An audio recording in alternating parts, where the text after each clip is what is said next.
and kick it back on. Now it's detected the system. Oh, Jabberwock. No, see, here's the problem. Google figured out video on demand streaming, right? Which is what YouTube is. YouTube is literally VOD streaming, okay? YouTube saw what Twitch does, which is live streaming, and YouTube says, I want a piece of that. And so they figure out what's going on with it, right? Okay, so now that it's back up again, what we're going to do is we're going to turn off Lumia, turn it back on again, and pray to God that it hooks into both systems. It hooked into vertical.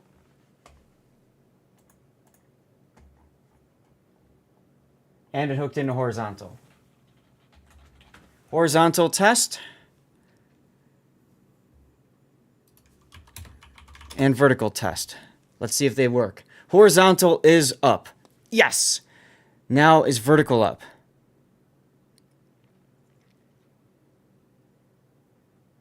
Vertical is up. Okay. We're finally ready to rock and roll. Close this window. Close this window. Keep Twitch open. Oh, for God's sakes, Windows. I tried moving everything to one spot, and Windows is like, oh, you want me to collapse every screen so you can see better?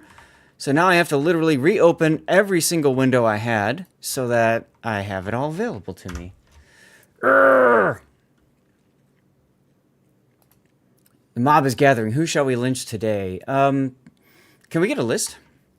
I might need a list. Okay, now I can combine those tabs together. The answer to test question number 14 is all of the above, and for number 27, B. Correct, yes, exactly. Oh, I never put out my... I never put out my beacons on YouTube. Oh, well. Let's get that going. Fun story once. I was substitute teaching in my old high school. And they were doing a quiz. And, you know, like the troublemaker dumbass kid, right? He goes, anybody know the answer to number 5, or, you know, whatever the question number was? It's like, dude, what the hell's wrong with you? Like, come on. I'm going to write down that you were asking openly, what's the question for it? And then somebody goes, wow, look outside. There's a massive bee in the window. 3 minutes later, the troublemaker dumbass kid says, I don't see a bee anywhere. Hand bomb. The whole class erupted, and I told him, I said, you're so dumb you can't even frickin' cheat. What's wrong with you? He turned beet red. Yeah, exactly. Exactly. Whatever. It is what it is. Thank God I'm done with that. All right, let's move on to... Thank you guys for your patience waiting to get this all set up. This was mean teacher, whatever. Some people need that. Anyway, now we're done. I've made a few tweaks to my setup for people that are tuning in on vertical. One is right here. Right here, you can see the Twitch chat now and YouTube chat. So everybody now has the ability to come into that. Also, on vertical, you should be able to see my stream, our Discord names and stuff. So me up there, and then Kermo is in here too. Anybody else who joins, you guys should be able to see that in the future. That's the plan, at least. So here's the plan for today. This is going to be our last Friday stream for a few weeks because I'm going to be heading over to Phoenix to say hi to my dad while he's actually not in the hospital for a change. I'm excited about this.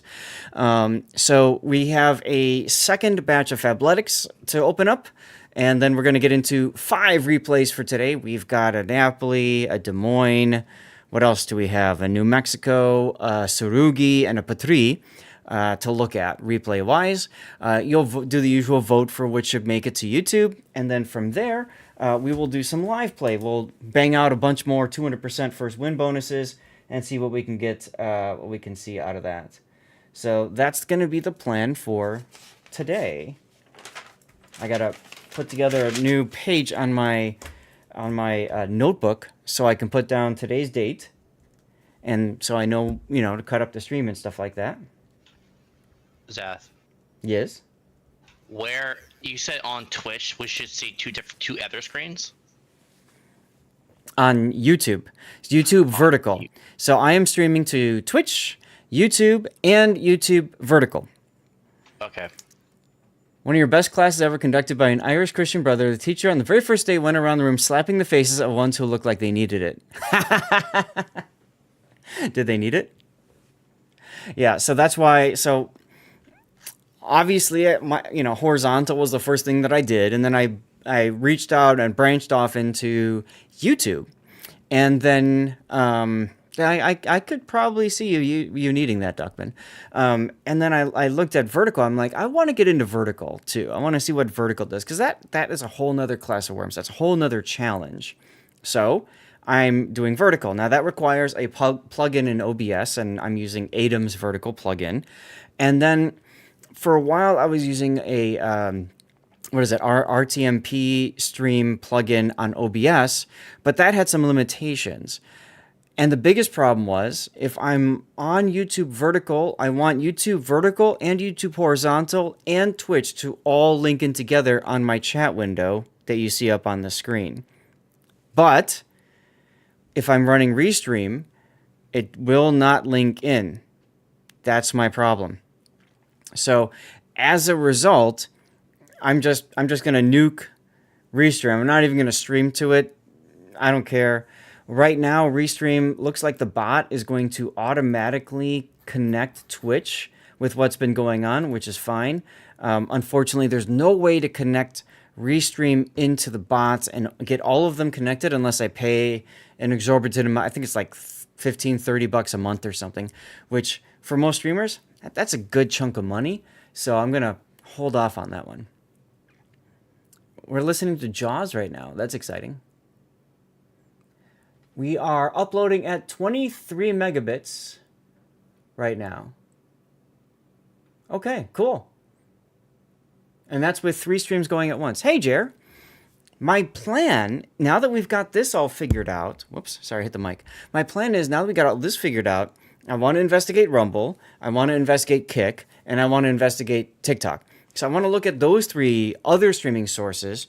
Each stream source that you stream out to, each output, adds more, bit rate, right? Adds more upload. So if I kill Restream altogether, because frankly, Restream right now is doing all that I need it to do.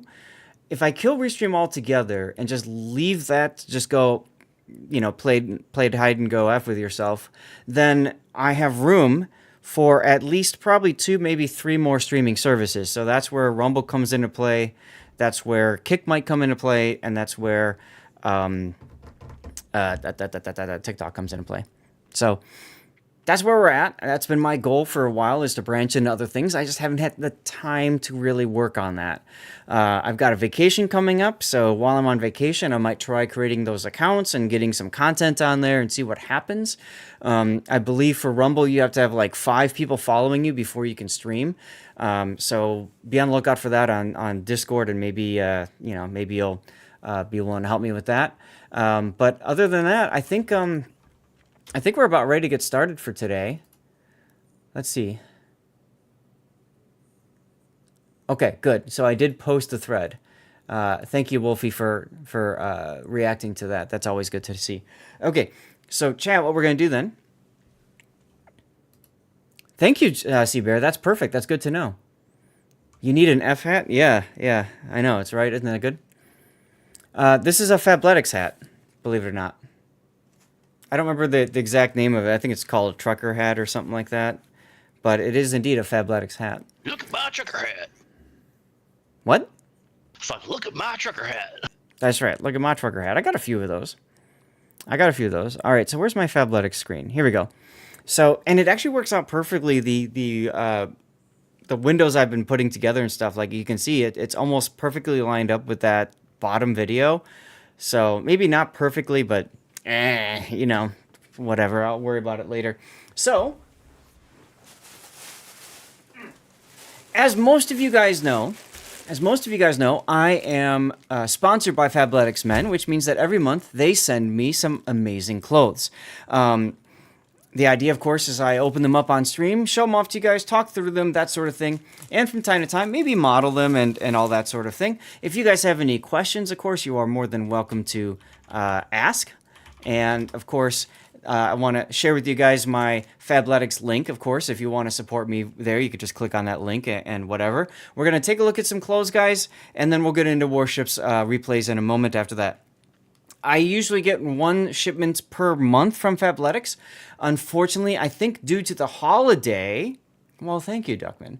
I think due to the holiday, the shipment got split into 2 parts, and I was not aware that there was a second part coming. So I literally finished the Fabletics unbagging last Friday, and then got an email on Saturday, "You've got Fabletics coming."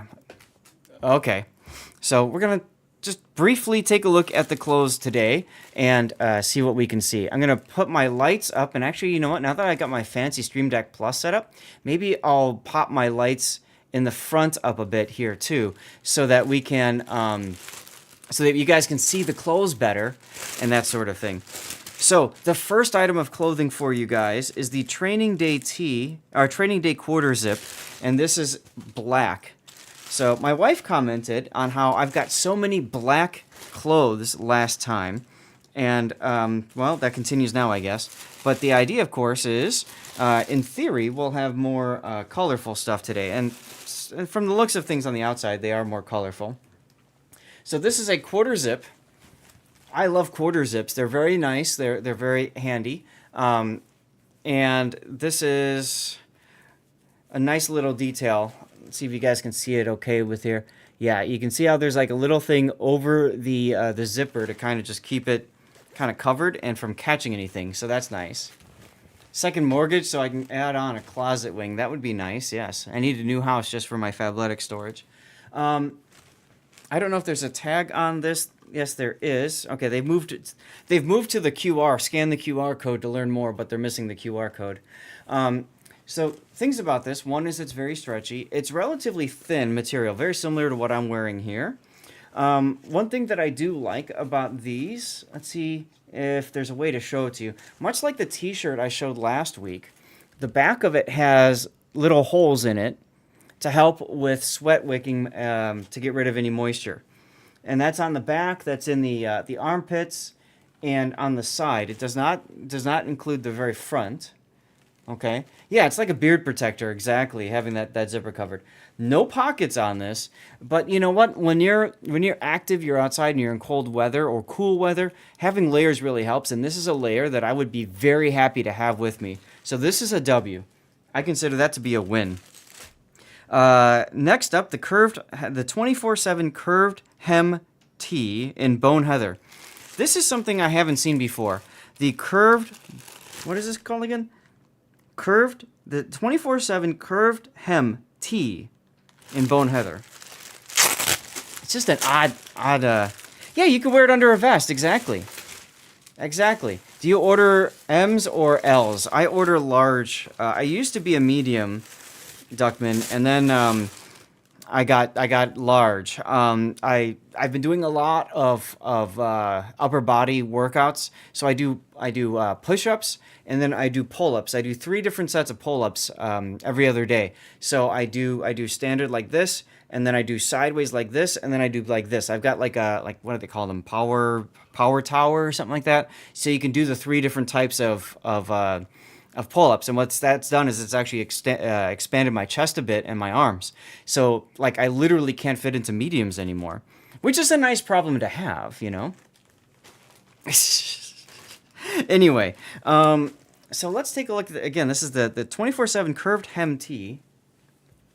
I mean, it's a t-shirt, guys. It's got stretchy fabric. It's an odd color. It's an odd color, like the white balance. You can see the cameras is trying to auto darken it, but it's just it's just a normal t-shirt with a decent, like, kind of a, I don't know, interesting pattern to it. So to me, nothing too special about that. Yeah, you could get into it, sure. In fact, Fabletics t-shirts are great for undershirts. I'm wearing a Warships undershirt in case I get warm and take this thing off during the stream. But typically, I like to wear those as undershirts when I'm going outside. And then also when I'm sleeping, they make for very comfy t-shirts. That being said, if I'm going to be looking to buy something from Fabletics, I'm probably not going to start with t-shirts. I'm probably going to start with something like more special, like the one short, for example. I always talk about the one short and how awesome those are. So I might go into something like that instead. Next up is a jacket. This is the Dawn Everyday Bomber in Brutalist Khaki. They love using Brutalist Khaki. So this is the Dawn Everyday Bomber jacket. This looks kind of nice. As a matter of fact, this is one I'm going to model for you guys here. I think I'm going to put this on, and let's just take a look at this jacket and learn a little bit more about it, huh? So we don't have the tag that tells us anything about it. I got a bomber jacket a while back, and I really liked it. So I was excited to see another bomber. Yeah, the Brutalist Khaki is a decent color for it, right? Give us a twirl. Well, I got to move the chair out of the way here, and then I can pop that up. Fits pretty well for me. Some of their jackets in the past have been too large for me, but this is fitting nicely. You know, I like it. I think it looks good. You got two zipper pockets, one on the right and one on the left. The zipper pockets themselves, let's see. I do not feel a cell phone pocket on the right side. There's usually a cell phone pocket on the right. There is none. That's okay. I like that there's zipper pockets, though, because that means that they're going to hold... My watch is telling me I've got a walking goal or something. That's cute. So you guys making me twirl just took care of that. Look at that fat ass. Thank you so much, Gaelic. I appreciate you. But I like zipper because it secures everything. On the inside, I do not see any extra pockets, but it's a pretty warm jacket. This would be a good jacket in Arizona. So I might actually take this with me to Arizona. Yeah, I like how it looks. I don't know about you guys. I think it looks good on me. Yeah, I think it looks good. So this is a huge win for me. And actually, it goes well with the undershirt, huh? With the blue. I like it. Okay, let's move on to the next. We're already halfway through, since the order was split. So let's move on to the next. These are short. I was just talking about the one short, and here we go. These are the 7-inch one shorts in taupe slate, T-A-U-P-E, taupe, whatever, slate. 7-inch one short. So one shorts, these are my favorite shorts in Fabletics. If I get a chance to wear these, like when I'm traveling or so, I will wear these shorts. These are great. I don't need the tag to walk you through. What's up, Compass? Happy Friday. So we've got a towel loop on the back, great for hooking things on. We've got a zipper pocket on the left. I just told you about how awesome zipper pockets are. So you got a zipper pocket on the left, and then on the right you also have a zipper pocket. These are pretty deep, cavernous pockets, and on the right there's also a cell phone pocket. You can see the black here. It's nice for fitting most cell phones. Now, I have a S22 Ultra. That's a little big for this. It's a little big for it. It'll fit, but very snugly. Other phones, like a LG G3, is going to fit no problem. Your iPhone, whatever, will fit just fine. Very stretchy material. It's got a drawstring on it. They dry pretty quick, so actually you can get these with a liner on the inside, and that makes it really good for like emergency swim trunks or something like that. Or I even use them as swim trunks when I travel because they dry so easily. So these are a massive win for me, and I like the color. Actually, kind of matches, matches there too, right? So that's a nice color. We got like earth tones today, guys. As the tunes continue. All right. Well, thank you, Elusive. Yeah, there's my link if you want to check it out for yourself. Pro tip for you guys, if you want to look into Fabletics clothes, the best time to look into them is the beginning of the month. And the reason for that is because that's when they get all of their, I believe that's when they get all their new clothes and stuff. So let's see, this is a sleeveless. This is the O2 tank in classic white. This is something you will probably never see me wearing because I don't like wearing tank tops. But if you're the kind of person that likes tank tops, here you go. Stretchy fabric. Very breathable. There's a lot of holes in it. Bring it closer, you can see the holes in the back there. Those holes are throughout the entire tank top, including the front, so it's very good for people who sweat a lot. The F up here on the front, right under your neck, you can see the F kind of, it's reflecting a bit, and that's exactly what I'm trying to tell you. This is reflective material, and then on the back side, there's 2 stripes that are reflective material as well. So that makes it really handy if you're going to be doing a lot of jogging and that sort of thing. So that's cool. But like I said, I'm not going to wear that. Looks like a vest your grandfather used to wear. Yeah, I mean, it could be, I suppose. All right, next up we have pants. We have pants. These are the one active taper jogger in black. And these are also short. Okay. So the one active taper jogger in black, and they're short pant length. The short pant length is kind of nice. It almost looks too short for me. But it's the same idea as the one short. You've got the zipper pocket here on the right. Let's take a look and see if there's a cell phone pocket inside. There is. And then on the left side, you've got the towel loop, just like the shorts. And then you also have the regular thing over here, the regular zipper pocket. Again, very stretchy material. Right, the short is nice because it allows your ankles to sweat. For me, I'm 5'8", so I'm kind of between short and medium size. So it's always difficult for me to know exactly how tall, how long pants should be. So I'm gonna put this on for a sec, and have some of that sticky stuff catch on to me.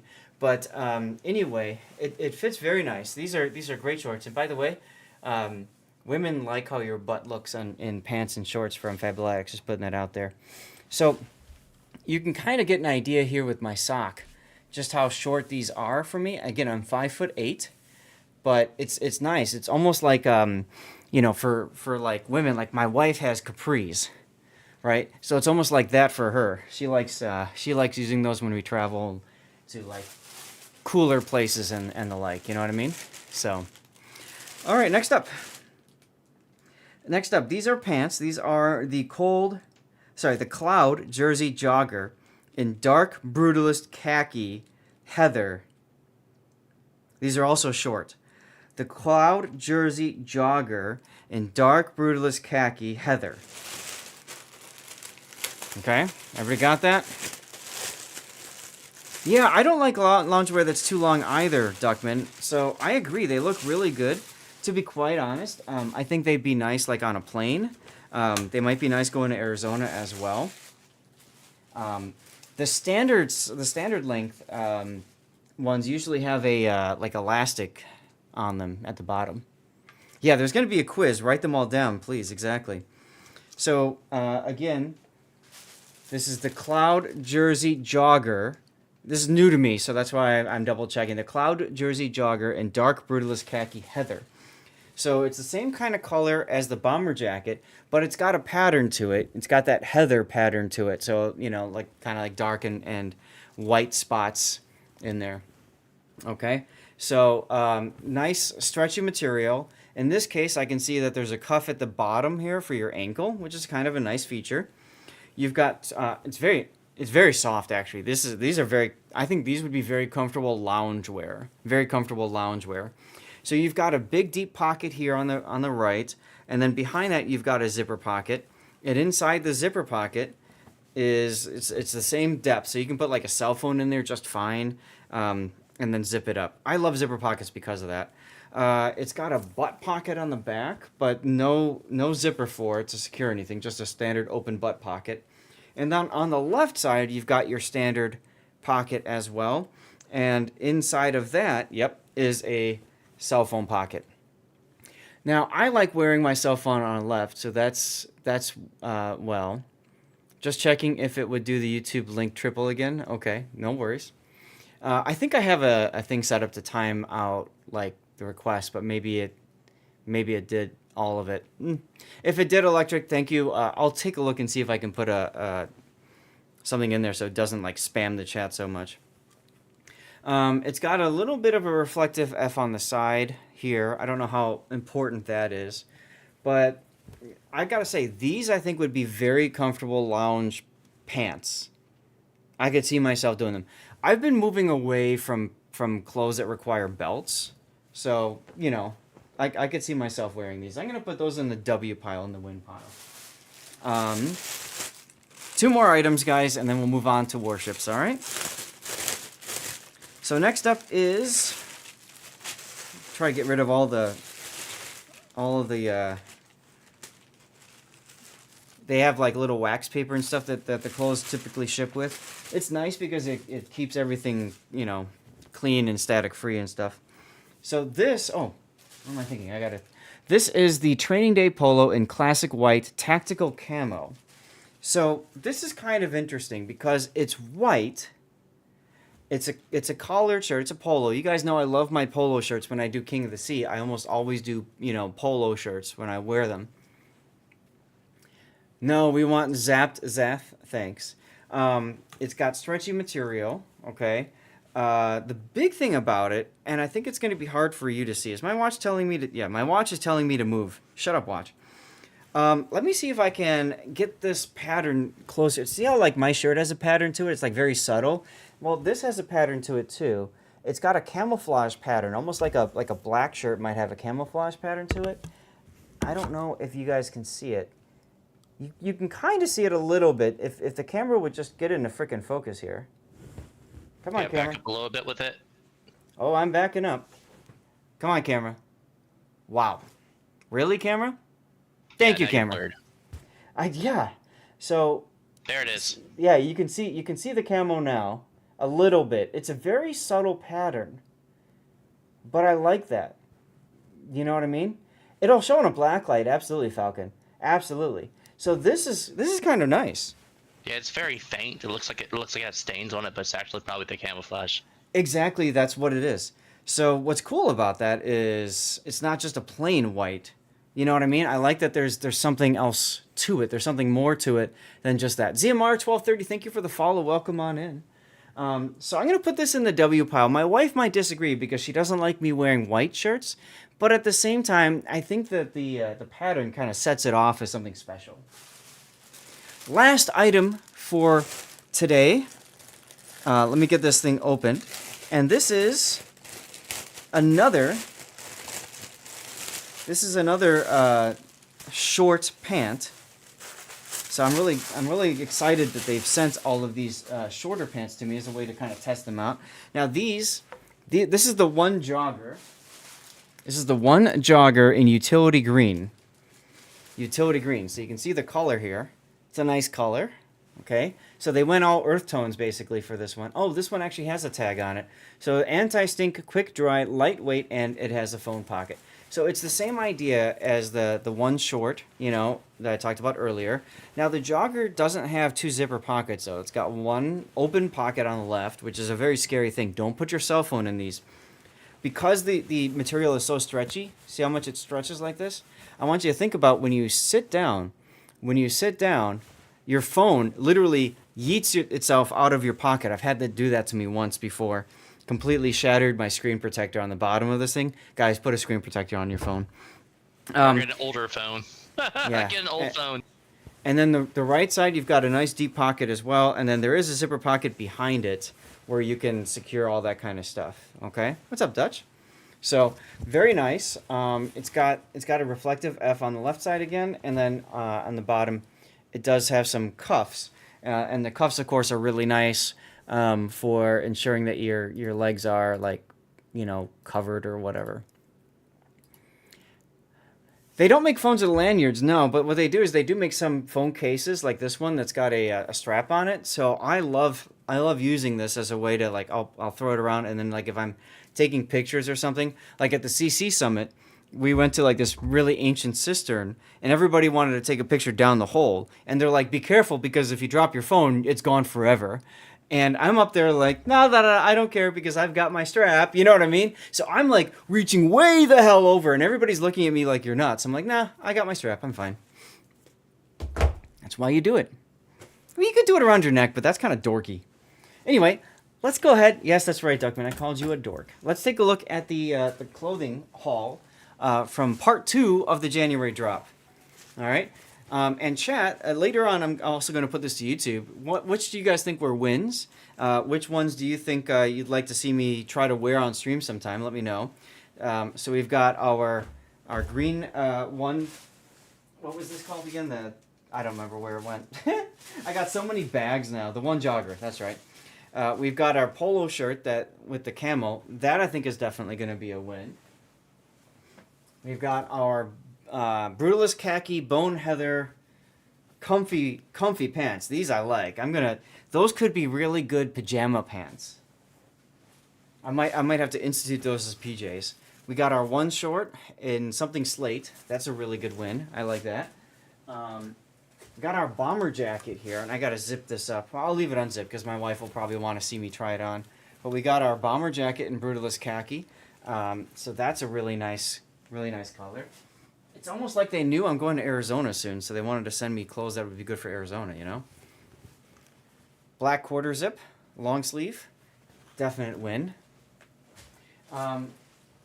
We've got our bone heather t-shirt, which it'll be fine for like an undershirt or something, so I'll put that as a win pile as well.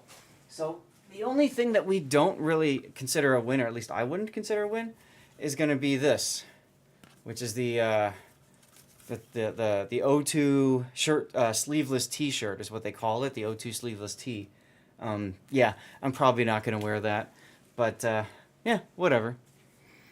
Hey, I'm doing fine today. What milestones do I have for 2025? I'll answer that in a little bit. You thought you got rid of that with the pocket protector. Fair enough. All right, so guys, thanks for tuning in for that part of the stream. We're going to move over to World of Warships in a moment.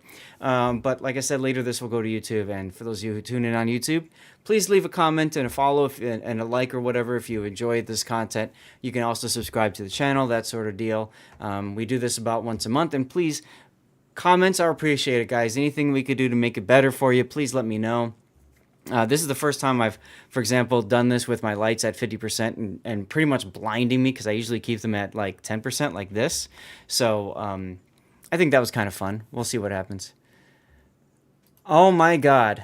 I'm good. Well, yeah, exactly. All right, so let's go to the focus on me screen for a sec. So doing my way, goals for this next year. One of the biggest goals I have, and I'm really damn close to it, is getting to 15,000 followers. Where am I at now? I'm 30 followers away. 30 followers away. It seems like every time I go to stream, I've lost a couple followers. I know that Twitch unfollows people automatically. I don't know why, but they do. So it is what it is. But I'm hoping to get to 15,000 followers. That's goal number one. 15,000 followers would be fantastic. It gives me the ability to give away a whole bunch of, I think it's like $200 or $250 worth of wargaming stuff as a way to celebrate that. That's always fun. Well, you know, my feeling has always been, I want to get stuff away to people. You know what I mean? Like, I want to give things out to people. So why the heck not give away somebody else's stuff? You know, like, to me that's not a problem. I'm still wearing these pants. I forgot about the pants. Oh well. So yeah. So look, you know, that's one of the things that I want to do is I want to get to 15,000. We're 30 away. I have no doubt that's going to come soon. I just hope it comes sooner rather than later. Sorry. Look at them legs. Look at them legs. Joey's like, I heard free stuff. So yeah, so I'm hoping we get to 15,000 soon. .tm. My other goals, of course, I've mentioned at the top of the stream. I want to look into Rumble, Kick, and TikTok. I want to look into multi-streaming to those places too, and see if I can figure all this stuff out. A lot of that comes down to figuring stuff out first with the core, which is Twitch and YouTube, and getting all that to work. And then once I got all that works, then there you go. And yeah, I didn't realize I was so close to 1 million watch hours. So this year, that would definitely be awesome. And 3 years ago, the journey you got, and yeah, I know it's big. I'm very proud of that. I'm very proud of that. And I couldn't do that without, you guys tuning in and, being a part of the streams and stuff. You know what I mean? What's up, Maruk? So, let's go ahead and edit out the Fabletics part of the title because we're done with Fabletics. Psh. Yeah, thank you very much. Do it my way. I do try to have a vision and goals, and the hardest thing is like trying to weigh that in with everything else. So I work 45 hours a week at my main job. And so I do that, and then streaming 3 days a week, and then trying to cut up those various streams. You can probably understand it's very difficult to get everything working right. It's very difficult to have time to get everything working right. Let me back that up. So, yeah, I've got a lot of stuff I want to do. It's just trying to make it all happen, All right. So we've got 5 people streaming today. We've got, for replays, we've got Dutch Elephant, Cthulhu, Gus, Armact, and SFNL. And I saw Dutch Elephant in the chat, so we'll go ahead and take a look at his replay first. So give me a few moments to get that ready. Actually, you know what we might do? Let me do this. Let me go to the Stream Rater screen, and let's get a Words on Stream going. And we'll do a 3-minute commercial break because the commercial break's about to start anyways. Let's get a commercial break, get it out of here, get it out of the way. Hi, Nate. Hey, what's going on? Not much. How are you? I'm good. How have you been doing? I've been doing all right. Happy New Year. Happy New Year to you too. I didn't mean to interrupt you. No, you're good. I've been all right. I've been trying to get things sorted out. I spent a lot of time last week and a bit of time this week on just getting everything sorted, which has been a challenge, a real challenge. Okay, so this is Dutch's Des Moines game. Dutch, you're welcome to join me on voice if you want, of course. And Cthulhu, I see you too, so we'll do your game next, all right? And I don't know why I've got the stupid bar on the bottom of my screen, but whatever. Ooh, do we have any dolphins? No. Okay. Hey, Hello, hello. How are you doing, Dutch? I'm fine. Happy New Year Cool. to you. Yeah, Happy New Year to you as well. Thanks for sending in a Des Moines replay after I complained about all the Des Moines replays. I got a replay from you with the Des Moines and from Electric with the Des Moines. We can do a little bit of trolling. But honestly, I played this game pure on intuition instead of playing with my brain, and that's something I want feedback on, because this game, it's called for a reason Thinking Man's Action Game, Yes. And then I play this game on my intuition instead, and that's something that's, in my opinion, I got lucky, I think. But I just want to get some, Okay. It went well, but I want to get some Yeah. better feedback on some moments, because Sure. Yeah, there's nothing wrong with playing a game on instinct and just kind of reacting to what's happening and not so much thinking about stuff. And honestly, I think for a lot of people, when they train in this game and they work on trying to improve and get good, so to speak, a lot of it comes down to that. How do you respond to certain things and that sort of thing. So. yeah, I think so as well. But it's just my good wish or good deed or whatever. Mm-hmm. How you call it is that I will sub for a whole year in a row to your channel.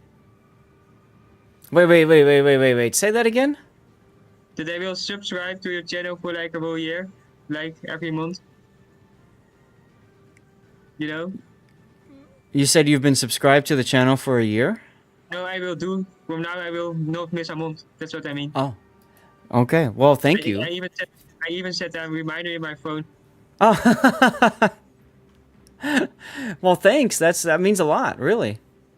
I mean, I got a wage upgrade for my job, and I can miss it now. So Okay. I mean, the important thing, of course, I always say this to people is, you don't want it to be something that costs, costs a lot out of your time, budget, whatever, right? So, no, I get like an increase on my salary. I'm not gonna comment how much, but I mean, Yeah. I'm a little bit more comfortable now okay. in doing that. Well, good.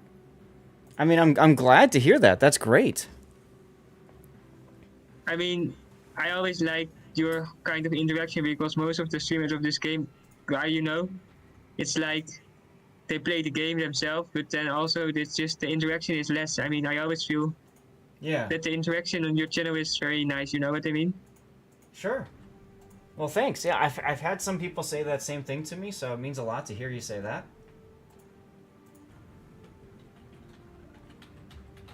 I realized I never got my stream monitor set up on my rerun PC. I like to have the stream up on YouTube and also on Twitch, just as a way to make sure that everything is working right. Because that's always a challenge.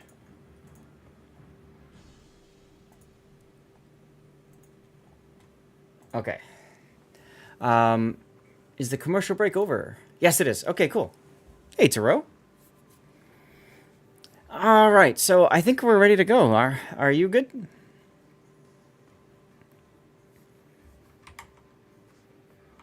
Let's see. Let's set the render to the right render so I don't forget that later. There we go. All right. Oh, and by the way, don't look at the chat because there's rebels from the 7C mates are my friends in the game. So I just trolled them a bit because we sat in the same channel. Okay, so don't look at what now? I mean, at one point I just said something in chat, but it was all because I know those guys. Oh, okay. It's just like it's like, you know. Mm-hmm. I don't say bad things, but I just said some things to troll them. That's fine. That's fine. We may or may not see it because I put the stream chat over there. It is indeed a new year, and Happy New Year to you, Taro, and I hope that you had a great pre-processed pizza yesterday. Whoa. Oh my God. All right. Taro starting the new year off with 10 gifted subs. And did that show to you guys on the vertical? No, it didn't. Did I forget I forgot it. Hold on. Does that mean that we're in a hype train? Oh my God, it means we're in a hype train. It's a hype Okay. train, yes. So this might take a moment before we get to your replay, but okay, there we go. So now you guys can see on vertical as well. That's Stevie. That's my boy Stevie. Guys, whenever people gift subs, you can see pictures from Stevie's life. So that's very nice. He is very wealthy, I see. Stevie is, absolutely. So I took a whole bunch of money from my wallet, my wife's wallet, and we just put it down on his bed. And I wanted to see what he would do with the money. So I got this picture of him looking back at me like, what the hell did you do? And then later, you guys might very well see a video what he decided to do with that money. So anyway, we do have he's not disruptive, but he gives us Stevie. That's true. We do have a hype train going, guys. When we have a hype train, just so you guys are all aware of this, this is on Twitch. When we have a hype train going, you can support the channel by doing things like gifting subs, subscribing yourself, cheering bits. I don't know I think those are the three major ones. And basically, as you do that, it moves the meter along for our hype train. We're currently at level 3 already because of those 10 gifted subs from Taro. When we get to level 7, we do celebrate with some special dirty water. I'm actually running low on it, so I might finish it today if we get to that. I negotiate with the wife about extending the stream. And then lastly, I yeet out an extra code to chat as a way to celebrate. So if you would like to support the channel, you're more than welcome to do so. Please don't feel like you have to, of course. But it's always a lot of fun to see how far we can get with hype trains. It was odd. Somebody tweeted out, Zach Bussey tweeted out yesterday, that the hype train record was broken last night or yesterday, and the hype train record is 110. 110. That's the level, 110. Wow. So that's basically 300k. Who broke it? An AI VTuber. Oh, So Be literally, an AI VTuber. somebody that created an AI VTube bot that runs the stream, and that person is like in chat making sure the bot doesn't do stupid things. Supposedly, Imagine if this guy was sleeping. oh goodness. So supposedly, that channel was banned a couple years ago because somebody somehow managed to get that AI bot to essentially say that a certain terrible event that some people deny did not happen. Like, wow. So, yeah, it's wild. But anyway, thank you to Ro for the 10 gifted subs, starting us off with our first official New Year stream with the hype train. Very much appreciate you for doing that, man. Who is Justin Johnson? I don't know. But Falcon, if you want a specific song, you can do what you did with the song request, or you could find the YouTube song itself and do exclamation point song request, and then the letters and numbers after V question mark equals, just the letters and numbers from that. Sure, I saw it, but I wanted to make sure you knew how that stuff goes down. All right. Also, as you guys can see, the lights go pretty crazy when we go into hype trains, just because why the heck not? So, I don't know what else I was gonna say. Hi, Sock. How you doing? That's what I was gonna say. I can't find it. I am well. Good to be here. I just got up like literally 20 minutes ago. Oh, good timing. Good timing. So you wake up, you roll out of bed, and you're like, "Oh, Zach's online." Yes, I'm pretty sure your notification woke me up. it's Mr. Sock. How you doing, sir? Good to see you. Which notification? Well, because I get like email notifications from Twitch. Yeah, me too. Okay. So you got I like think the. I forgot to turn my ringer off last night. Mine always says, Zach mentioned you. I was like, really? I get you every time, huh? Oh, yeah. Because I remember waking up and I look over at my phone and I pick it up and I was like, oh shit, I should probably get up. I meant to get on for the beginning of this stream. Well, that works. Nothing wrong with that. The Bozzy, thank you for the follow. Welcome on in. That takes us to 29 away from 15,000. So we're on our way, boys. We're getting there. All right. Hey, again, thank you for the 10 gifted subs, Turo. Very much appreciate you for doing that. What a wonderful way to start out the new year. And my liver thanks you because I didn't have to go get some dirty water. So, anyways, are we good to go with your video or your replay? Happy New Year to you too, Bozzy. Does drinking at 1 o'clock in the afternoon reduce your stream lengthening negotiating powers? No, not at all. No. What grows my string lengthening negotiation powers is my level number for hype train. So I go downstairs and I tell my wife, I said, we have a level 7 hype train we just got. She's like, oh, okay. If I go down and be like level 10 hype train, she goes, oh my god. So like, only after the third. What she would say if you had 100. She'd be like, She wouldn't even have an idea what that means. And then after the stream, see, this is the tough part when it comes to negotiating with the wife on anything. Is I tell her, hey, honey, that means blank, and she's like, okay, whatever. At the end of my stream, I get an email from Stream Elements, right? And they're like, okay, here's the estimated revenue from your channel. Now that's not counting like ads. And when it says revenue, keep in mind that Twitch takes a good chunk of that away from subs, and nothing from bits, but it definitely takes away from subs and gifted subs. So anyways, it gives you the revenue. So at the end of the stream, I'll show it to her and I'll be like, hey, and she'll look and she's like, oh my God. Taro, do you remember the insane, you probably do because you were a part of it, the insane, what did we get to, like level 12, level 11 hype train, I think, in our channel was the highest.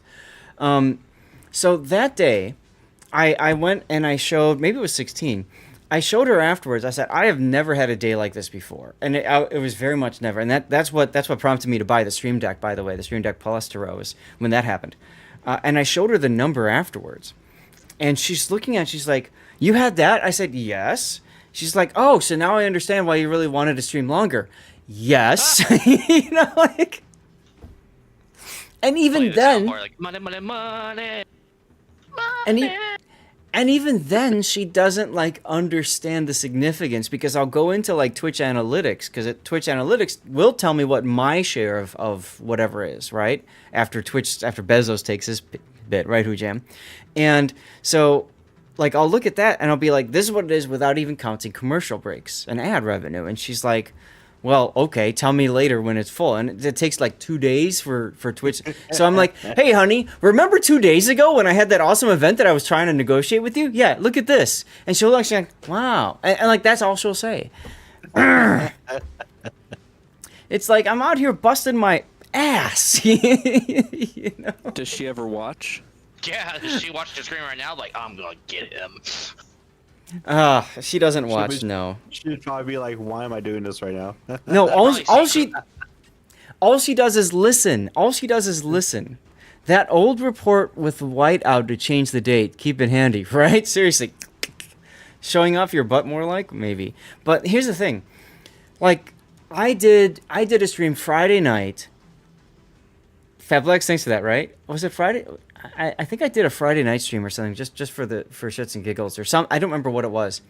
But she texts me a message when I started at 7 something. It was a Monday night stream. She texts me a message. She says, can you try to laugh a little quieter? Okay. And then she even came up and told me I'm too loud and shut the door on me. And it's like, Soundproofing. We're having like an amazing, at that time we had like a level 7 hype train going. We were doing stupid stuff in game, just having a good time. So I took a screen grab of that and I tweeted it out. I'm like, chat, guys, what's your response when you get this as you're streaming and having one of the best streams in World of Warships you've had in a long time? And everybody's like, oh, ban them or be louder. And then I'm like, I'm trying to wait for when I want to go in and be like, okay, guys, I have a question. How exactly do I ban my wife? Yeah, I can't get loud. That's the point. Stop enjoying yourself without your wife. Well, maybe that's it. Maybe that's it, Spider. She's jealous. She's jealous of all its fame. She's jealous. She didn't even think I was that popular. When she went to the first wargaming event. It was Anchors Away at the Lexington. Last year, 2 years ago now. Mar Draco was still working for wargaming, and we go there, and she's like, no, it was the Hornet event. It was the Hornet event right before COVID, and she's like, I didn't know you were that popular. I didn't know that many people knew you existed. Thanks, honey. Soundproof the room. I could, Gaelic. It costs a lot of money. My wife doesn't like spending money. That doesn't make any sense. She's a responsible one. Ladies and gentlemen, the wife. Lies She and likes slander. No, you're absolutely correct, Gaelic. She likes spending my money. So maybe what I need to do is put a whole bunch of money down on our bed and take some pictures and use that for my alerts. Just tell her that if you stream for like a few more hours, you get more money, so she can buy more stuff. Right? Ooh, that's a good idea, Spider. Decorate the walls with my leftover Fabletics. And give her a percent. Gaelic, how can I give her any more percent than 100%? Come on, Why do you think I work 45 hours a week? Egg cartons. The large egg cartons and a few staples make excellent soundproofing. That's a great idea, except we don't eat eggs. Doesn't he work like the whole week non-stop because he always is live? Yeah, actually, that's very true because of my rerun channel. Speaking of which, go follow my rerun channel.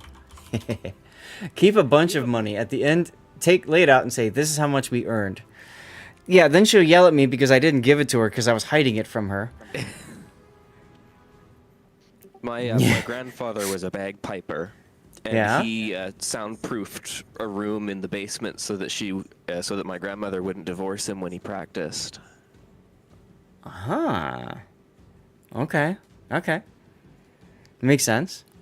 So at TwitchCon, I saw a mic that is built into like a cover.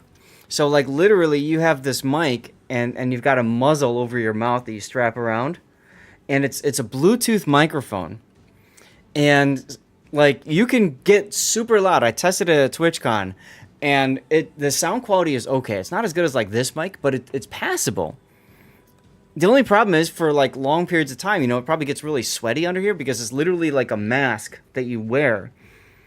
And then it looks weird on video, right? Because I'm walking around with this mask in front of my face. But on the bright side, there's that. How much does Chad get for counseling services? Oh, she works too, Compass. She works too. Your parents egg cartoned the inside walls like insulation when you were a teenager and discovered Led Zeppelin. That sounds like a good idea. You banned your wife from being mad. Ooh, can I do that? How does that work? Do it my way. She's not allowed anymore to stay mad at you for more than 5 minutes. It's in the marriage. Damn it! I forgot the marriage contract. Oh well. Okay, Sheldon.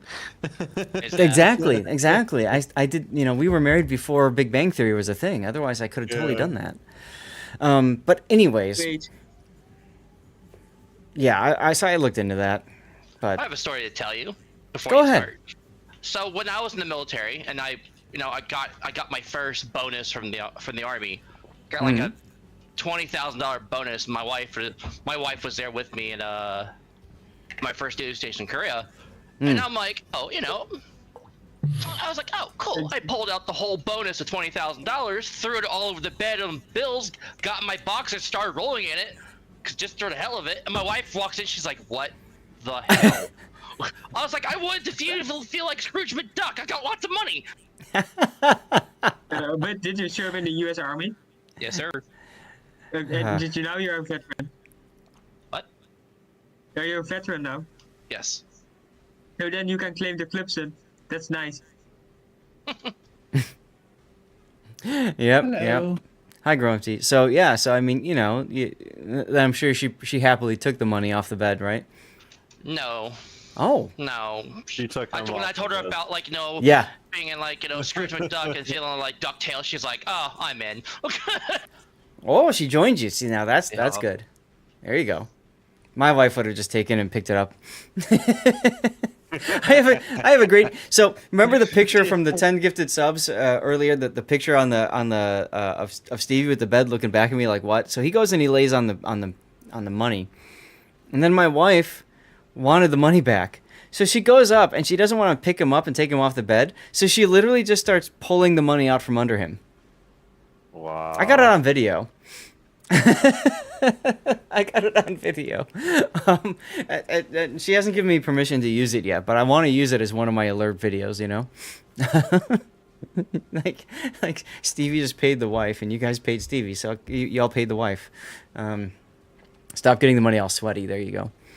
Ask your wife to pick up a part-time job or two to help support your high standard of living. Will do, Compass. I'll let you know how it goes. Yes. And what's up, 23PO? It was an expensive date. Rest in peace, rest in peace. Oh, goodness. All right. Well, shall we get started? Now that Grunty is here, we will extend the duration of the replay portion and shrink the portion of live by about an hour. So let's get into You it because managed to stall for an hour without me being even here, so don't blame me. No, I had Fabletics stuff to open, and then we got to a hype train, so it took a few more minutes, and now you're here. So, anyways, I hear jealousy. I do too. All right. Anyway, so let's get started then. This is our first replay of the day. This is going to be This is going to be Dutch Elephant in the Des Moines. Now, this is a random battle. I get a little confused because Cthulhu's up next, and we have a Des Moines operation for Sunday. So, anyways, Des Moines Tier 10 American Heavy Cruiser of awesomeness. I probably have more Des Moines replays submitted to my channel than any other ship. There's several reasons for that. One, she's relatively hard to play. Two, she's got insane DPM, allowing for some of the most ridiculous games that you will ever have in World of Warships. If you don't have a Des Moines yet, you owe it to yourself to pick one up. She's got very good utility as well on the battlefield with the surveillance radar that can reach out to 10 kilometers. She can also take hydro, so she deals with two major threats all at once, right? The torpedoes from subs and destroyers with hydro, and radar allows her to spot destroyers within that radar range. And the high level of DPM allows the Des Moines to just demolish them. So, yeah, you can get high expectations from it as well, sure. But she, for many players, is the pinnacle of what it means to play World of Warships. And she's a tech tree ship, which means it's free. You don't have to spend any money in the game to win with a Des Moines. So, there you have it. So let's take a look at the build that Dutch Elephant is running in the Des Moines. So he's gone for Main Armaments Mod 1, Surveillance Radar Modification 1, Aiming Systems Modification 1, Propulsion Mod 1, Concealment Systems Modification 1, and then finally Enhanced Propulsion Plant. Okay, so a lot to unpack here from what you guys are seeing here. So Main Armaments Mod 1 is fine. Radar Mod is great because if your radar is on, you want to make sure that it lasts as long as possible so you can dispatch any of those pesky destroyers that you spot. Aiming Systems is pretty much a no-brainer. Propulsion is great for Des Moines because it helps you move farther forward and faster. It's actually a double YouTube link, not a triple, and that's because it's on vertical and horizontal at the same time. So once I get a bot or something, it should go away. Actually, I don't know why it's pointing that out on YouTube. I'll have to look into that. Anyway, and then we've got ship concealment modification, which everybody gets, and then enhanced propulsion. Now, this is the unique upgrade. The unique upgrade for Des Moines, what it does is it essentially goes in the sixth slot, so you get rid of main battery modification 3. So you're giving up a lot of your DPM, but what you're gaining out of that is a lot of maneuverability. It helps you with your rudder shift time, and it helps for your engine power to accelerate basically either from 0 in reverse or from 0 forward or from someplace farther forward. So like you're at a quarter speed, you want to accelerate to full or something like that. So this combined with propulsion modification 1 has a huge benefit to the maneuverability of Des Moines if you're doing a lot of bow-in games where you're playing back and forth, going forward and backward. Most people who use this use it in a competitive environment such as King of the Sea or in clan battles. You can kind of see it in ranked, you can kind of see it in randoms, but this is best played out in competitive environments. All right, moving right along, for Commander, you do have Halsey. Halsey is fantastic for Des Moines, and it's actually where I recommend he goes for every single one of you. And the reason for that is because of his talents. These are things that happen once certain conditions occur in the game. The biggest one for Halsey for Des Moines is Confederate. When you get a Confederate achievement, you get 20% better main battery reload time. So you take an insane DPS ship and you make it even more insane, and all you need to do is get Confederate. Confederate, you have to damage, what is it, 5 or 6 ships and do like for 20%. Thank you. 20% of all HP dealt, 20% of all HP of the enemy team is done by you, right? No, 20% of 6 independent ships. Oh, okay, 20% damage to those different ships. Got it. Okay. 20% overall is the high caliber. That's right. Thank you. It's easy to get those mixed up. So High caliber is the one that has all the ships, I think. Yeah. of all the HP. Yeah, that's what Dutch just said. Yep. So the thing is, for a high DPM ship like Des Moines, this is actually really possible, right? It's easy to damage destroyers with your HE. It's easy to damage cruisers with your AP. I forgot to mention in the characteristics section of the replay that the AP is buffed AP, so it's got better penetration. No, it's got better penetration angles, so it's easier for your AP to dig in and Citadel stuff and whatever. So it's very easy to do that against broadside cruisers and to farm battleships and that sort of thing. So the important thing is Confederates are relatively easy in a Des Moines. They're easier than, say, in a destroyer or an aircraft carrier or a battleship, although those, of course, certainly can help. So if Dutch talks a tiny bit slower, he would be much easier to follow. Okay. So, Dutch, if you hear that, something you can try if you want. Yeah, I can do that. I guess. There you go.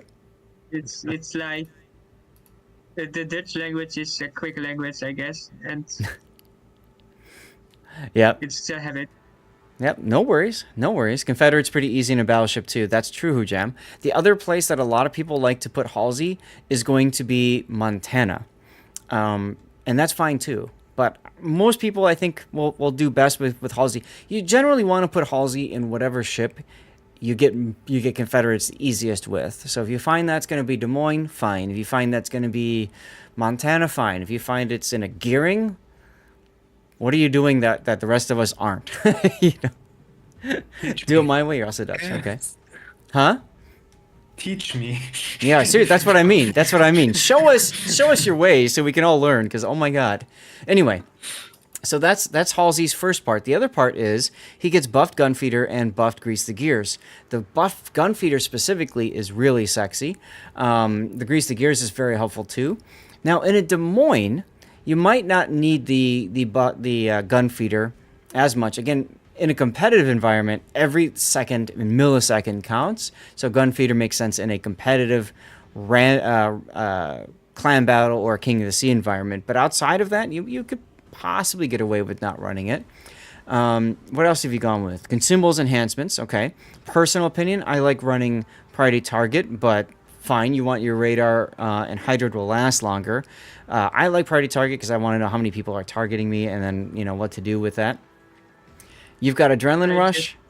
Sorry, go ahead. Yeah, priority target. I mean, I think for me, it's my personal opinion, with all respect to yours, but for me, it's like you waste 2 points because I can look at the minimap as well. And that's a fair statement. However, I've seen you get dev struck in several tournaments. Like team because in leagues. tournaments I play without mods because then mods are not allowed. Exactly. And so that becomes a little bit different too. But the point I'm trying to get at is, yes, you can say I'm going to look at the mini-map and keep an eye on things and stuff. But the problem at the same time is that forces you to spend a lot more time and effort looking at what's going on around. I like Priority Target because it just tells me in a quick and easy fashion, how much do I have to pay attention to what's around me, But hey, everybody can do what they want to do. Priority Target tells you something that you don't get in any other way, no matter how good you are. Mm-hmm. You cannot tell if someone is actively locked onto you or not without that skill. No matter how good you are. You can see the turrets are maybe turned in your direction. Yep. But that doesn't mean they're about to shoot you. Exactly. So, it comes down to what do you value more? To be between these two, I value that knowledge far more than extra duration by 10%. Exactly, yes. And you can tell if they're not targeted too. So you can open up on them and see if you're detected. I've done this a lot recently in operations. If I open up and I'm seeing people targeting me, I'll pop my smoke if I have it, right? And that helps me to get a better idea of like if I'm too far forward, all that kind of stuff. Moving on, you've got Adrenaline Rush, Superintendent, and Survivability Expert, and then you've gone with Concealment Expert, and you've picked up Outnumbered. Now, it's interesting that you picked up Outnumbered because most Des Moines players I see like to rock Top Grade Gunner instead, or they go with Radio Location. Why do you go with outnumbered? Because let's say it's, yeah, exactly clan battles, but also because there's always like maybe 10 games you get more DPM, but then in the one game out of the 10, 20 games that you need it really helps you also to disengage because you have the ship speed, and it helps you to win the trades if you need and you are in trouble sometimes. Okay. I mean, it's like I trade off some DPM that I can have always for like a bit of insurance for me to be able to perform a little bit more consistent in situations where you are needed most. Okay. So when I see you using outnumbered, I immediately think you're playing more of a flanking Des Moines, not so much a standard island camping where I'm going to just shoot over islands or, whatever. You're going to be more off towards the side. Who Jam says I do both? You do both top grade and outnumbered? Yeah, for me, basically, it's not about the thing, but I mean, at the Moin in a kite with a less mod, it's doable. And with this skill, it just makes it a little bit more easier. Maybe it's 1 out of 5, 6 games that you only need it. But, if you need it, it really helps you. It's 8%, and 8% is basically a speed boost. Yeah. So you're okay, and so for Hujam's sake, he's getting rid of concealment expert because that's the only way you can probably fit it in, except sacrificing the 3-pointer skill. But you can do that, I suppose. No, you don't. You sacrifice a 3-pointer. Interesting. No SA, no SE, I guess. Yeah, that would be what I would probably sacrifice, and then you probably drop that, and then you go like that. Huh. Okay. I guess if that's what you want to do. Anyway. I'm not sure if that is worth sacrificing over 5,000 hit points, though. Well, I always tell people, you build the ship based off how you play it. And if you find that a certain thing works for you, then go for it. It goes back to that discussion we had a moment ago, consumables enhancement versus priority target. Dutch feels consumables gives him more value utility. Fine. That's what he's going to rock. So, whatever. Signal flags, ramming flag, hit point boost, fire chance, anti-air, speed, heal. And then you've got room for 1. So, I guess if you're conserving flags, fine. But if you've got room for 1, I'd probably do the consumables flag. Yeah, I'd probably do the consumables flag. Yeah, build your ship to your own playstyle. I hate people that look at other people's builds and say, well, this is dumb. And caveat, all right? If I ever see somebody with this for their build, okay, yeah, I'm going to look at them and say this is dumb, okay? But when we're talking about 1 or 2 different skills and how they're choosing it, I'm not going to worry about it. You know what I mean? All right, let's get to your game. Where is the HUD? There we go. Okay. Hello. So this is one of those shiny new camos, huh? Yeah, I got a bunch of them in the Battle Pass. Very nice, very nice. Also a bunch of them for giveaway. I won like 5 camouflages or something. Mm-hmm. It's a nice camo. It looks pretty.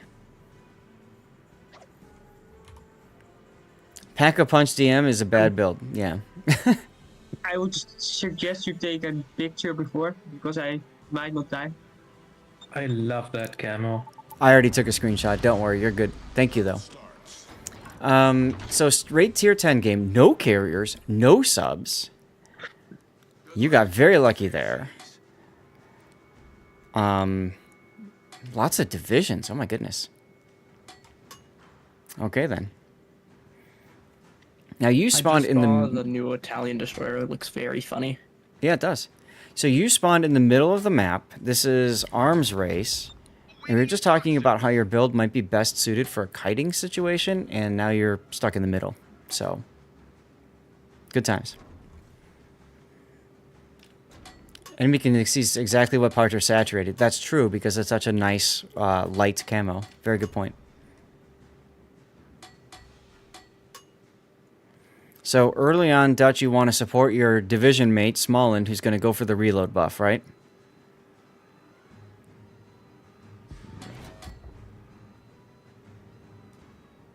Oh, also, I'm maybe a bit weird. I never steer with D and D. I always steer with Q and E. But this I have it. I learned it that way. I can't get rid of it. All right, say that again, because I couldn't understand what you just said. You always stream... I steer with the Q and E. Oh, you instead steer of with Q and E. The A and D. And Okay. people tell me if that's weird. Is it weird, or is it just... Or they trolling me? It's weird. The problem with that is if you forget, then your rudder's like hard over and you're like, crap. Most Okay. people don't use Q and E. Right. So, all right, Minotaur detected. You've got your AP in the barrels for this. He is radaring. I might open up now because the Minotaur is radaring and he's shooting at your Smolland buddy. It would certainly take some of the heat off of him. Little late decision making there to start opening up because you only have 2 shots on him. I waited until the Colombo shot. Okay. That's fair, I suppose. And he shot at what, your Smolland buddy? Hard to tell. Full rudder or no rudder? Now, what Dutch said earlier was that he is playing this game without really thinking too much. It's more reactionary and instinct. So your instincts have put you into the middle of the map, stuck bow in. Yeah, and here I questioned my life, yes. Or my decisions, Sure. I mean. My life is Question your just decisions, like- yeah. But you do have an escape, at least. You've got this island over here that you can move out to. I don't like that radar there, because I don't think you're going to get much out of it. I want to pressure the Milo to sit him keep him at the rock so that my Smolland could maybe do something with the heal buff, but he decides to go for the reload buff. It's fine. Okay. So by doing want so, to you're know trying if to you're- keep him behind the island. Yeah, and I wanted to see if the reload or if I could move to there to support with a heal buff, because you not know if the DD is like the DD is not spotted there. You see. I mean, not the DD, the other side. That means there are only cruisers in that. And with the visual cohesion, if spotted by the Libertad, if I radar, I know if there are cruisers in that area or not. So you want to make sure that you can run out and get the heal once it pops up. So you're waiting for Actually, that yes. opportunity. And the radar tells you there's no Kleber or Alvaro de Bazan. You could have also looked at the minimap and seen both of those. Really? But it does tell you there's no cruiser that could be sneaking up on it. But you know, I don't have the priority target, so how do I know How do you know what? that there are not cruisers there? Because I don't have the priority target. Right, that's- in a bit. Right, that's why you put the radar up. So you lost your Smolland buddy because the Minotaur did exactly what you said you were hoping he wouldn't do. Okay. Yes, exactly. So you could go get the heal now, but it looks like your Libertad is going to go get it. Yeah, I kind of feel like if you really wanted your buddy to live there, instead of curling in the way that you did, I might have been keeping my bow like flipped 180 degrees. That way you could have pulled forward and shot the Minotaur when he came out. Yeah, makes sense.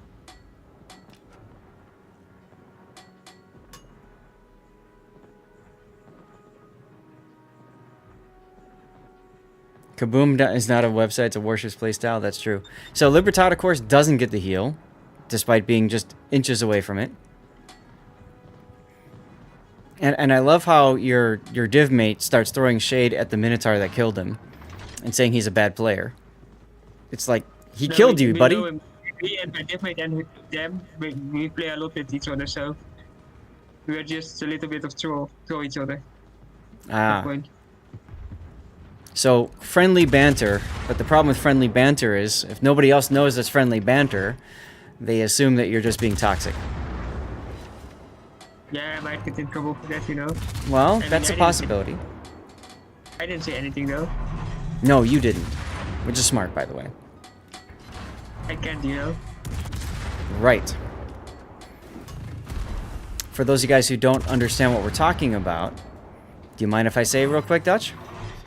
You can if you want to. So Dutch is a super tester, and as a volunteer for a wargaming program, one of the things that happens over time, and well, Sock as a fellow super test coordinator can attest to this, is that they do check to make sure that super testers are not being very toxic in the way they behave themselves in game, and that's important if you're going to volunteer to support wargaming. You know, wargaming wants to make sure that you're not going to be a complete jerk. Also, in this case, look, if the Libertos dies, look what's happening. Everybody's like, yeah. I mean, your entire flank is dead. So your outnumbered is actually going to work out well for you once that happens. That's what I mean. It's just some, I don't know if it works, but for some cases, combined with, I mean, look, my speed is almost 40 knots, almost close to it. It's like 38 or something. Yep. Look, Yep.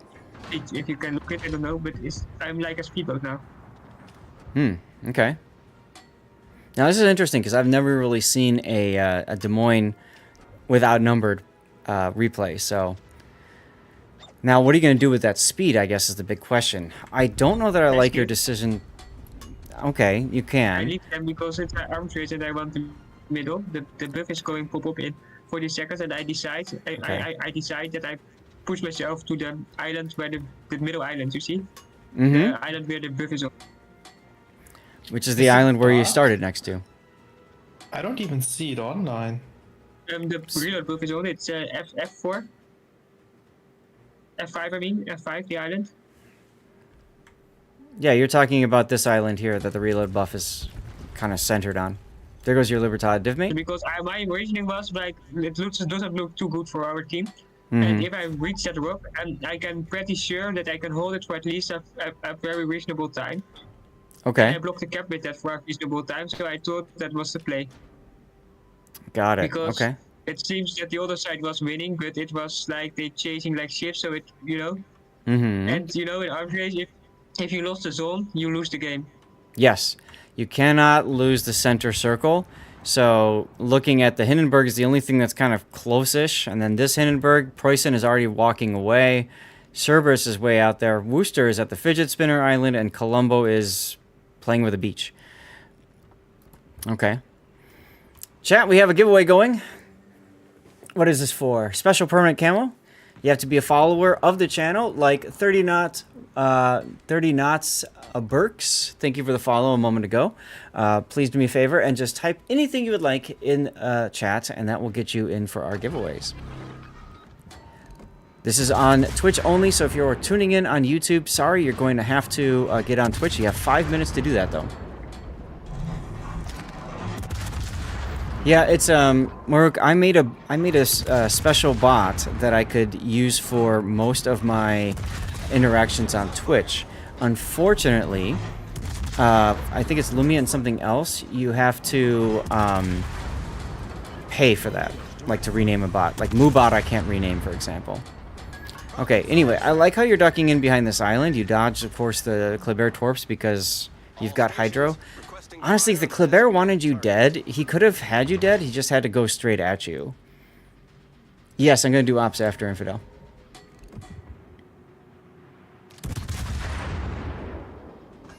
I did say giveaway. That's correct, Xander. So now what we're seeing is your traditional Des Moines game style, which is you butt up to an island and you shoot at anything that's in front of you, and every place else is just whatever, you know? Yeah, in between replays, Maruk, remind me, guys, I can probably set it up so that Lumia doesn't keep putting up some of the stuff, and that might save some issues. Oh god, you didn't get the torps. I played a little bit dirty, but I think it's allowed because it's in the game. What am I typing for the bot? Anything you would like to. You can say hi. You can put a emote in, whatever. Ah, gotcha. So I mean, I use the physics to my advantage, right? But it's allowed because it's in the game. Say that again. You use what now? I know there's a hidden island at the point. So I just stuck into it so that I slide a bit sideways so it does more torque. Mm-hmm. It's good there. Yeah, that's a good use of that island, and it does push you out a little bit. He saw the danger of the Des Moines, but what I mean is, like, if he decided he wanted you dead earlier, he could have just charged you and killed you even with your hydro on. The problem is he didn't do that. He went the other way, ducked into cover, lost a lot of hit points, and didn't have enough available for his other attempt, and which I would say is really foolish. He should have never come out like that, at least until you were surrounded by other things. So that's on him. He went crazy mode. How did he know that I was there? That's like the question. He never knew. How did what? How should he have known that I was there? He never knew I was there. So I was last spotted at H3. Well, when you were shooting at him and radaring him, you definitely knew you were there. He can see where your shells are coming from. But then he panicked, you know? That's the thing. Right, and that's the standard response that most players will have. So, again, you know, if he really knew he wanted you dead, if he understood a Des Moines in the center is a problem, he could have gotten you killed. He didn't, probably because he thought, well, that's okay, we still have the ship lead, we're doing well, blah, blah, blah. But this is the downfall for a lot of players, is that they don't understand that, like, you know, dying for a trade can actually work out well, as your Wooster comes up now. Great Vulture, thanks for the follow. Welcome on in. Please make sure you write something in chat real quick so you can get in for the giveaway, huh? And that puts us at 27 followers away. 27 from 15,000. It's amazing. Okay, you've got a Wooster and 3 battleships that all want you. There you go. Perfect. I'm chilling at the work. It's alright. So, what a lot of players will do here is they'll panic and turn and run. But you're going to stay on the island, which is the smart thing to do. And you have to decide, do you want to go for this Columbo or do you want to shoot the Wooster? And it looks like you're going to shoot the Wooster. Columbo is pretty healthy, so that makes sense. You have to be careful coming out here, though, because if this guy's got AP in the barrels, you'll lose hit points pretty quick. And he couldn't look there on the web line. He had to aim high. He could still citadel you from that angle. Fireworks! Like, you were showing him your rear portion of Citadel right here. But he had HE in the barrels and didn't seem to care about that, so... And then turned to get all his guns on you. Crazy. Now this hydros, and that was also not nice of him. He shouldn't have done that. Well, you know, it is what it is. Great Vulture won. Hey, look at that. Our newest follower just won a code. Congratulations, dude. But I am so lucky here that I have like a Booster and a Hindenburg farming those 2 ships for me. Mm-hmm. Yeah, you've got the Hindenburg and the Wooster, so all you have to do is make sure this Kurfürst doesn't come around the island. And it's fine. This is the hard thing about getting rid of an entrenched ship in the game. That's why I like going out too much. And now Yep. it doesn't work. And you saw him shooting, and just then you pop full speed. You beat yourself, but you don't care because you dodged his shells that way.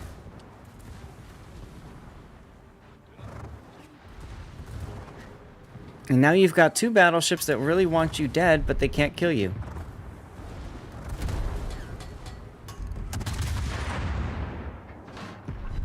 Nice cheeky shot at the end there. And this is what makes Des Moines such a special treat in pretty much any competitive environment. You get to where the enemy wants to be, and you just hold it, and you make it so that it's extremely painful for them to get it. You got a special permanence camouflage, Eastern, Western camo or something like that. So if you take that code, you go to your Warships launcher, and then you go to your account, click on Activate Wargaming Code, put the code in, and you'll get the code. It's a very nice camo. Yeah, you'll get the camo in the game when you log in. Vermont gets the heal, but nothing you can do about that. Gets found by Booster AP. Yeah. So all you have to do, all you can do really, is sit here and wait and be patient, which is another thing that a lot of players lack in this game, is just patience. Because what's going to happen now, and I can already see it, Colombo's going to get farmed down to 0, and then you're going to get the cap. Or, okay, you're going to get greedy. Am I? Yeah, you're pulling forward and you're trying to shoot over the island without being shot at. Or without being spotted. And you're taking advantage of the Colombo looking someplace else. Yeah, with the legendary board, like, if you see the Colombo turning the turrets, you can just reverse back and you probably make it in time. I'm Probably. not even sure the Colombo can shoot over this tiny bump there. Well, he does hit him a little bit, but he's got AP in the barrels. And now you're able to work through that. But that's the follow-up shot, and that's why I said you were being greedy, because you just never know what can happen with ships at long range that are not spotted. I mean, the good news here is, like, I think the points are flipped again, so he is ahead. Like, Yeah. there's no need for him or his team to do anything. As long as this Colombo can't actually cap the middle, which he can't anymore because there's less than 3 minutes left. You basically just win unless someone does something stupid. I'm surprised the Zao and Rhode Island were so far north, but oh well.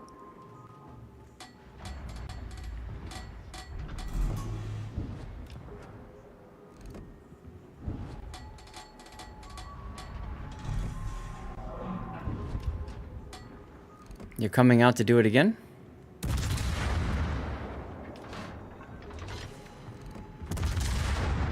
I wouldn't aim exactly there. I would be aiming more over here to hit the superstructure. There you go.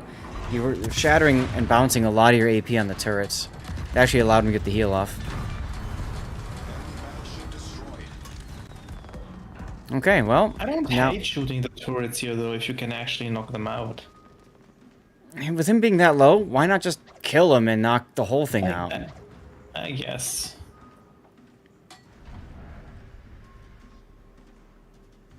This is where, like, again, in random battles especially, your enemy needs to be able to coordinate to get rid of somebody who's entrenched behind an island.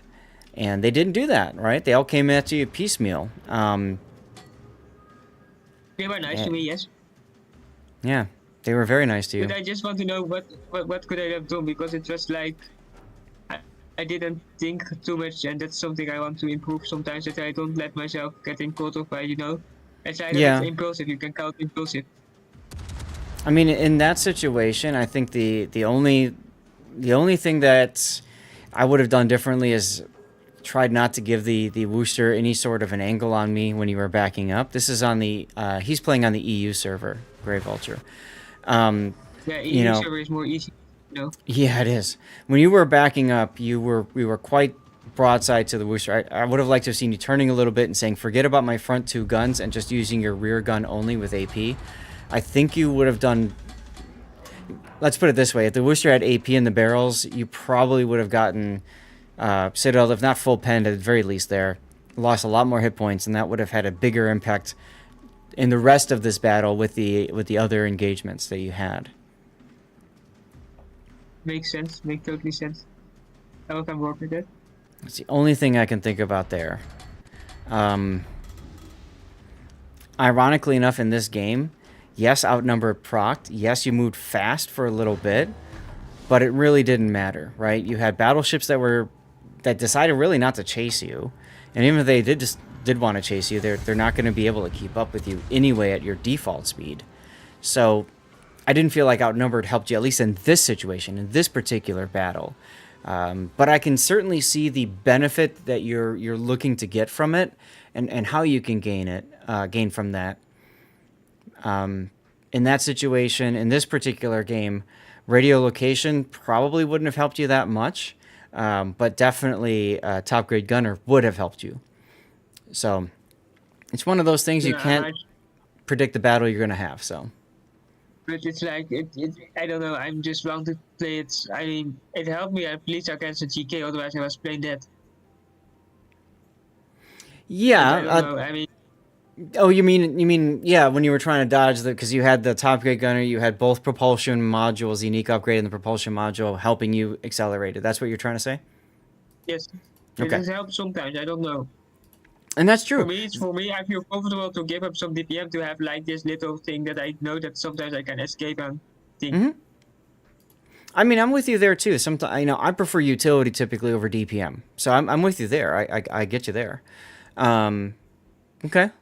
So let's look at your results here. So 800,000 credits. So you got 187,000 damage. You did pretty well there. First place, Mad Dog. I'll talk to you in a second, sir. And then detailed report. You took a lot of hits there. A lot of hits, but you didn't die.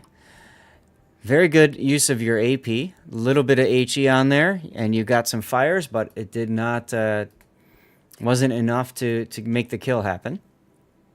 So, yeah, not a bad game. We'll go to your credits and XP earnings. And then I'll pull up the replay render here, I guess. Let's do that. Now, chat, remember, you'll be voting at the end of our 5th replay for which replay you would like to make it out into to YouTube, okay? If you guys have any ideas for titles, put them on here. I'm thinking about, like... Just mid or something like that. Yeah, everybody uses that. I'm just trying to think, because the big thing for you, you're highlighting is your great speed and your acceleration, right?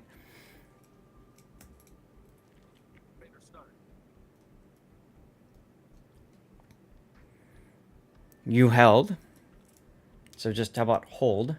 That could work because you absolutely held that center for so long. That's a good idea, Thudswit.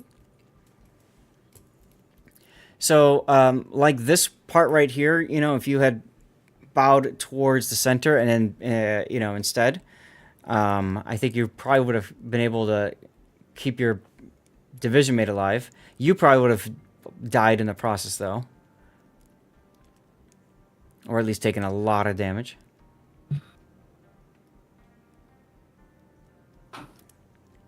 Unkillable.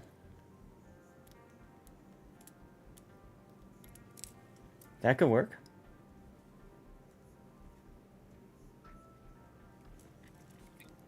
Sometimes I think to The Simpsons, the greased Scotsman sketches. Nearly an animal alive that can outrun a greased Scotsman. Well, it's like a nice to get some feedback, and I would like if anyone has feedback anymore, just write me. I'm fine with that. It's just for me, like sometimes I struggle with now is that my the things the habits and the things you do automatically are just kicking in a bit too often. Sometimes I have the feeling you have to break those bad habits. Yeah. They are not necessarily bad, but it's just sometimes it's just it's so sometimes I'm just too impulsive. Yeah. It's and I want to get my place there, and it's different. Sure. Falcon, no problem. Take care. Thanks for tuning in. Happy Friday to you. Yeah, and have a good afternoon. Right. Around. But look at this right now at the render. Look at just. I'm sure they all thought, oh, this guy's dead for sure. And you can't do this in any other ship. Maybe Salem, but probably not even Salem. You just can't do this kind of gameplay, which is why I get so many Des Moines games.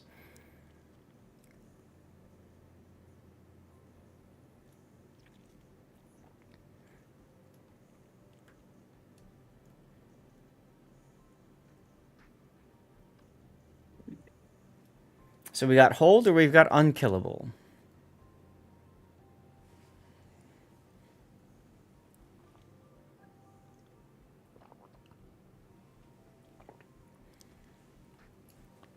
I think this should be called Island Waifu, because this island was his wife. That's true, but I have used that recently as well for a Des Moines game. Of course you did. Yeah, it was Big O's Des Moines game. That was the most recent one that came out. Isn't it that demonstrates how many Des Moines battles I get that I actually remember like the titles for them.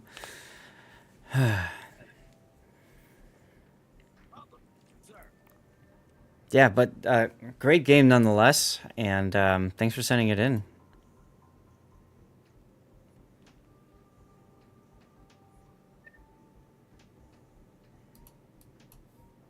Wow. All right. Well, chat, what we're going to do then is we're going to move on to our next replay, so thank you again, Dutch. And that'll be one of the options. Now, briefly, I need to mention a couple things. Do It My Way used Name a Villager for Manor Lords, but we are not playing Manor Lords Do It My Way, so I'm going to refund your points to you. Because I don't know when I'm going to play Manor Lords again. You unlocked Petropavlos today. That's where the camo goes. Oh, nice. There you go. Now, Mad Dog, you redeemed Libertad on Neighbors. Here's the deal. I have room for 5 replays, any replay review stream. That's today, and that's Sunday. And then I'm going out of town, and the patch drops next week, Wednesday anyways. So Sunday will be the last replay stream, okay, for the patch. Keep in mind, I said 5 and 5, right? So that's 10 total, and I already have 10 lined up. So I will keep your Cover My Replay in position. However, if we don't get to it on Sunday, I will refund you the points so you can use Cover My Replay for a future battle. Unfortunately, the patch will invalidate the battle that you just redeemed for. So if we don't get to it before the patch, sorry. If somebody ends up saying I don't want to do it or whatever, then fine. But that's how we usually do it. Okay. Let's see if I can fix this other thing I wanted to do here in Lumia. So just give me a moment.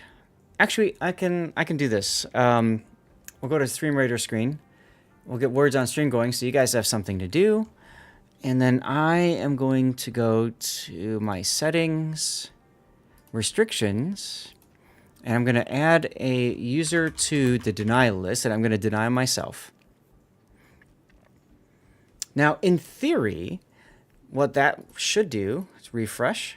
In theory, what that should do is now it won't spam my messages on stream, but we'll see. What's one let's try Fabletics. Let's see if that one pops up. What are those letters? That's a tough one, huh?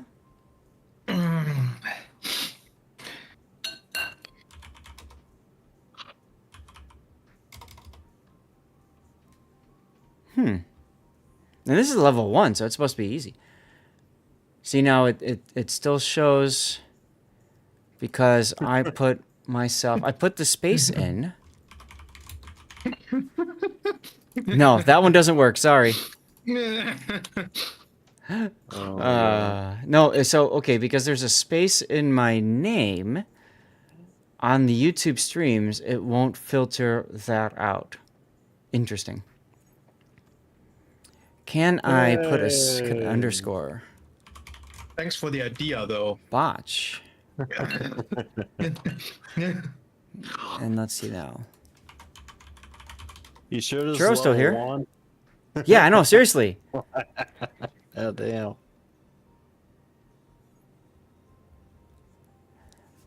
I was going to tell you earlier you were talking and I can't find the replay now, of course. I had an unbelievable game in my Jaeger. Oh, yeah? I did 242k damage, destroyed 6 ships, and got 44 torpedoes. Very nice. Nice. Cthulhu, are you here? And of course, it was a loss, because you know. Well, it always is, right? Your best games. You got it. Yeah. All right, Cthulhu, we're going to do your game next, all right? The new mechs. So we'll get that one readied up. If it weren't so close to the end of the patch, I would have sent in a Libertad game I had last night. To be quite honest, I'm surprised I'm not getting flooded with Libertad games. I'm really surprised because the game is the ship is so busted. It wasn't the most like you know, like it wasn't a game that's going to make for super great television, but it was really kind of disgusting.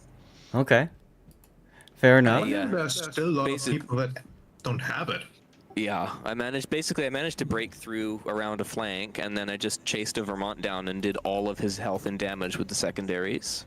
Wow. That's pretty good. Well, that's what you do, right? I Oh, thought look Piccolo at the would be lobster all boat. over it and send in tons of them, though. Big O? Well, I don't know that he's playing as much as he used to. Now that he's got his job and stuff like that. Nuggetman, thanks for the on-screen celebration with your 40 bits there. I hope you enjoyed all the emotes going through. That was pretty fun to watch. You played this as a casual game trying to get shot at for potential damage. Okay. Okay. So let's get this up and ready to go. We all know the Build- lobster camo makes you invincible. You can't sink when you have the lobster camo. Seriously. All right, New Mexico ready to go. So, ladies and gentlemen, here's our next replay. This is Ensign Cthulhu, who used to cover my replay for us to take a look at his New Mexico game. As you can see him saying, he played this as a casual game trying to get shot at for potential damage. The captain's a 6-pointer, and he's had her for ages. And you want to show new players what can be done. And Nugget, thank you for the 10 bits, and thanks for sharing the picture of Stevie there with those dollar bills. All right, so the New Mexico at Tier 6 is part of the original... Actually, technically, it's the only battleship line right now. It splits a little bit later. But what's one of the original battleships in World of Warships. We often call these more of a shotgun-style battleship because their accuracy is pretty piss poor. They've got tons of barrels. They're big, thick, and slow, and so they soak up damage quite easily in the game. But that being said, I really did enjoy New Mexico, and of course there's the premium variant of that, which is the Arizona, which you can always get your hands on as well. If you want a New Mexico style gameplay, but you want to play premium ships, you can just throw commanders on it and that sort of deal. So, Nugget Man, thank you for cheering the 50 bits now. So let's get into the build here as the lights in the background go nuts because of Nuggetman's bits. Did New Mexico get the same buff that Colorado did with the heal? That's a good question. I'm not 100% sure. I want to say yes. You're talking about here where the repair party consumable reloads quicker, right?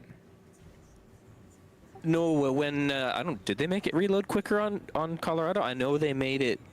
Like this was like a while ago when they made it so that it heals more health. So 66% looks. Yeah, it's the looks same like heals a on buff version. Colorado. Okay. Yep. I haven't Which played means New Mexico in eons. fair enough. So now I have to reload his his build because as soon as I click away, the build viewer's like, "Oh, I forgot what your build was."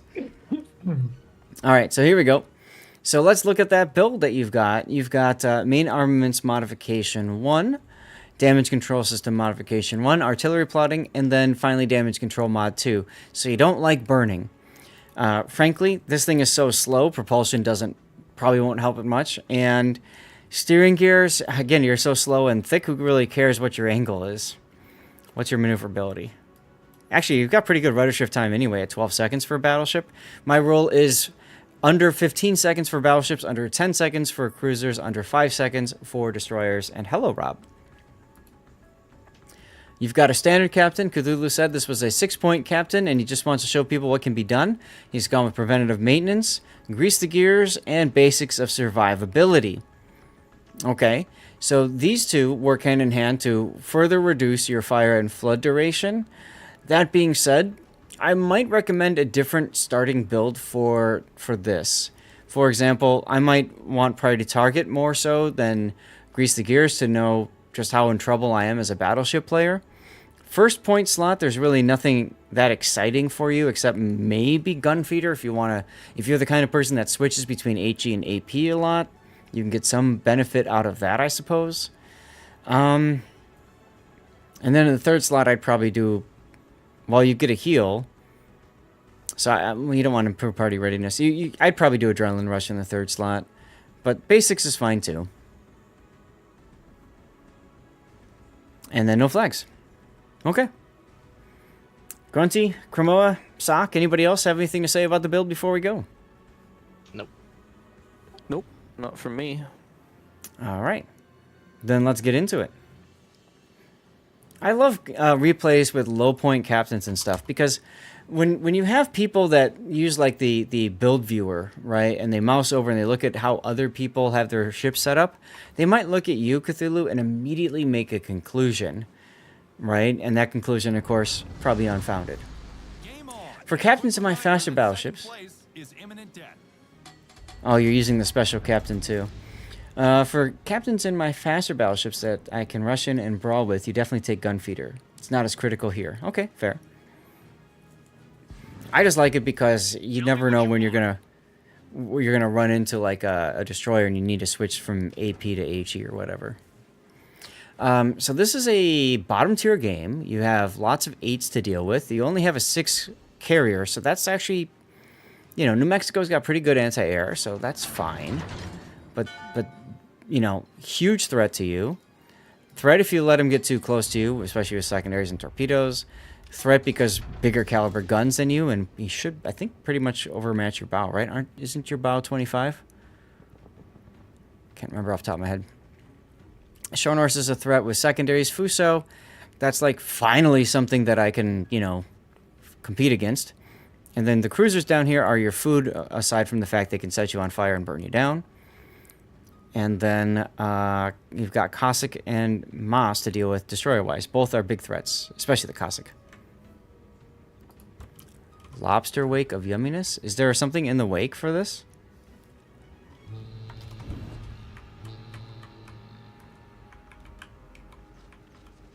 It leaves... Oh, okay, so it leaves lobsters on the wake. I didn't know that. Okay, then. Interesting. Very interesting. Continuing his beginner-friendly build, Basics helps live a bit longer, perhaps, and get more experience during a game. That's true, Electric. That's true.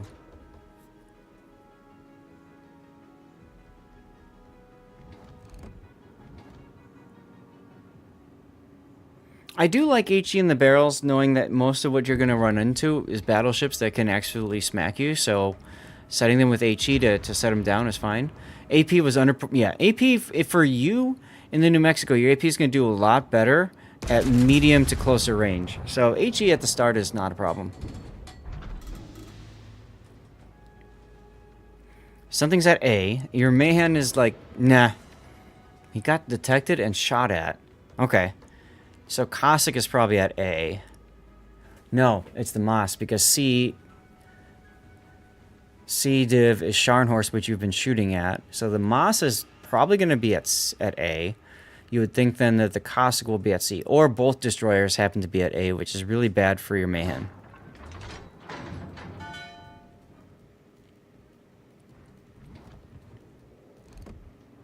This is actually a good shot right here on the Scharnhorst. He's sideways. Now, you aimed it a little bit low, in my opinion. You're being helped by the fact that he's turning in. But I feel like you aimed a little bit low. Thankfully for you, he took care of that for you and turned southward. If he had kept his course on, most of those shells probably would have missed.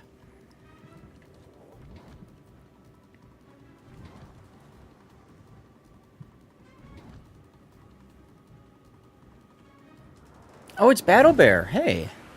It's another streamer I know. And the Moss living a charmed life. Well, the Mayhem clearly doesn't want to do much about it. So you can avoid the Colorado Giga Smash that way. Yeah, that's true. And B is being capped now too, so you're probably also avoiding the Cossack. So that's a good choice. That burning sensation you feel is a fire. I've actually not played with these captains and stuff, so hearing them for the first time is a little interesting. 2 fires, that would be a DCP for me.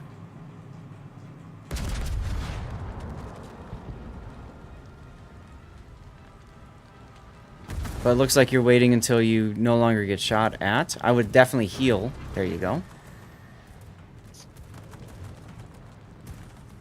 Yeah, I think if you would have DCP'd that double fire, you would have been okay. You've got extended duration of your damage control party, so that could be helpful. Right. Yeah, you're waiting to get undercover. What I mean is, though, because your DCP lasts so much longer, you could still get into cover as it's running. But okay. Nice fires on the Scharnhorst. And rip one of your destroyers. There's the Mayhem. You kind of knew that was coming, right?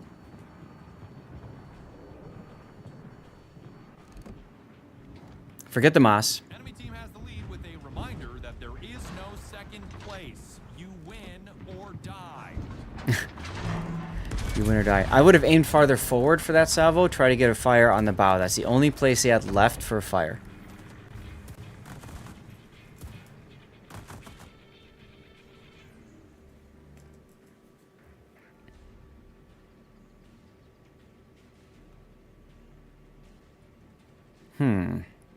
You might want to put a plane up here to get some extra spotting, since there's really nothing else that's spotting for you.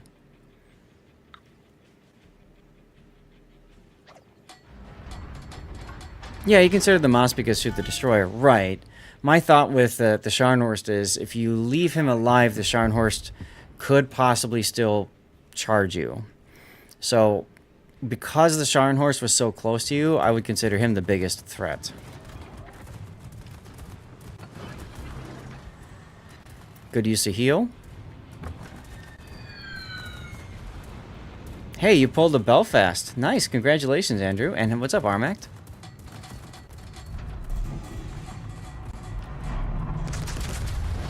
Moss is probably going to speed up once he sees you shot at him.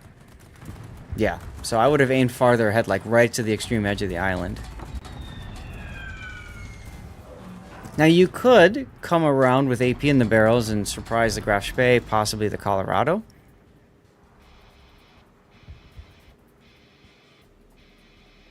Looks like you're kind of fixing to do that.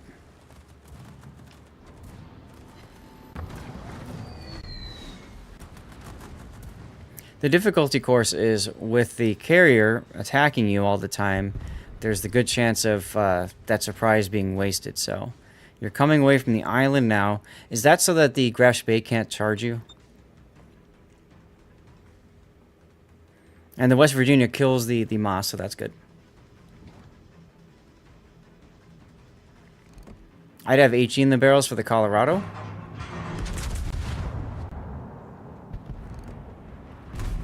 Okay, so you can angle to the Colorado. Gotcha. I would definitely have the plane up right now to see what the Graf Spee is doing, though. Like, if he's going to come around the island, like, behind you or in front of you, like, you need to know which way so you can go and shoot at him.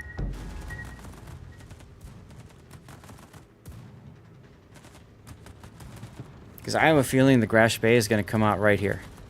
And if you're ready for him, with your AP in the barrels and everything, you can smash him.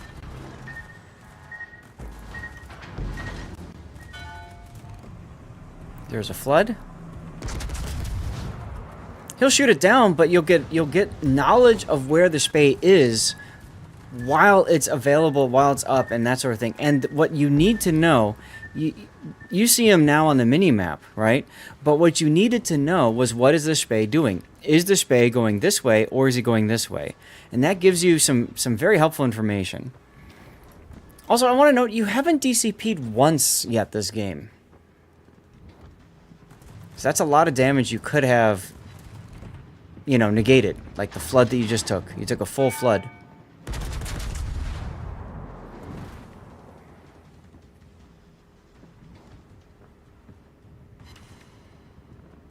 Strategic target. Well, despite your early losses, you guys are winning on both sides now, so that's good. I like the decision to change to the Helena. I would be doing that too.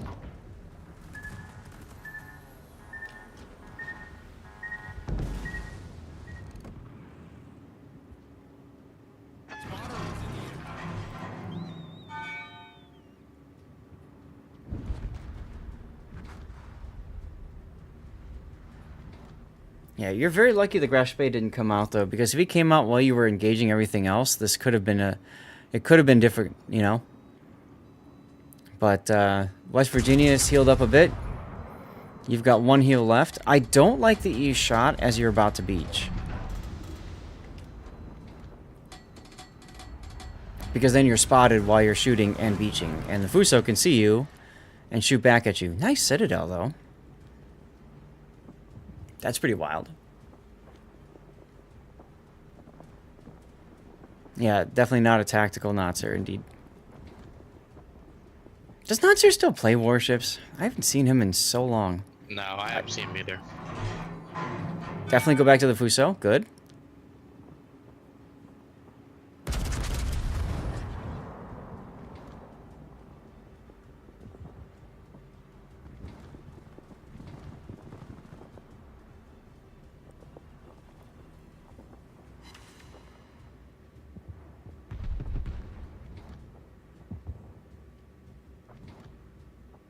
Strategic target, which means kill that guy.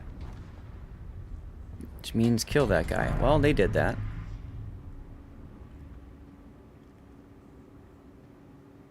He's turning, so I'd be aiming a little bit lower.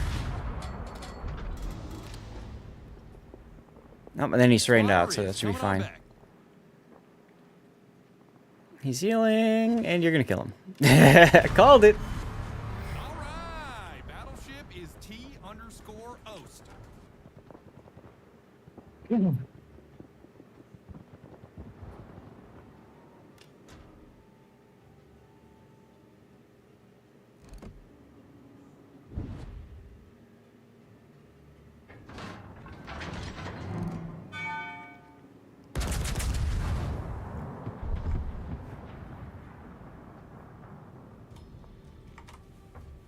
This is the point at which you looked up and actually realized, yeah, you guys are winning by a lot now.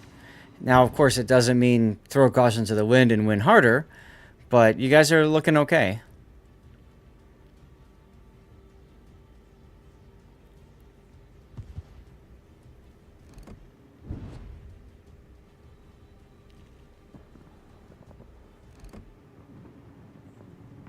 Fortunately, the tier 8 action seems to have been mostly on the other flank. Yeah, you got lucky there. The big thing I think you got lucky about is that the North Carolina left the flank and he went mid. If he would have stayed south, that could have been problems for you guys, right?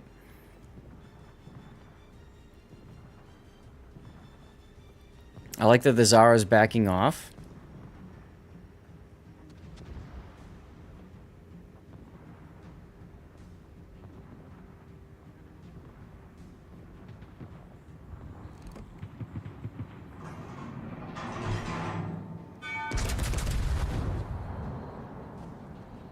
You could switch to HE at this point in case he's going to stay bowed into you. He probably will, actually, because of the West Virginia. Yeah, the enemy's top tier battleship left the flank, yeah. Hujam saying he's still here.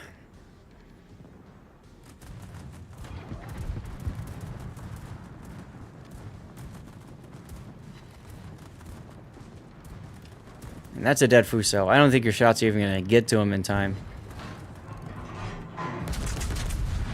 Yeah, but he's not... I don't think he's looking at nosing into you. He's looking at nosing into the West Virginia 44. Because, one, he's closer, you know. Cromoa with the flex. This was a good flex by Cthulhu, let me tell you.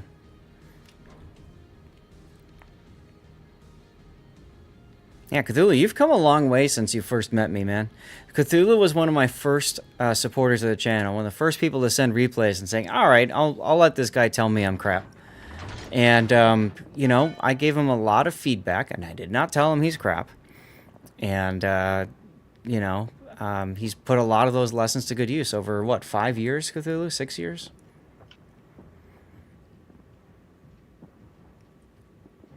And that's true. Yeah, if he turns into your friends, you want the AP and the barrels to smash him. Exactly. So that's fine. What's up, Evil Homer? How you doing? You hate that so much and would totally never ever do leave my flank if I was top tier battleship. It has to happen sometimes, but yeah. 3 on 6. Good thing you're in a very slow, thick, heavy battleship right now, huh? Now for the feast. Oh, I see it. And he's not even moving. Now you're thinking he's going to start moving forward, so you aimed a little bit ahead because everyone's going to start shooting him, right? He's not gonna move. Nope. The fact that he's still here at this point tells you that he's not gonna move because he had all the time in the world to get in a better position and he didn't. Exactly. So I would, especially the very first salvo, I would aim center mass. And then maybe the second salvo, I would aim forward because sometimes after people take a big hit in a carrier, they go, oh my god, and they start moving forward. But he didn't want to do that. You're definitely not foreshadowing anything in your Surugi game? Nice. We'll probably do that one next if you don't mind, Armact. I'm actually surprised he got a sit with the AP here. I was expecting overpants. I was about to suggest actually switching to HE to not get the overpants, but well, what do I it didn't know? matter, right? This is the curse of doing the Zath replay, right? Is you have that coming up. Switching HE would have been the next thing you did. Yeah. Thing is that he was that low, even overpens would have been enough probably to kill it. Let's get Stream Raiders going. Hey Gary, how you doing? Welcome on in. Yeah, right. Yeah, it's gonna take you way too long to reload, so clear your guns, clear the barrels. Nagato is taking some hits. I don't see his smoke screen anywhere. That's weird. Up there he is. He was in smoke. Okay.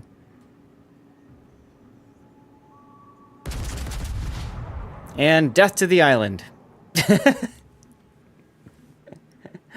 You probably saw that and you're like, damn it! I'm a little bit optimistic to lob these shells over. I know the American arcs are not great, but yeah. You took it on speculation, but pretty sure it wouldn't happen. What gave you that? The feeling there was an island in front of you with a giant cliff?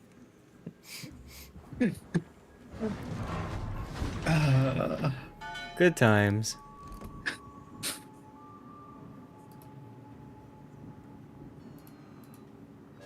And there's the win. Sometimes yeah. It is. It is. It does lag a bit before it pops up. And lags a bit before it leaves, too, which is really annoying. And it goes based off your center mass as opposed to what's in front of you, or, you know, your front turrets or rear turrets. So, anyway. Bottom tier. Nice game. You're in the middle of the pack. You didn't die. And you have a 6-point captain. Yeah, I agree with Grunty. It's a solid game. Almost 100,000 damage. You got yourself a Dreadnought because you didn't die. And you killed 2 things. All in all, I'd say that's a pretty profitable game for you, huh? You can't hope for much more when you get into the game and see your bottom tier in a slow battleship. Certainly not early in the battle. Maybe mid to late, you know? And it's almost like the point where he's sitting here with nothing to do twiddling his thumbs, a wild Ryujo appeared and said, here you go, have some free XP. You know? And that can happen, but that's really what you're looking for. All right, Zath, I'm out. I'll talk to you later.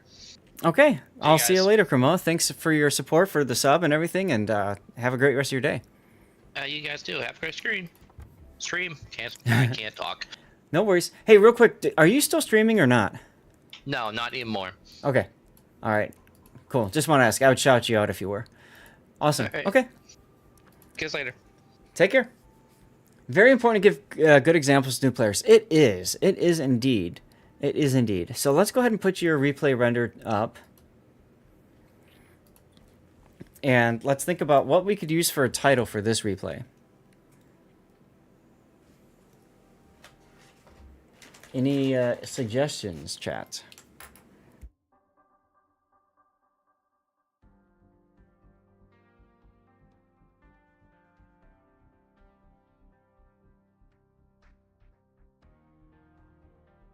Rock locks.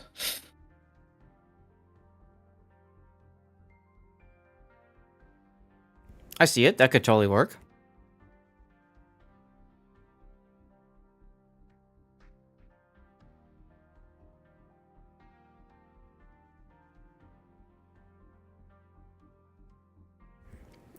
Second for rock lobster, okay. And profile? Yeah, if you do great in it, it's OP. There you go.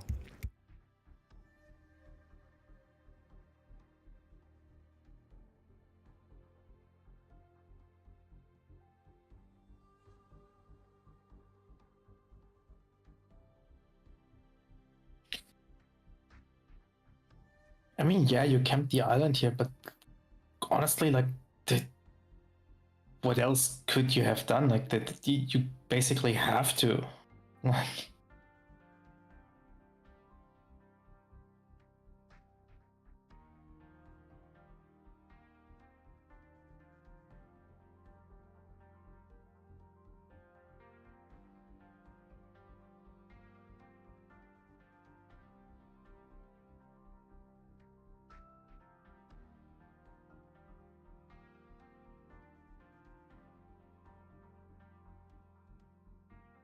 Yeah, that's true, Darth. Usually the Nuremberg is what gets blown up first, right? it's a very interesting positioning the enemy Spare got himself into. Well, so yeah, there's no YOLOing in American standards. That's true. So this goes to the feedback that I would say for Cthulhu. The two pieces of feedback I give him is one, don't forget that you can use a plane to see over an island. Because if that, I don't know what the Spey guy was thinking, but if he decided to go forward and go get behind you guys, that would have been a huge problem, right? I mean, he was spotted most of the time because of the Akizuki, right? In the middle of the B cap. Towards the end, yes, when he had decided to bow towards A, but there was a long period of time when he wasn't shown. And the difference, like the important thing for, you're talking about like noob players versus experienced players. An experienced player needs the information. They need to know what's out there. So think of it as the plane gives you that information. Now, sure, it'll be shot down, okay? But that information that you get is so helpful. Which way is he heading? If he's heading to A, then you know you need to come off the island so that he can't torp rush you. If he's heading towards your carrier, the back of the island, which is where I thought he'd be, then it tells you that you need to get yourself in a position to smack him when he comes around the corner. So that vision, even if it's a glimpse for all of 2 seconds, it tells you everything you need to make that decision. It's true. And it's not that you're using the spotter plane for anything else. So You've expected him, but the point is he didn't. So using that plane tells you what he's going to do.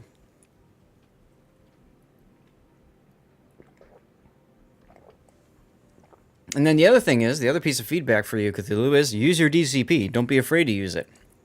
Generally, double fire, you use it. I get it. You were trying to get behind cover. But I would still have used that DCP right as soon as you got on that second fire and get behind the island. Because you've got that extended period of time for the DCP in an American. Now, if it was a German battleship, British, whatever, yeah, I can see the argument for holding on to your DCP a little bit longer, but then once you were behind cover, I might have still popped it just to save myself some fire burning time. I don't know. But, and that full flood that you took, you could have DCP'd there. Exactly, yeah. You just have to get used to the longer duration DCP. And what's up, Casualty Drinker? So, like right here, for example, I'm pausing the replay render because this is the key part. This is the key thing. Enemy has all the caps. You don't know what the where the Graf Spee is, or anybody else for that matter. That plane gives you that visibility, and it would spot the Graf Spee Maybe I'm a little bit too early in the replay, but it would spot the Grash Bay's approach to the island. Okay, so the Grash Bay spotted. That's not okay. So it's coming up. He's shooting his guns.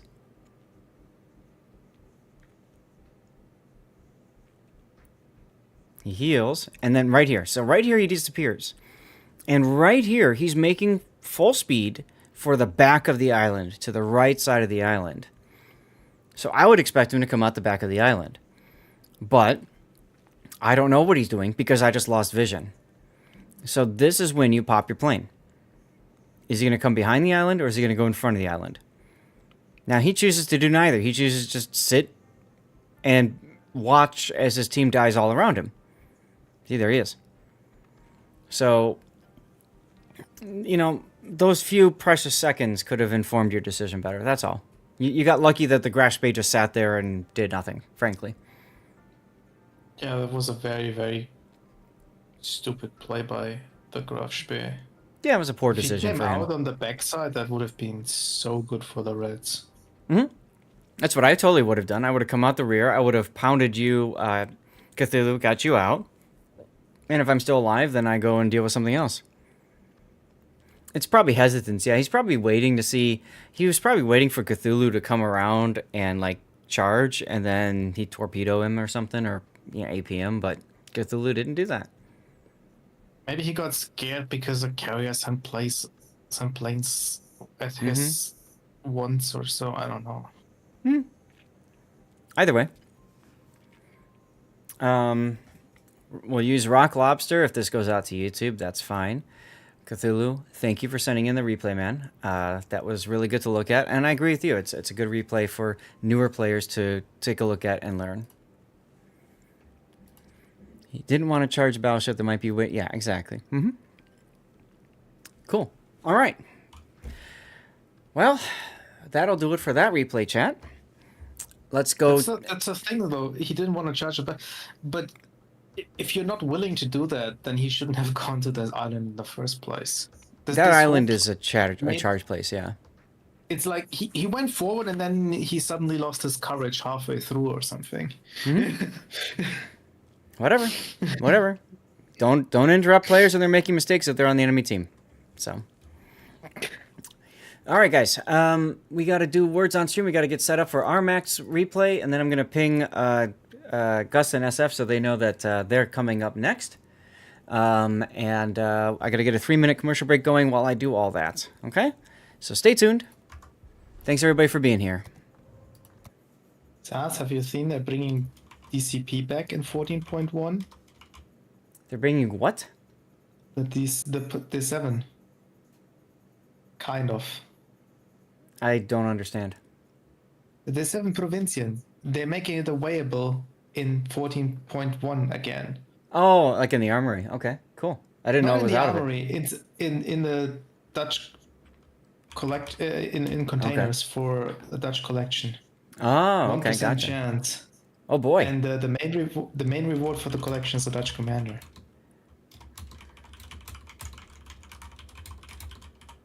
It's a dev block that went up like 2 hours ago.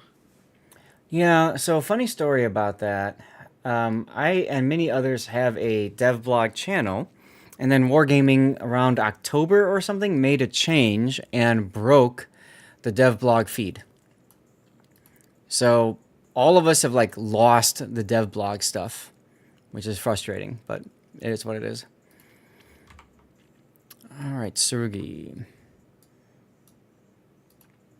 So if you see a dev blog like that, do me a favor, Grunty, and just please post it in the dev blog channel, all right? I don't have your dev blog channel visible. Well, then make it visible. Thanks for covering that one. You're welcome, Cthulhu.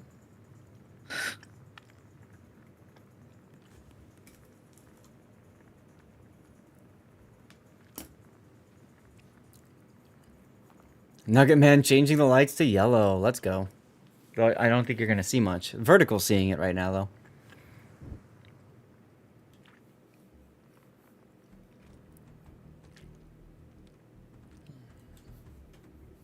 All right, now kick off one more while the commercial break runs. I can't even post in that channel, to be honest. don't have permission, I guess. Oh, okay. Well, just post in general then. And I can grab it later and do whatever. Thanks for lurking, Cthulhu. Let's see. I want to... This is such a annoying ship. I think I'll do something like this. No, I don't. What do I want to do with it? This is it's not a good skybox. I hate screenshots of ships with mountains. Actually, I can do a tight. Maybe I'll do a tight like this. I'll do something like that to start it off.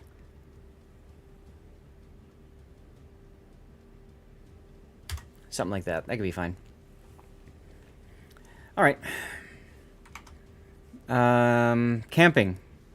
Camping is the big word, I think. Hujam's still here.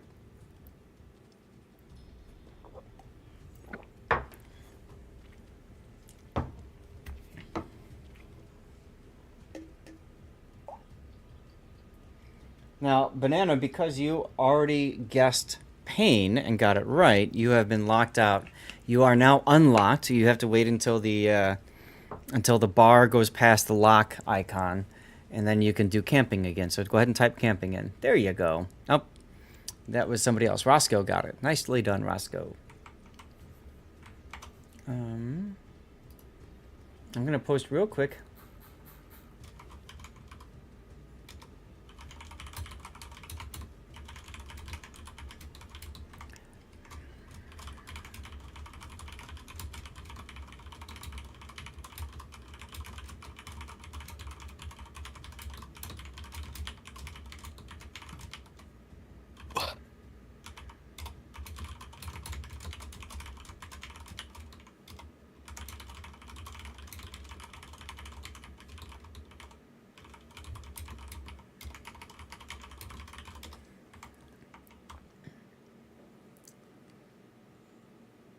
Mapping uses double P. That's correct, yeah. All right. Cool. Let's get back to the main event. All of you guys. Okay. So, are you ready, Armact? Yep, I'm here. You hear me good? Yeah, you're coming through fine. Perfect. So, ladies and gentlemen, this is a ship that I've been wanting to cover for a while and just haven't had anybody sending in the replay. This is the Tsurugi. It's a Tier 9 Japanese premium battle cruiser. It came out along with the Japanese battle cruiser line. She's okay. There's things about her that are fun. There's things about her that are not. And I'd say she struggles in a lot of cases. She's got 457mm guns at Tier 9. That's fine. Pretty good accuracy and that sort of thing in them. But Tsurugi, unlike the Japanese battle cruiser line, does not have that special spotter plane that kind of makes them unique and really good at sniping things. She does have F3 torpedoes, which I guess can come in handy if you get really up close and personal to somebody into a knife fight. But the big problem with these torpedoes is, well, actually, never mind. They're 15-kilometer deep waters. I saw up here it's at F3, so I'm thinking about the standards. 15 kilometers is fine. It makes them makes them a little bit handy. I was going to say trying to get close to the point where you can use those torpedoes can be a problem, but 15 kilometers should be okay. Honestly, it's a ship that I've played a few times, like in operations, and then just shelved it. I don't really have much of an interest in playing it. Armact, how about you? How's your experience been with this ship? I have, I've generally really enjoyed it. Okay. The high explosive, I think, got a buff shortly after release or something like that. Okay, the HE shells? I think the HE shells. Okay. I might have been like a little damage or fire chance buff. So okay. it ends up being rather comfortable to play because 18-inch armor piercing hurts things. Uh-huh. And, you know, even though you don't overmatch battleships, you can kind of be a little, Thunderer impersonator and yeet spicy fire shells their way. So Okay. And yeah, because these are deep water torpedoes, I need to highlight too, they can only hit cruisers and battleships. Thank you, Electric. they can't even hit cruisers. Sorry, the carriers and battleships is what I meant to say. But yes, they can't hit cruisers. Right. So, I mean, they're okay, but I mean, for you, the bread and butter is going to be your main battery, right? Totally. I think you'll see me dump torpedoes where I think a battleship might appear. Okay. Sometime or another. Okay. Torpedoes reload so slowly, and you only get 2 reload boost charges, and it's hard to feel like you can just spam them away because you think you might need them later, sort of thing. Okay, fair enough. Worth noting, your concealment is quite good. 11.45 when you do the concealment build, and your speed at 37 knots definitely makes you a battle cruiser, so that makes sense. Okay. Well, let's take a look at the build and get to your game and see how you play it. So you've got main armaments mod 1, damage control, aiming systems, propulsion, concealment, and then finally main battery mod 3. Okay. It's a fine build. I will note your rudder shift time is pretty bad. It's over 15 seconds. My rule of thumb is 15 or under for battleships, so I might consider changing that up. That's a sizable reduction in rudder shift time. Might make the ship a little bit more responsive to trying to dodge incoming fire, dodge torpedoes, that sort of thing. Alternately, if you find yourself getting farmed a lot, the damage control might be a good choice too. For Tsurugi, I guess if you're stopping and going a lot, the propulsion comes in handy. I think the hard thing for a lot of Japanese battleship players, especially the Japanese battle cruisers, is learning to not move at full speed all the time. You can go at a quarter to a half speed and only speed up when you need to. So, okay. I would actually say that the ship gets overmatched by 16-inch armor piercing to the bow and stern. Okay. So there's a little bit of, well, if someone catches me broadside after I turn to get all 6 of my guns off, do I want to be faster getting somewhere else? Or do I want to be able to give them the wiggles a little bit better? I don't know. I might try it out different, but frankly, if you're getting shot at, you already have problems. It's true. You don't play her on the front lines. That's for sure. Not ideally, anyways. Okay. Pockington, I don't know if I want to choose the new Dutch commander or the Tier 9 Pan-Asia battleship. You have to choose between the two of them? You can get either one for free, but you don't get enough tokens to get both for free. Plus, it takes 2 patches to get the battleship, whereas the commander you can get in 1. I'd get the commander. Pan-Asian battleship? What do I care? Anyway. That battleship is like a Tier 9 Slava. I'm even less interested. Okay. So we got a repair party consumable, and then you've got your torpedo reload booster, and then you've got Yamamoto as your captain. I'm very curious, what ship is your Yamamoto on, tech tree wise? He's on Yamato. He's on Yamato. Okay, so this is your Yamato build then. Okay. So you've got emergency repair specialist, grease the gears, and that's buffed because it's Yamamoto. You've got basics of survivability and adrenaline rush, emergency repair, concealment, and fire prevention. So you got your typical kind of tank battleship build out of Yamamoto.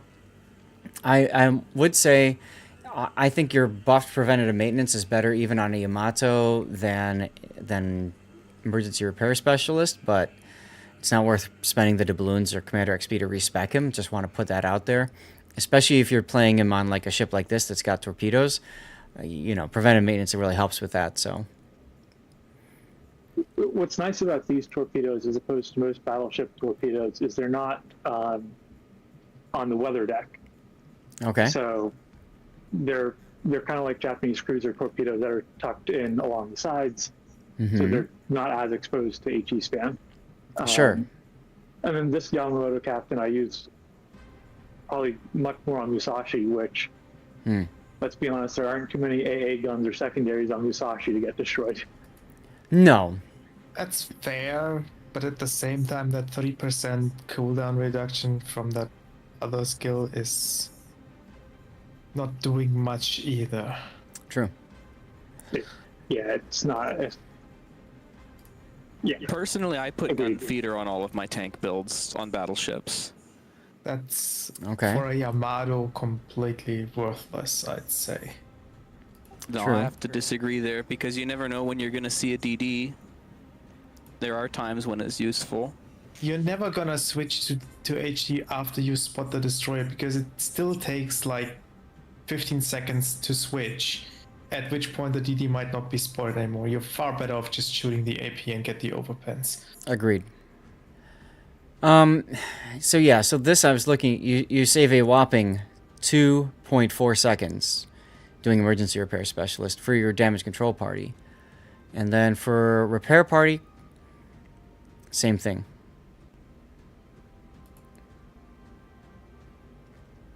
Yes. It's Weird. It's not showing up. It's not updating properly here, but you get the idea. yeah, it doesn't, you know, for those couple of times every once in a while where I'm sitting there on fire and just like mashing the R key, Mm-hmm. you know, one eye on the timer and one eye on my HP that's slowly burning down. Yeah. It can save you. I get it. Yeah, it is a little bit just on the tiny margins. What I would consider rebuilding on this ship, if I had like a specific captain for it, would be to maybe not take fire prevention and then do brisk and maybe priority target. Because it's going to get buffed with an extra repair party.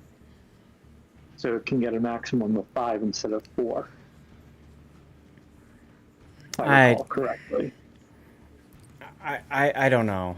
I don't like the idea of losing fire prevention because, I mean, that saves you from so many fires.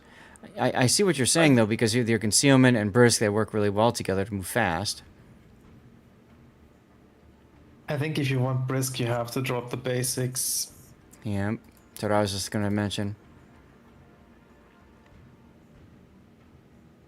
And then pick up the preventive maintenance.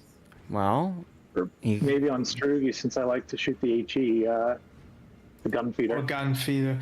Yeah, it wouldn't be a. Sivuki has 150, has the 457s, right? 31 knots. Thanks for the follow, by the way. I thought you followed earlier, but thank you either way. You're probably not tanking 2 million in a Tsurugi with how squishy she is. This Not is unless true. you have a very bad Dutch airstrike player on the enemy team. I'm just trying to think of ways that you can get that extra heal in from here. I mean, the You're other not option is proccing it. basics.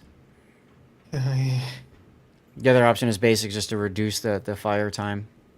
If you really want these other skills, I don't know. I think fire prevention is just so helpful for ships that just get spammed down. But I suppose if just you've got 32, it's not as important. Just drop basics, pick up the brisk if you want it, and the preventive, or the gun feeder, whatever you want as 1 point. I'd take the preventive, but Yeah. whatever you want.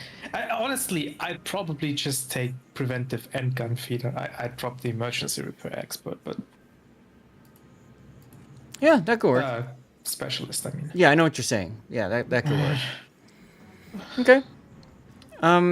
And then flags, you've got fire reduction, heal boosting, and speed. You're trying to conserve flags, I guess? Yeah, mostly. I usually run fire reduction and speed, or not speed, heal on all my battleships, and like heal on all the ships that have a heal.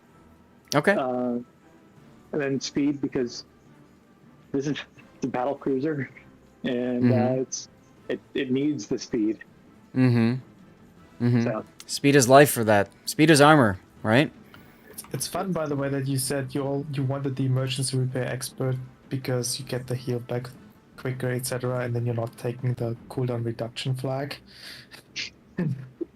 Yeah, I've burned through those consumable cooldown reduction flags quickly, so if it's not a Yeah. ranked game, I'm not going to use it. Right. Yeah, if you're conserving flags, that's fine. Who cares? Makes sense. If I was for some reason taking Sarugi into ranked, God bless me, I'd probably have the Right. cooldown flag. Yeah. And yeah, the you know, ERE extends the duration of your repair party consumable, so you know that extends the time before you can use the next one, but you do heal more, so there's that too. So, okay, well, let's get into your replay then and see what we can see from it, huh? First of all, let's take a look at them torpedoes. Where are they? Ah, there they are. Okay. I see them. So yeah, they're pretty well protected. Kind of like cruiser style. Okay. Yeah, they have the same flaw as the Japanese cruiser torpedoes in that they don't turn forward at all. Right. Right. Which goes back to Electric's comment earlier about it's really only helpful when you're kiting away from chasing carriers and battleships, right? So, okay.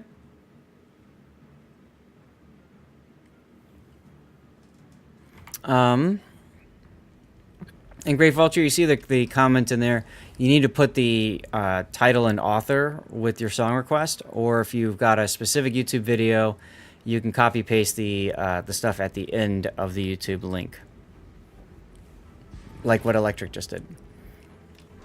Anyway, so this is a top tier game for you. No carriers, one sub. No carriers, one sub. Not much in the destroyer department. A lot of battleships. A lot of scary battleships. Right. In that all except the Los Andes has 16-inch guns, and the Los Andes is its own bundle of worry. Yes, exactly. Now, Great Vulture, you can't put the entire link in there. As you can see, link sharing is off because we get bots in there that are like, cheap viewers on this link and blah, blah, blah. So what you need to do is where the link says V equals or whatever, you just copy the letters and numbers after that part of the URL.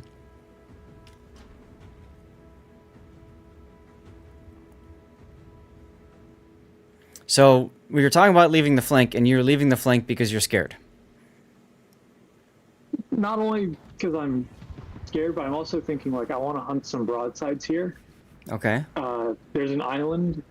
There's that big blooming island in sea, where in the Massachusetts is going up the left side of it. So I figure, well, maybe if I post up somewhere near B, someone might come on over and. Okay. Kind of like that Los Andes there. I think I might maybe get some torpedoes or some shots his direction. Okay. There you go, Great Vulture. Go ahead. I really want this Chikuma here. Yeah. Well, I can see that. It's The problem is obvious enough on replay. Yeah, the problem is opening up there. It does two things. One, it tells him where you are, and two, the Chikuma pops out right after you shot your guns. So, whoops. Yeah. Insta DCP.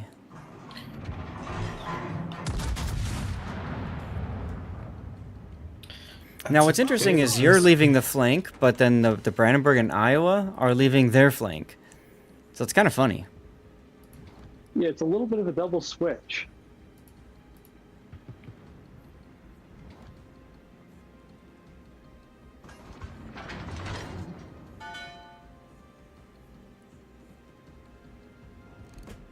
Why are you leaving though?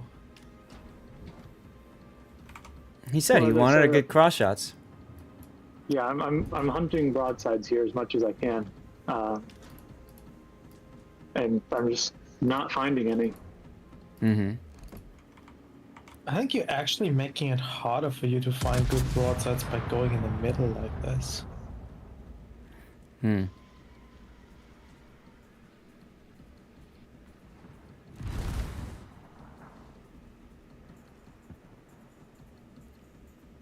You're also taking your torpedoes completely out of the game. Mm-hmm. Rui, hey, your unique upgrade for the gearing, it is confusing. So, for the gearing, you lose reload on your guns and I think your torps as well, but you gain concealment. You get the same concealment as a Shimakaze.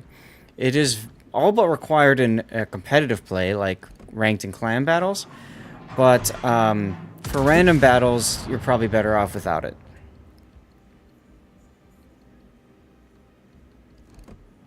Now, you're able to use your fast speed to your advantage to get to the other side. You're fortunate nothing went up the middle at all on the enemy team.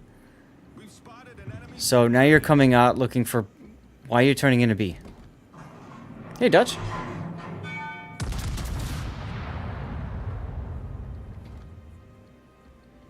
I'm not sure why I'm turning into B here. Sixth sense or something? Maybe I'm thinking if I can scoot along into B, I can disengage. But maybe get some shots on the Vladivostok in Kansas. Okay. It does allow you to get behind the enemy, but if you keep banging away with your guns, you're kind of showing yourself and telling people where you're going. You know what I mean? Yeah, and I am feeling a little bit of pressure in that it's like, 5 minutes into the game, I've done 25,000 damage, and my team's lost one flank, and another flank is very much in the balance here. Yeah. So I'm feeling like, all right, I'm a top tier battleship. I got to make a play. There's a little bit of make a play-itis here. I think it's way too early for that, but okay. And as Grunty said, you could be throwing your torps at stuff, even if they're luck chucking, whatever. Like I might have, when you decided to go into B, I might have torped this way, right? In case any of the enemy battleships advanced, which, oh look, they are. You might have surprised one with your torps.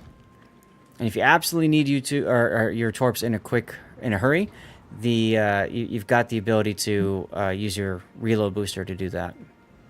Yeah, I have that in my pocket. Yeah.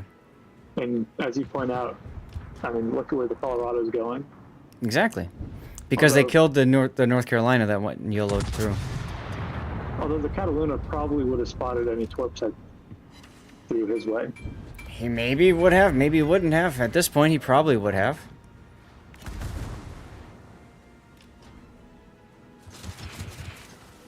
But now you're trying to torp him. And this New Orleans is saying, hey, how about you kill me right now, please? Go right ahead. No problem. I'll take it. And then Sergei says, nah, we're just going to overpen. Yeah, I'm like, this is perfect. I have found the broadsides. I have found the broadsides I was looking for, and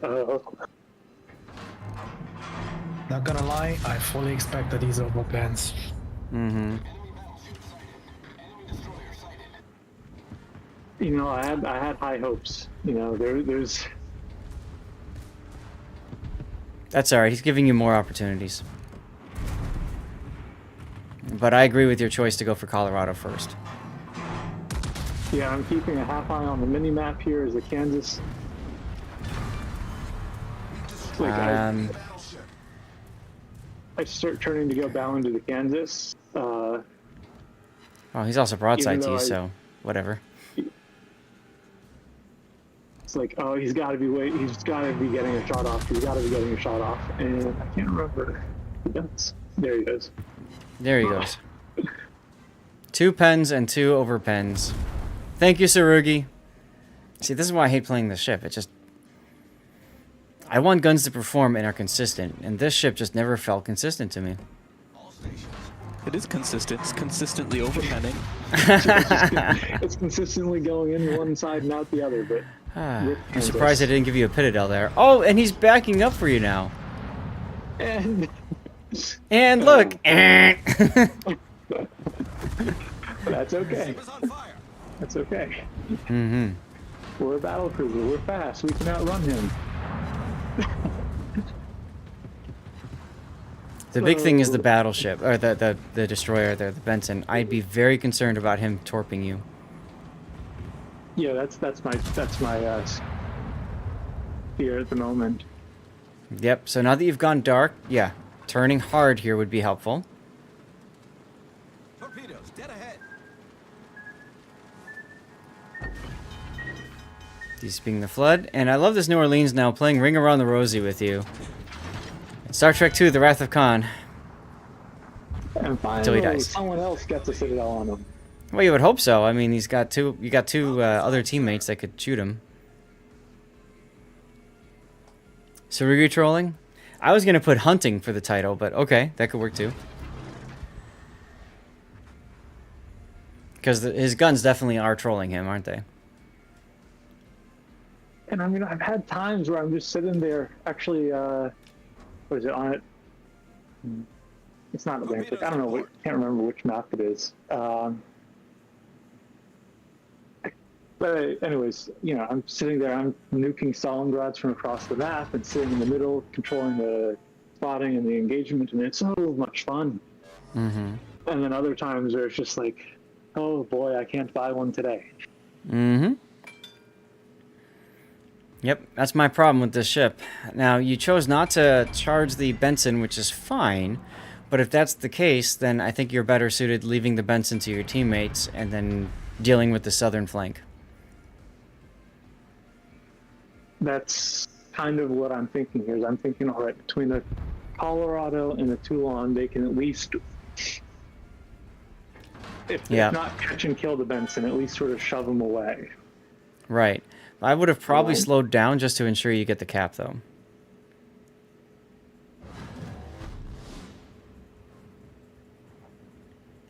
Yeah. And I mean, if the Benson tried to be cheeky there, that would have been got a reset off or something. Sorry, I didn't mean to interrupt.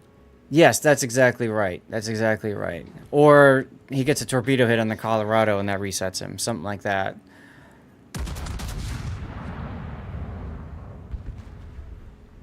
Like, with your speed and everything, you're in no particular hurry to, you know, get out of the cap. You can still hit the Los Andes from the cap, so. Well, if I could hit the Los Andes, that is. Well, you hit him. You just didn't penetrate or damage or whatever. Yeah, so, I you know, didn't hurt that's him. all. Yeah. Just tickled them. Just tickled them. Let them know I was there, you know. That's right.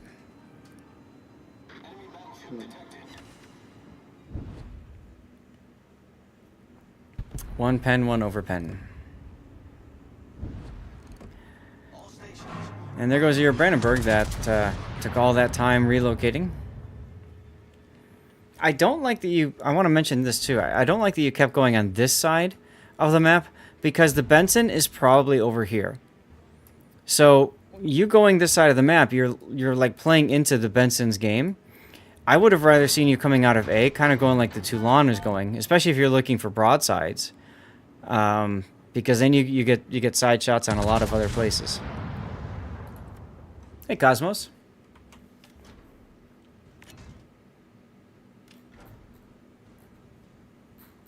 Yeah, I think some of that was determined by how I first...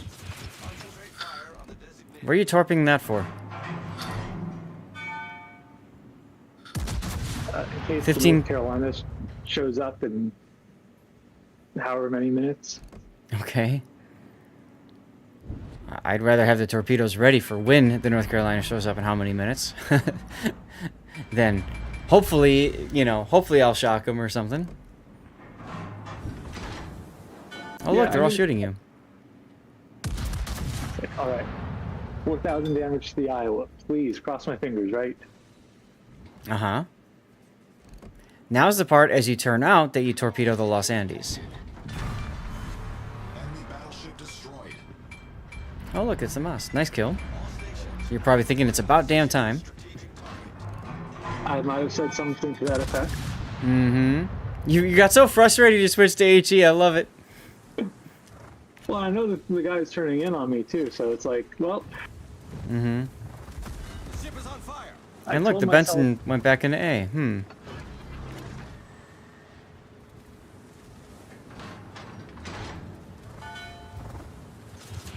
All right, I did use reload booster now, by the way, because both your torpedoes are on a cooldown and you've got 5 minutes left in the game.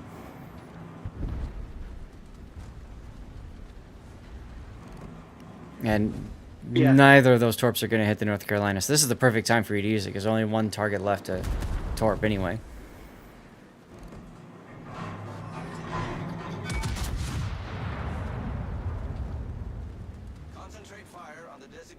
And then there's this moment where I'm like, oh Christ, I have to go save the sub.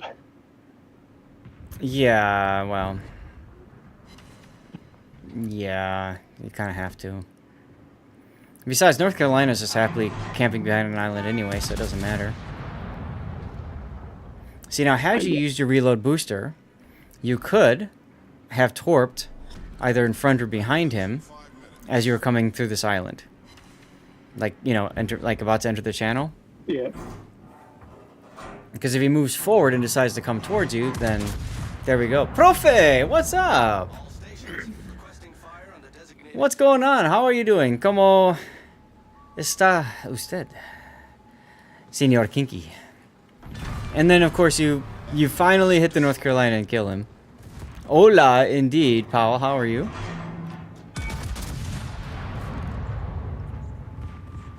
And then, yes, great, I saved the sub. And you got Kraken?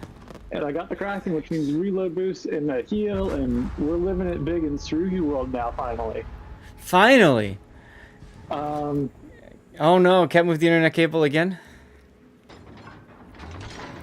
Well, welcome everybody. I'm Lord Zath, a North American community contributor, just like Profe is. And we are currently doing replay analysis, and we are looking at, of all things, a Tsurugi that just procced a Yamamoto heal. So, wow. Oh, Benson! Full health Benson, that's totally not a problem. Like, and you oh, and at this point, I'm like, why did I spend so much time trying? Well, not so much time, but thanks, sub, I save you, and that's how you repay me. That's how most subs repay you, but yeah, you know. I'd say the other thing is if you see the Benson, my first thought is to slow down and turn in to prevent, you know, torpedoes and stuff instead of continuing on at full speed. Roscoe 341, L McPowell, and Powell, and Torado C, thank you for the follows. Gracias por follow. Your follows mean extra special for us today, because if you look at my follower count, I'm at 14,977, which means I am 23 away from 15,000! Very excited about that. Huh. Speaking of torpedoes. Yeah. Yeah. Alright, so now it's you versus him. Mano y mano. And more torpedoes. Well, yeah, the other torpedoes. And is at this moment where I realize I gotta kill him. Yes, you do. You're down on points. You don't have the caps. Also, interestingly enough, you might have been able to dodge the Gearing's torpedoes if you did have Brisk. Just funny to think about.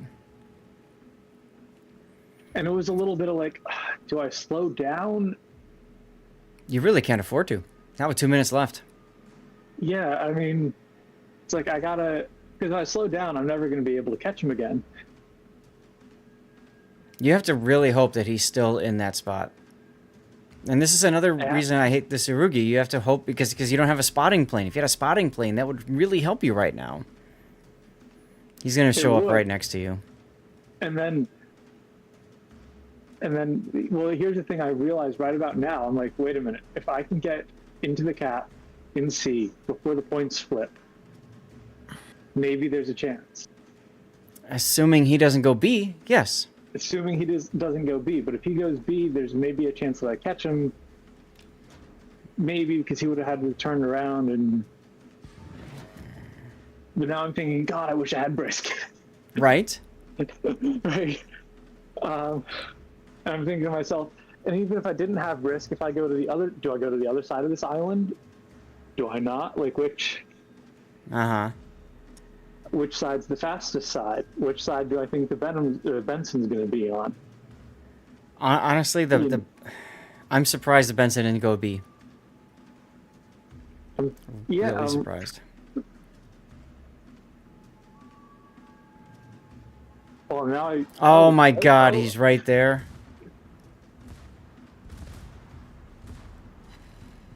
So I hope you slowed down and turned. You're turning at least. hardly 30 seconds left.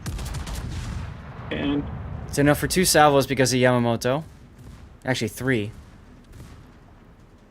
oh, that happened.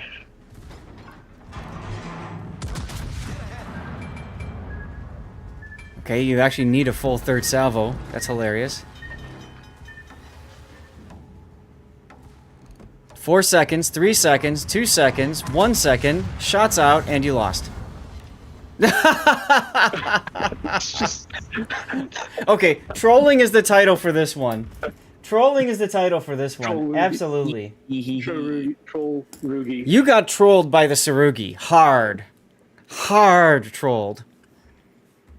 And it's just like, I mean, look at the first salvo I got on that Benson. 2 hits. The second one, 6. Like, what is this? Welcome to 6-gun battleships. Seriously, my goodness. 164,000 damage. You got a lot of credits out of that game, at least. And you got the Yamamoto Kraken. But it didn't help you in this case. You still came in first place. Jeez. Unbelievable game. Just like, you know, I couldn't buy. I couldn't get good shots to hit, and yeah. When you first encountered the vents and you stopped and you turned, you didn't fire right away. Does it matter? I don't know, but it seemed like you waited an extra second before you fired. Yeah, I don't think it would have like mattered. I think what I was telling myself there was like, gotta lead them enough. I probably only have time for 2. Mm-hmm. And you know, I mean, well, shoot, I did get the 3rd salvo off before the game got shut off, and you know, it missed. Yeah. Well, I mean, it was a little like, whatever, doesn't matter anymore. But still, the funny thing to think about is if you would have gone the right side of the island, because he was set expecting you to go to A. Like that position he was at was just like literally, I'm just going to twerp this guy as he comes to A. So it feels like you were just like, if you would have gone the wrong way to A, you would have completely surprised him and probably had more time to kill him. Yep. I mean, I kind of almost got out potatoed. Like, mm-hmm.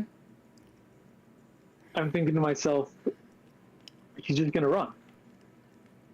That's what he should have done. He would have won the game anyway. But 61 AP hits. I want to focus on this number here for a sec. 61 AP hits. Not even, or not even 120,000 damage out of the 61. And the reason I say not even is because that's 2,000 damage per AP hit. Ouch. You know what I mean? Yeah, 18 inches of glory. The problem is they never actually do what you want them to do. 18 inches of splashes everywhere nearby. Well, but the pens you had were over pens. So many of them.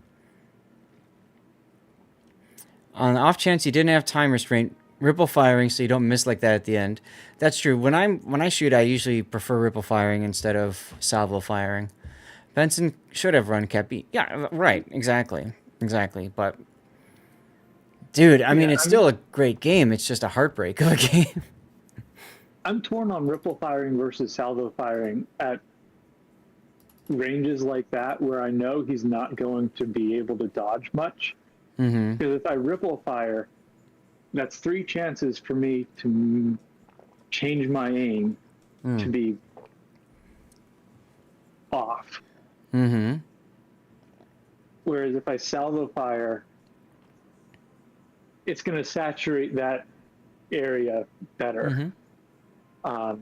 So like, I mean, yeah, if I'm shooting at like a cruiser across the map and I want to put shells in 3 different areas where, you know, if it turns out, turns in. Right. But, okay. Well, let's take a look at your replay render. One thing I want to talk about is your positioning, because it did feel, and Dutch, you mentioned this too, like moving around so much, trying to get those citadels. I feel like you did use up a lot of your time to do that. That could have been better suited, spent on the flank you were on, frankly. Yeah, I mean, I could have just. That would be the other way to play here, I guess, is to be a little bit more passive, sit back at about where I am here, and then just lob high explosive at everyone who's coming my way. It doesn't have to be HE, it could be AP. I mean, your AP does quite good against other stuff anyway. Like Chikuma, I'm pretty sure you overmatch his bow. Yeah, I just feel like at least if you're here, you are supporting the Massachusetts, and he feels more comfortable where he's at, and then together the two of you guys take out whatever's at sea. You just completely left it.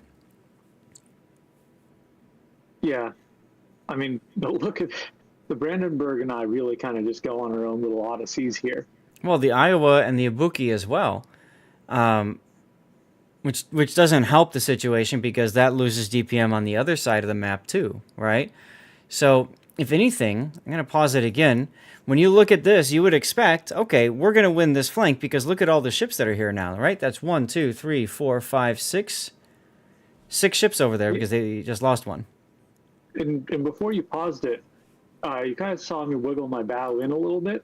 Yeah. And then I ended up turning out. Well, I could have kept in that turn to come around and stay on that flank. I do think I would have had the concealment in order to do that. Right.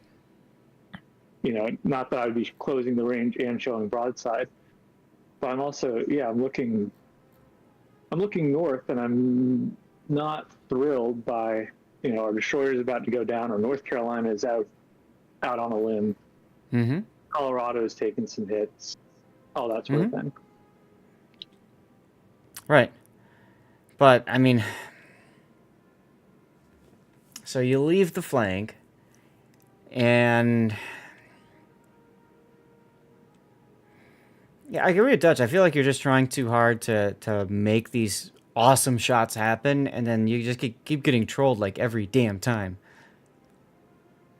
Well, yeah, that's the other thing is, like, if this works out perfectly, I killed, like the Kansas is already dead.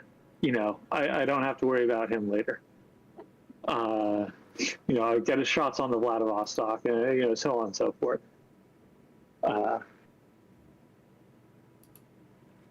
Your team actually loses C despite having the advantage or equal number.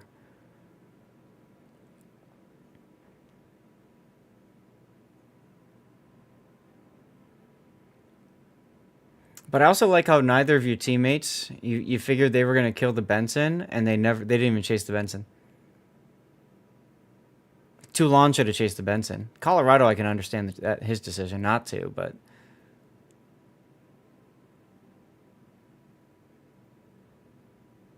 I don't remember if I put anything in chat about.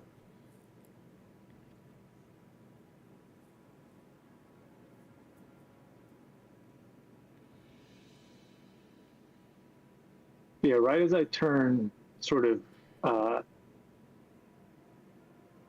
north-ish, that kind of decides which way I'm going to exit A. I feel like I need to get myself turrets turned around and shooting faster. So if I had to haul myself all the way around, it would slow me down. And yeah, but I just feel like at the same time you're focusing, you're trying to do too many things. You're turning so you can get your turrets out, but in the process of doing so, you come back out, and you're not in a position to do what you're trying to do, which is get broadsides. Now here you turn away when the better choice would have been to stay the course or even turn in and be more aggressive. And I think you really needed to at that point anyway. Toulon dies. YOLO charging the Chikuma. He gets torpedoed. Oh my god. Wow. Well, and when the Colorado goes down, I think, okay, all right, Sturdy's he's got air. He can just dive. Nope. Oh. Man, Benson did a really good job this game of staying alive and capping all the things. Yeah, and that's also kind of why I started turning back. It's like, okay, well, Benson's an A. We'll just get him. And then my team all died. Mm-hmm. Yeah, like I said, I expected Toulon to have chased after the Benson, but he didn't. He chased after the Chikuma to results. Imagine if that initial salvo, you actually held your shot for the Chikuma 2, surprised him, and took out half his health or more. That could have been the difference right there. Yeah. This is something that... I was like, all right, Chikuma's behind an island. He's not going to pop out. Oh. Never mind. Sort of This thing.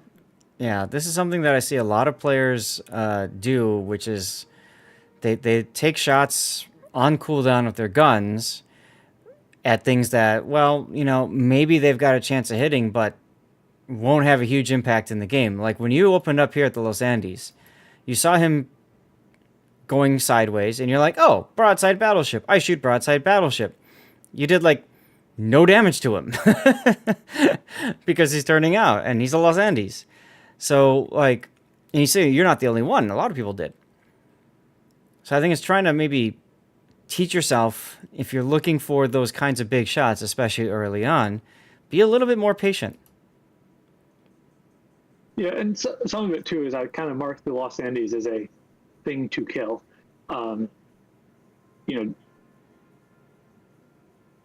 Because I did, I probably didn't want him to do what he ended up doing, which is just going bow in, run down the flank. Yeah, well, I mean, the problem with the Los Andes is he's got such a tight turning circle that once the rudder is hard over, he's turning. And so you think you're timing your shot right, and you're actually not, because by the time your shells hit, he's already angled. Yeah. Versus, like, most other battleships with a really larger turning radius, you'd be perfectly timing it, you know? Yeah, and I think some of that is this replay was a while back, and I know the Pan American battleships have been around for a few months now, but still seeing a long ship full of Tokyo drift like that, it's just, you know. Yeah, well, that's part why the ship is broken, right? Yes. I'll just second that. All right.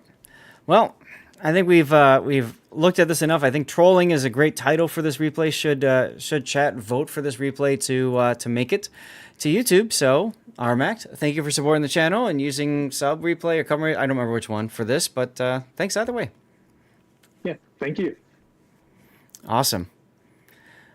All right. Well, chat, I need to take a moment and once again say thank you for the raid a few moments ago from Profe. Rob, if you can hear me, can you please shout Profe out again for me? In the meantime, I want to look at something here. I want to look at something here. Triggers. I think what's happening is I'm getting a loop for Fabletics. If the command is triggered, okay, so I think I need to go to the commands here, and I need to look and see, make sure that only a Twitch message can trigger a command. I think I need to do something like that. Well, maybe not. I don't know. I'm going to have to figure it out. I'll do it after the stream. But I think the problem that Electric, you were talking about with like triple things popping up, I think it has to do with the fact that Lumia says something, and then the other channels are saying something too. Like my streamer bot is also doing it. But I don't have Lumia set up to do that as a command. So I'm really confused about that. Maybe I do. Let me take a look at that. Where's my alerts. Commercial break is started. I type YouTube in chat. That's what it is. That's what it is. Okay. And then when I have my Stream Deck manually do a commercial break, yes, it's still typing in the message itself. So I think that's part of the problem, Electric, when we do have commercial breaks. I don't know that fixes everything. We'll have to keep an eye on it. I think there was also somebody that said there was with Fabletics, there was like a triple message.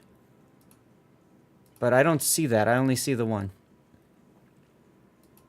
Nope, there's the... Oh, no, that's the YouTube one. Okay. Anyway. Oh, God. Thank you again for the raid, Profe. And those of you that came in on the raid, welcome, guys. We are, like I said, 23 followers away from 15,000, which is extremely exciting for me. Hey, Cravalanche. And, yeah, we got 2 more replays to do. And then when that's completed, y'all, we're going to go and play some operations together. So if you're looking to do that and take advantage of 200% first win, stick around. In the meantime, we're going to go to the Stream Raiders screen. I'm going to test out a commercial break. I need to do one anyway while we get set for our next replay. So let's go ahead and restart Words on Stream.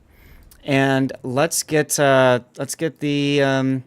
next replay up. We'll go with the Napoli next, and then we'll finish with the Patrie. World of Warships is currently running. Well, okay. No, you still got 3. How did you still get 3 from my bot? Why is my bot posting 3? Did I not Oh, you know what? Did I not refresh this after I made the update? That could be it. That could be it. It should also not be... Maybe I should check my YouTube command as well.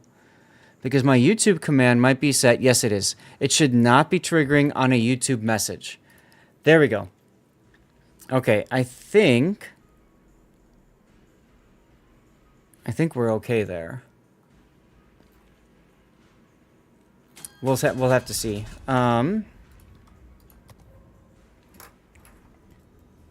Remote. I think remote is the big word. But Electric tried that too. Weird.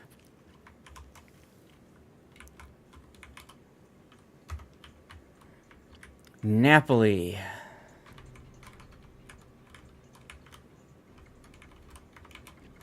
Oh, can I get one with the sun on it? Oh yeah, there we go with the sun. That looks cool. That looks cool like that. That's a nice skin for the Napoli. Yeah. Okay, there you guys go. Now it's starting to cut through.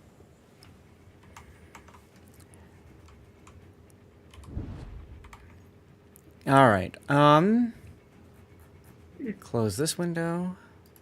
Napoli. Nice one, Maruk, with Meteor.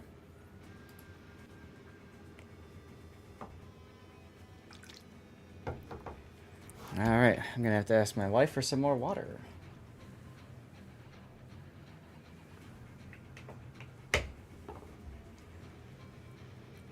Let's restart.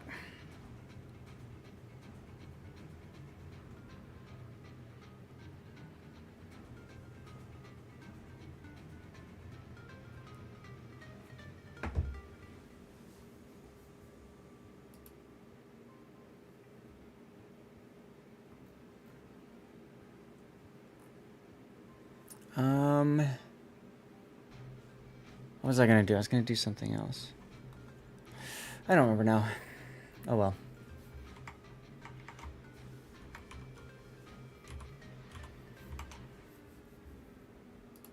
Oh, that's what I was gonna... Yeah, I remember now.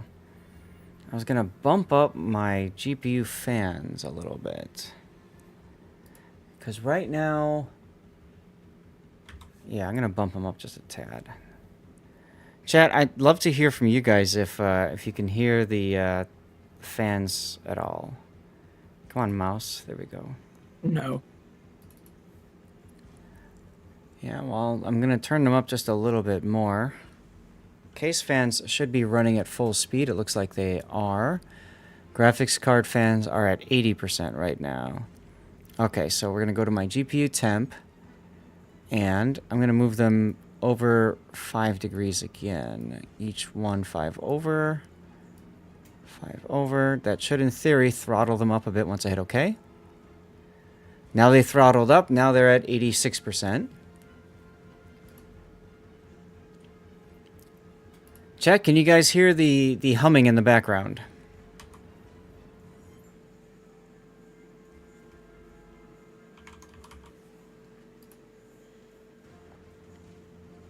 Can't hear him? Okay, good to know, Great Vulture. Thank you.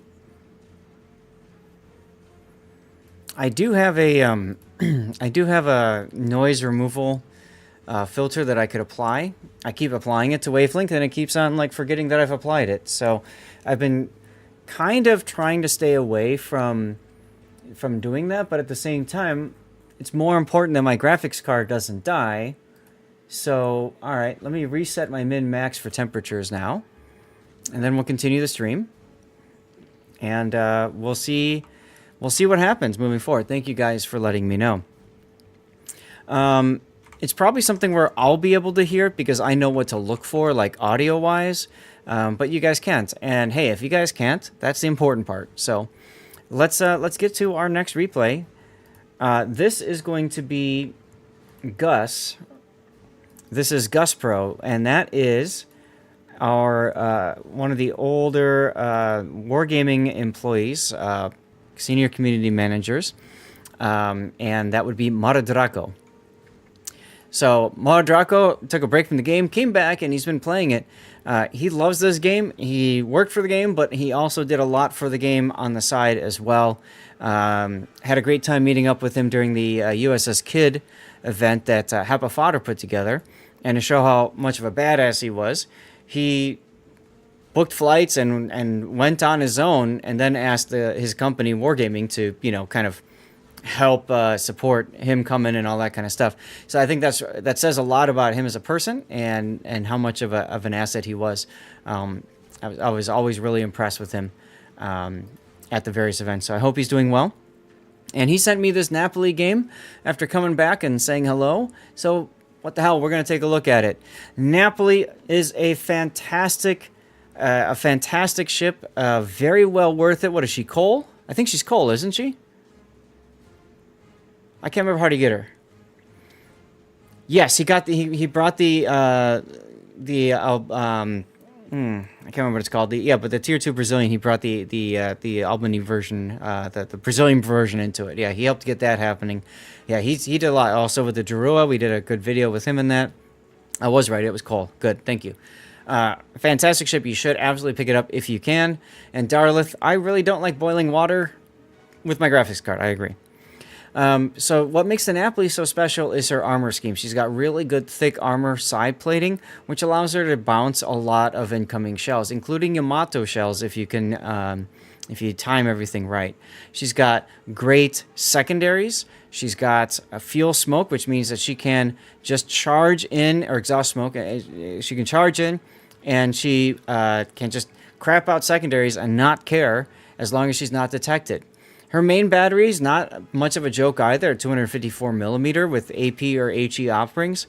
Very good at taking out broadside cruisers and even hitting broadside battleships that aren't paying attention or trying to turn and run away from your smoke. The torpedoes are no joke either.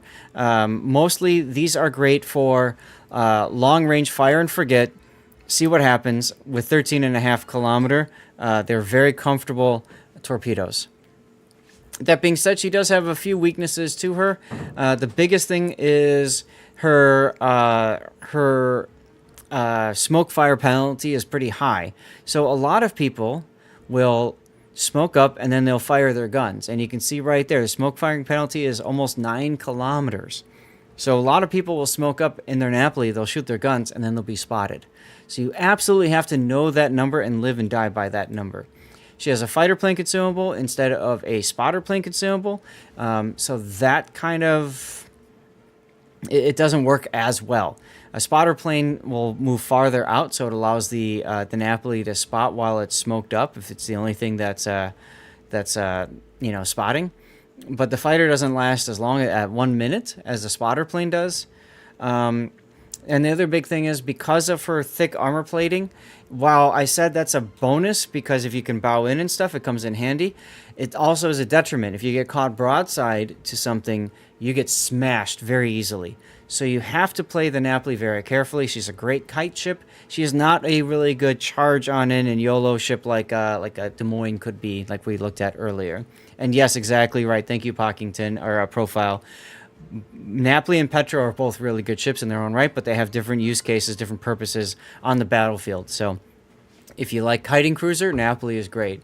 If you like more of a ice it still and shoot things from island cover, Petropavlovsk is probably your better choice. They're both great ships. Petro is a tech tree ship, though, so I'd start with that, and if you don't like it, pick up the Napoli for coal. You should get the Napoli at some point anyways in your WoW's career. Just putting that out there. Yeah, it's kind of like an Italian Petro. That's true, but the armor plating, if I remember right, the Napoli Citadel's higher than the Petros is. So, yeah, the Belfast 7 is very busted, Andrew. I'm glad that you got it. Congratulations. Do spotter planes spot destroyer subs torpedoes better than fighter planes? Yes and no, Cravalanche. I say yes because they circle farther away from a ship, and because they're farther out from a ship, they can oftentimes catch a sub or destroyer that thinks that they're safe distance enough away, but torpedoes are not spotted by either planes. Anyway, so let's take a look at the build here that Mardraco's using. He's got main armaments mod 1, damage control system mod 1, secondaries, propulsion, concealment, and auxiliary mod armaments. Absolutely what you'd want to do for a Napoli. And then he's got Sansonetti as captain. And he's using Gun Feeder, which is a buffed skill, and Grease the Gears to get the turrets traversing. This is really handy in a smoke screen when you absolutely need to get your turrets on target as quickly as possible. Gun Feeder is very helpful with an Napoli too, switching between AP and HE as necessary. He's got consumables enhancements, so his exhaust smoke generator lasts longer.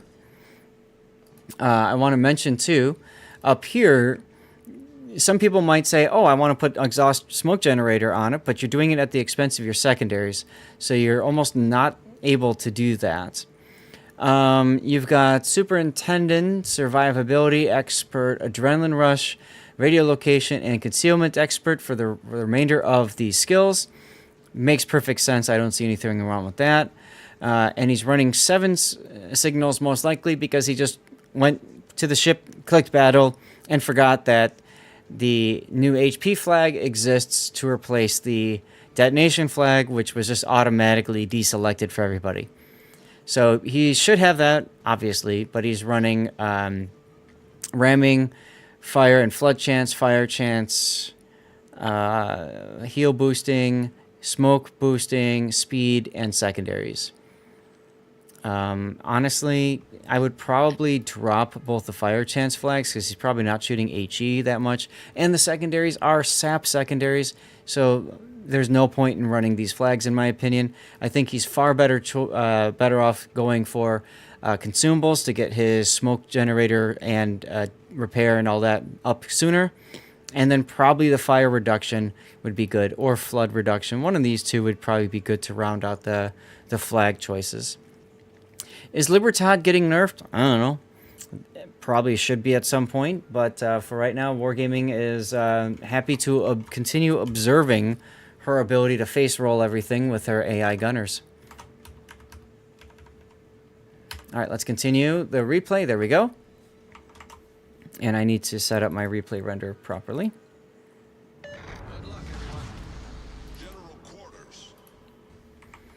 Yeah, fire is better than flood reduction for most of the thing. That my only thing about flood reduction that helps Pac is if he runs into a sub and the sub, is a good sub that knows how to deal with him. That could be a big problem. But otherwise, yes. All right, ladies and gentlemen, check it out. We have a giveaway going. You need to be a follower of the channel and active in chat. So if you haven't said anything recently in chat, now's your time to do so.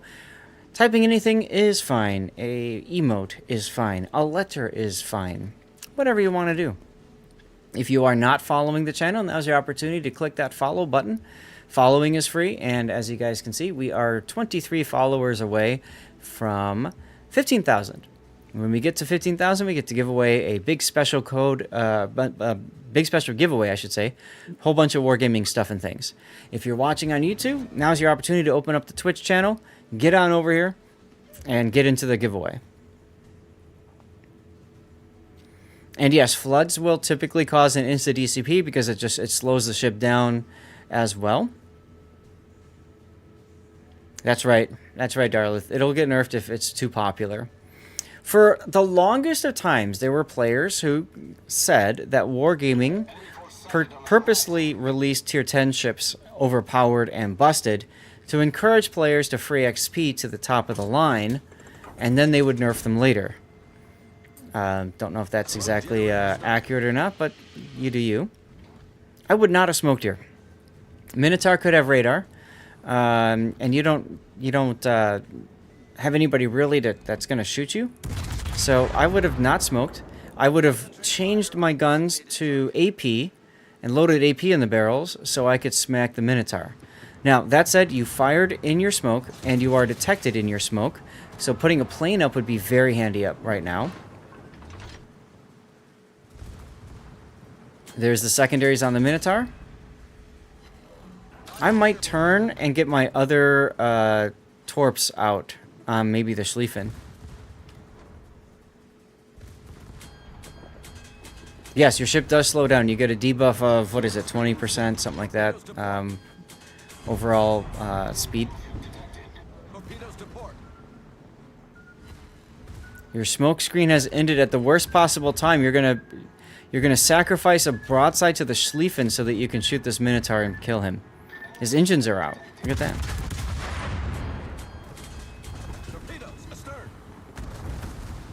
The Hildebrand. You got very lucky there. Schlieffen completely whiffed his shot. Completely whiffed his shot. Still, gives you the chance to go dark.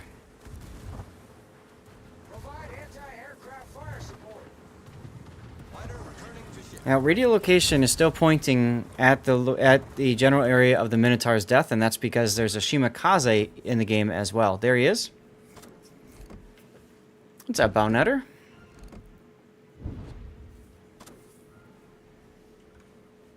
What is the giveaway for? I didn't even catch it.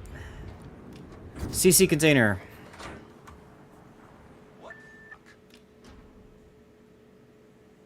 Well, he also aimed too far back. He expected Mardreko to start reversing sooner, and most of the shells hit the rear, so he just got lucky there. Oh, look, a sub.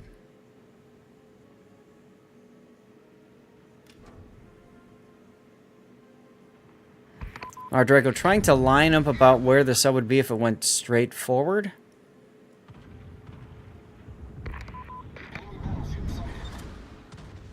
I might have held that second drop to see what happens if there's an oil slick or something that helps you out. Of course, the 2501 now chooses to use his I win button, his submarine surveillance. So now is the perfect time to have your ASW up. There you go.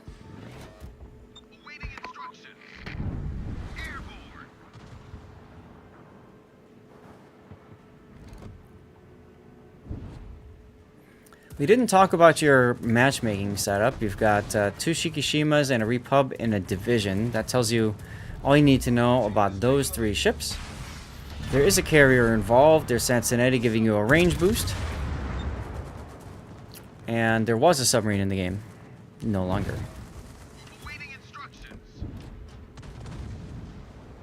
Schlieffen is turned around and is charging. That is absolutely a concern, as is the Shimakaze. But that's okay, he just smokes. I think you need to be turning out here, because the Schlieffen's going to run you down with Hydro. I know you're thinking I can smoke, but if you shoot your guns... Well, now you're detected. Terra's Mark won. Congratulations, Terra's Mark. Oof. This turn.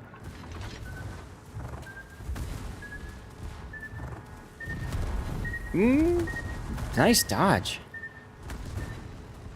You are so lucky the second time with this guy. Heal. Use your heal. He doesn't have his Hydro up. So, yeah. Jeez.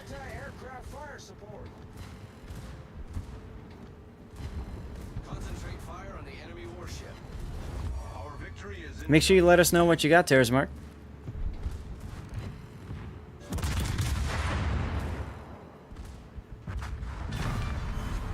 Enemy battleship destroyed.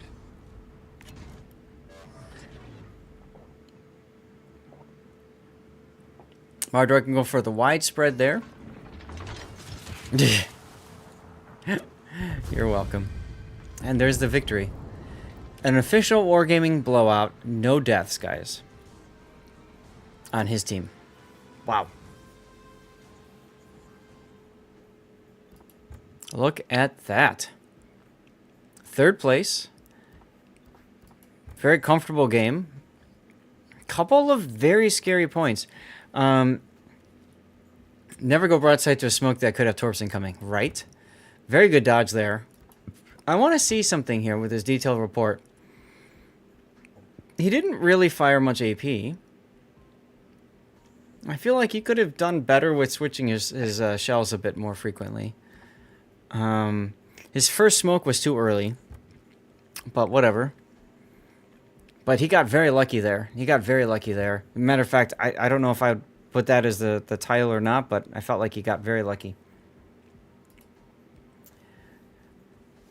Chat, what do you guys think? Any ideas for stream title for this while we go through the replay render?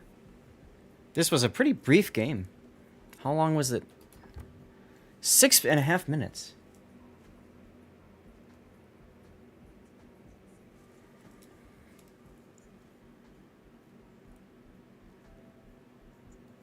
Blowout?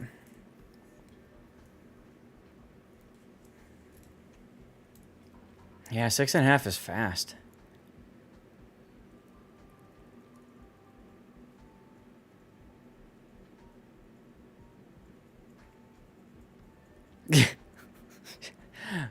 Well, let's not go that far. Crab. Crab realizing he had a Freudian slip of the keyboard there, I think. What Freudian slip? Hey, you didn't see chat? No. Okay, well, you still have a chance. I will not repeat it. Oh, yeah, I saw it. Damn, that's crazy. I mean, you guys just stomped him hard on either side, so I don't know if there's much else to put on there, but, Murdreco, thank you for saying the replay, and thank you for supporting me all the years you were both with Wargaming and outside of Wargaming, and I do hope things work out well for you in the future, and, that's all she wrote, I think, for this one. You want fast blowout in front of? Okay, I'll put fast in front of it. In case you guys vote for this replay to go out to YouTube. Side note, I don't think it should, but that's totally up to you guys to decide. All right. Well, ladies and gentlemen, that means we're going to get set up for our 5th and final replay. This will be an SFNL game. So we're going to run a commercial break. And I'm going to use this as an opportunity to check and see if this thing gets fixed. I wonder, is Lumia posting on... It looks like Lumia is posting... Yeah. Okay, Lumia is posting the YouTube command on both of the channels. I think that's the problem. How can I fix that? I should close out of the game too, so we can get the next replay up and running. Alerts. Twitch. Commercial break started. Chatbot advanced.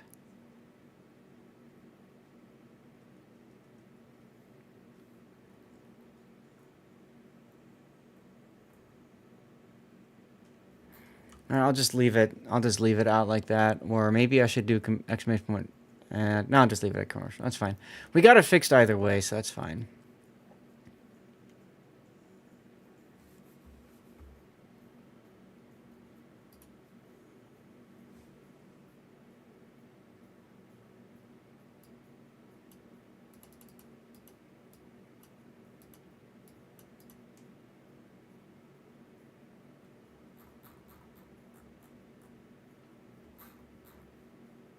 All right.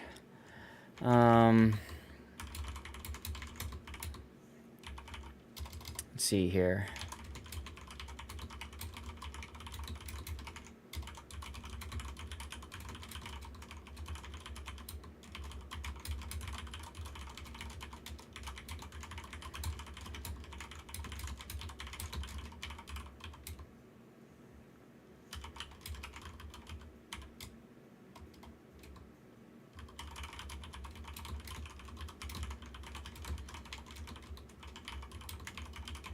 Okay, cool. That's it. No problem. Take care. Thanks for hanging out. Happy Friday to you. Enjoy the weekend. Hopefully I'll see you on Sunday, huh? All right. Patri.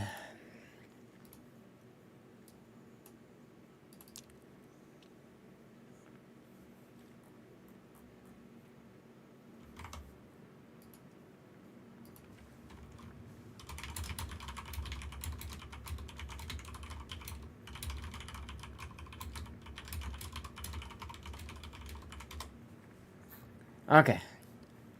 I got a ping someplace else on Discord. Whatever.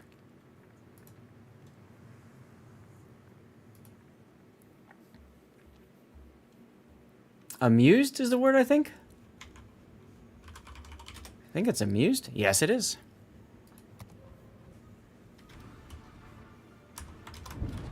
Alrighty then.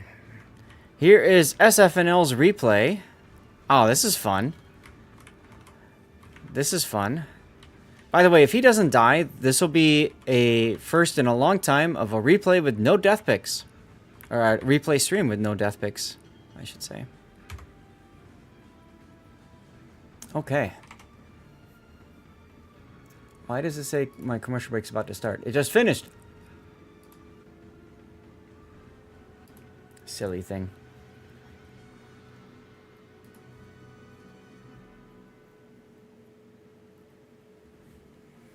Death picks, not feet picks. And how you doing, Beck?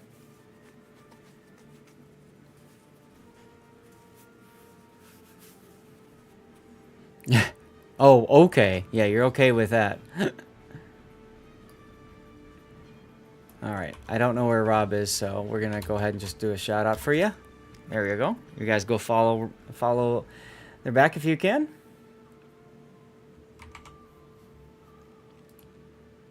They're back. Check it out. I've got 23 followers left to get to 15,000. Is that exciting or what? I don't know about you. I'm pretty excited. I'm pretty excited. I wanna get a giveaway going to start off the new year. You know, let's go, indeedy. All right, so let's get the build viewer up and running, and then let's set the replay render to Patri. Chat, are you guys able to hear my graphics card hum now? I hear it in the Discord when you talk. You hear? Okay. If it's up on stream.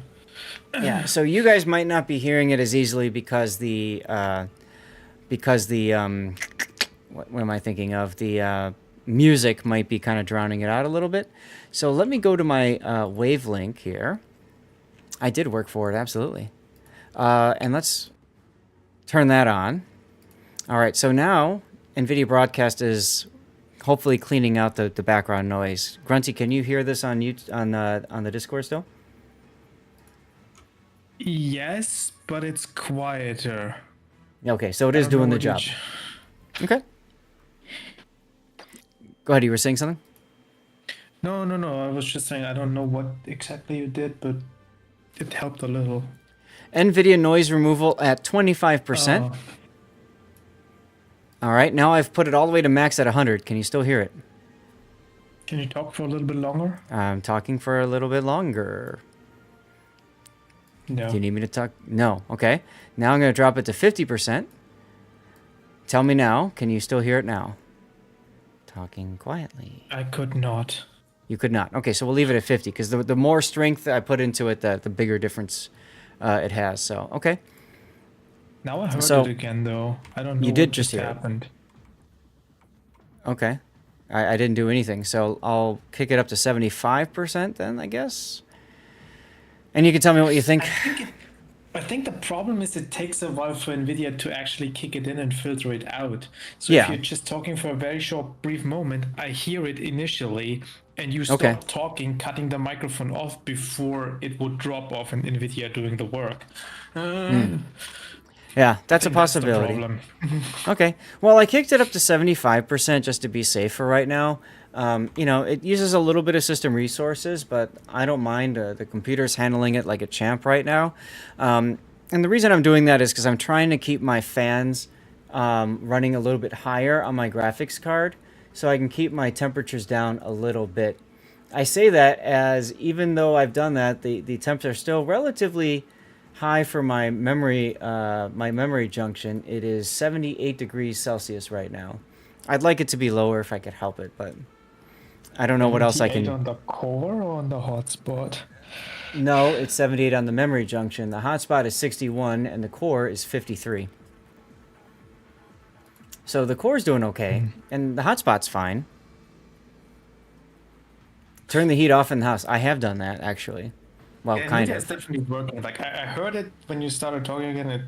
I heard the background fans, and then like 1.5 seconds or so later, they cut off. Good. Okay. Well, that's what it should be doing, right? So, you know, that's fine with me. I do keep we keep the house at a nice chilly 60 degrees Fahrenheit, not Celsius.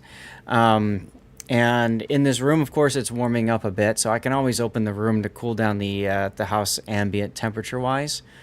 I could also move the fans more, but honestly, at this point, I don't think it's a fan issue. I think it's more just heat transfer from the memory chips. And this is a refurbished graphics card that I got from NVIDIA.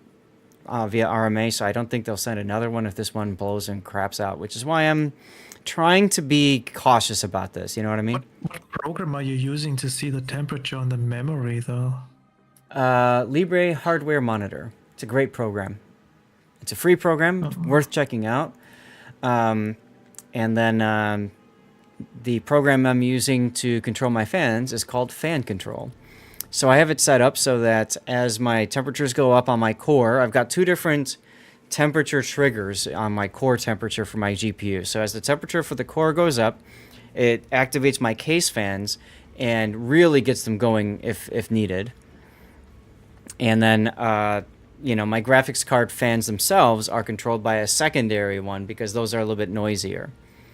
You cannot hear the fans, maybe only slightly, but it does not disturb listening to you. That's perfect, Vulture. I appreciate that. That's good to know.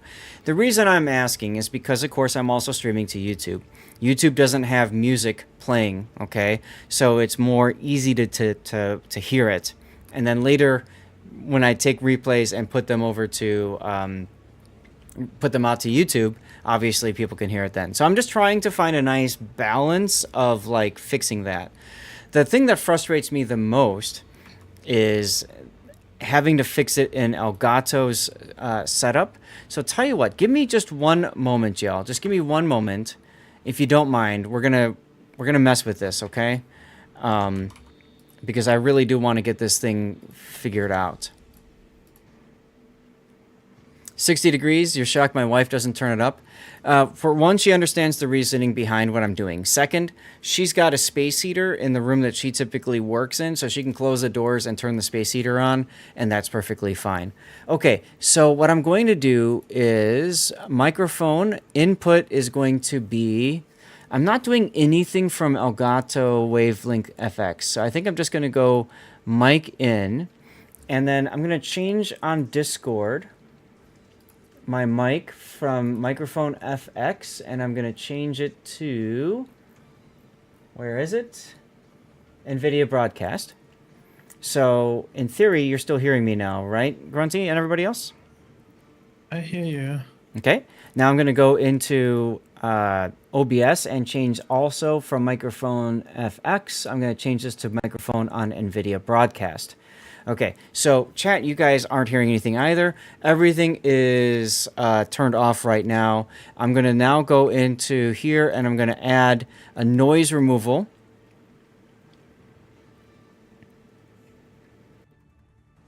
and NVIDIA Broadcast is turning itself on. It's taking a while, though.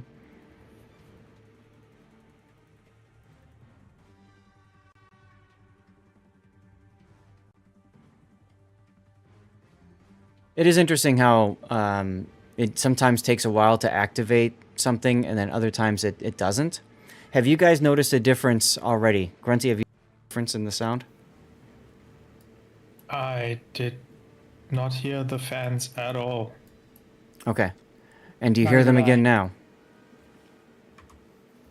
Well, you need to keep talking and Okay, have the I'm gonna keep. microphone active. I'm gonna keep talking, and let me know if you hear them in the background. I don't. Okay. Because I'm asking you because NVIDIA Broadcast, like, went AFK, came back, and now it says noise removal is off, even though it's set there. So I'm gonna do a couple quick things here. I'm gonna kill NVIDIA Broadcast and start it back up again in case I have an issue with the program itself. Let's see. Quick.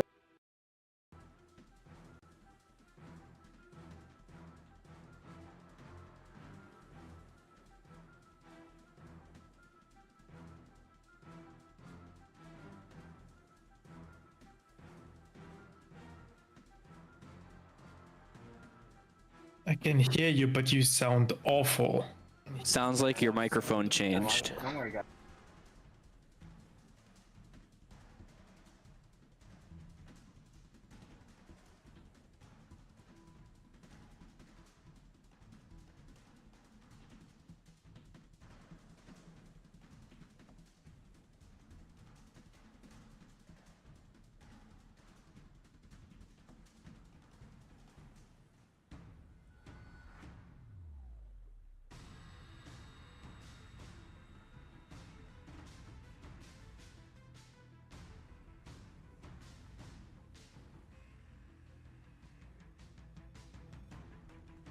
Now you sound normal again.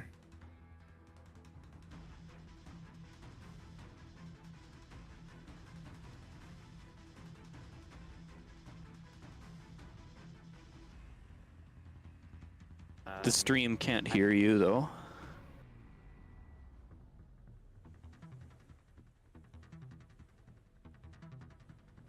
No, I'm listening to it right now. They can hear Discord, but they can't hear your mic like I'm hearing myself.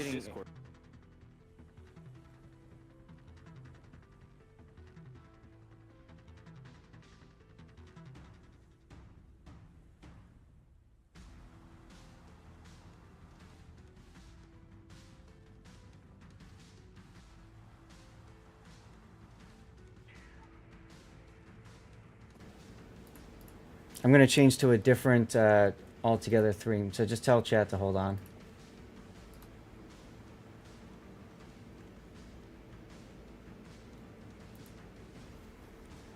Okay, now. Still not working. Quit.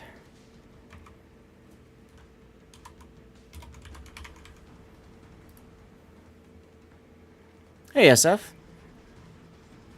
You can hear me talking now, which is interesting because I've got it hooked into a different output. That's very strange.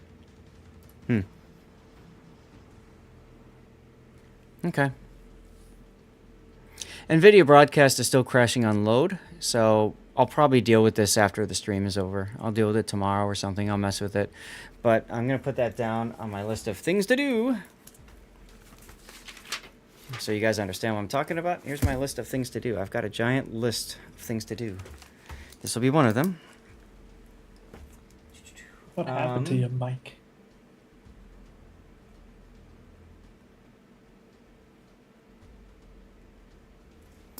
What happened to my mic? I changed it. You sound quiet and bad quality. Yes, because I'm using the mic from my webcam. Because NVIDIA Broadcast is like, I can't work this input. So I thought, okay, that could work, but it doesn't like me right now. It's crying to me. It's crying to me. So I'm just gonna kill it with fire, And I'm going to set everything back to the way it was. And then we'll continue with SFNL's replay. So, NVIDIA on through Wavelink FX. Microphone, changing this over to Wavelink Microphone FX. And then Discord, changing this over to Microphone FX. Okay, I should sound better now. All right, well, we tried something, guys. It kind of worked, kind of failed, blew up in our faces, whatever. Let's just get into the replay. And SF is here, so a side note, he's here to join us. So this is a replay from SFNL. This is our 5th and final replay of the day. SFNL has been a supporter of this channel for 3-4 years, if not longer. Part of the reason why we are as successful. So big thank you, SF, for all of your support. Let's get into talking about the Patrie. She's the tier 11 super ship, essentially, of the French battleship line. 431mm guns, which I believe are the same as the Repub, but she's got more of them. And I don't know if there's anything else that is special with this ship. Chat, can you guys remind me if there's anything else special about the Patrie? I know she doesn't have a funny button. I think it's just literally the guns. A buffed up Alsace with Republic turrets.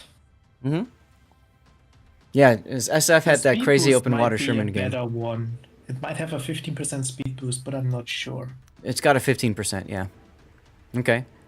So she gets better speed boost, and she gets more guns. Okay.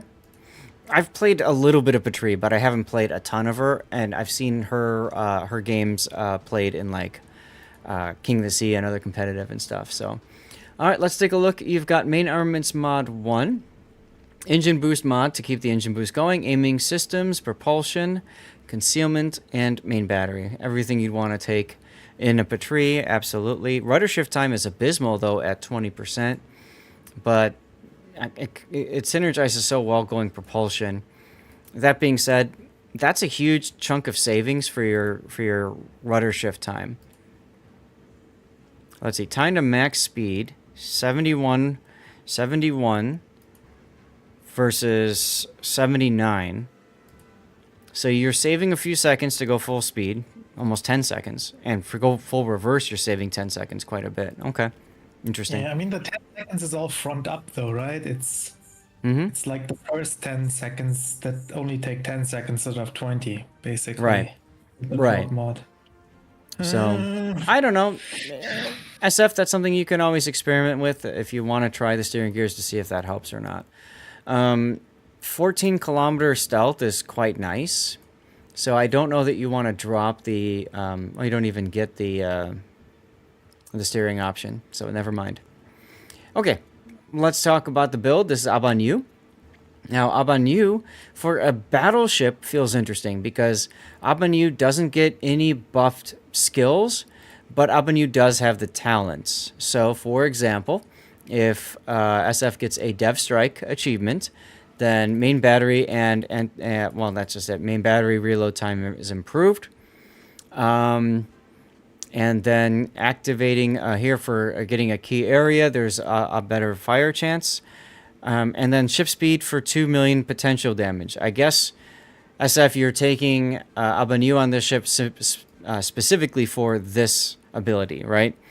Because 2 million potential damage is quite high, but you have a better chance of getting it in the tier 8 or in a top tier 11 ship, whatever, super ship.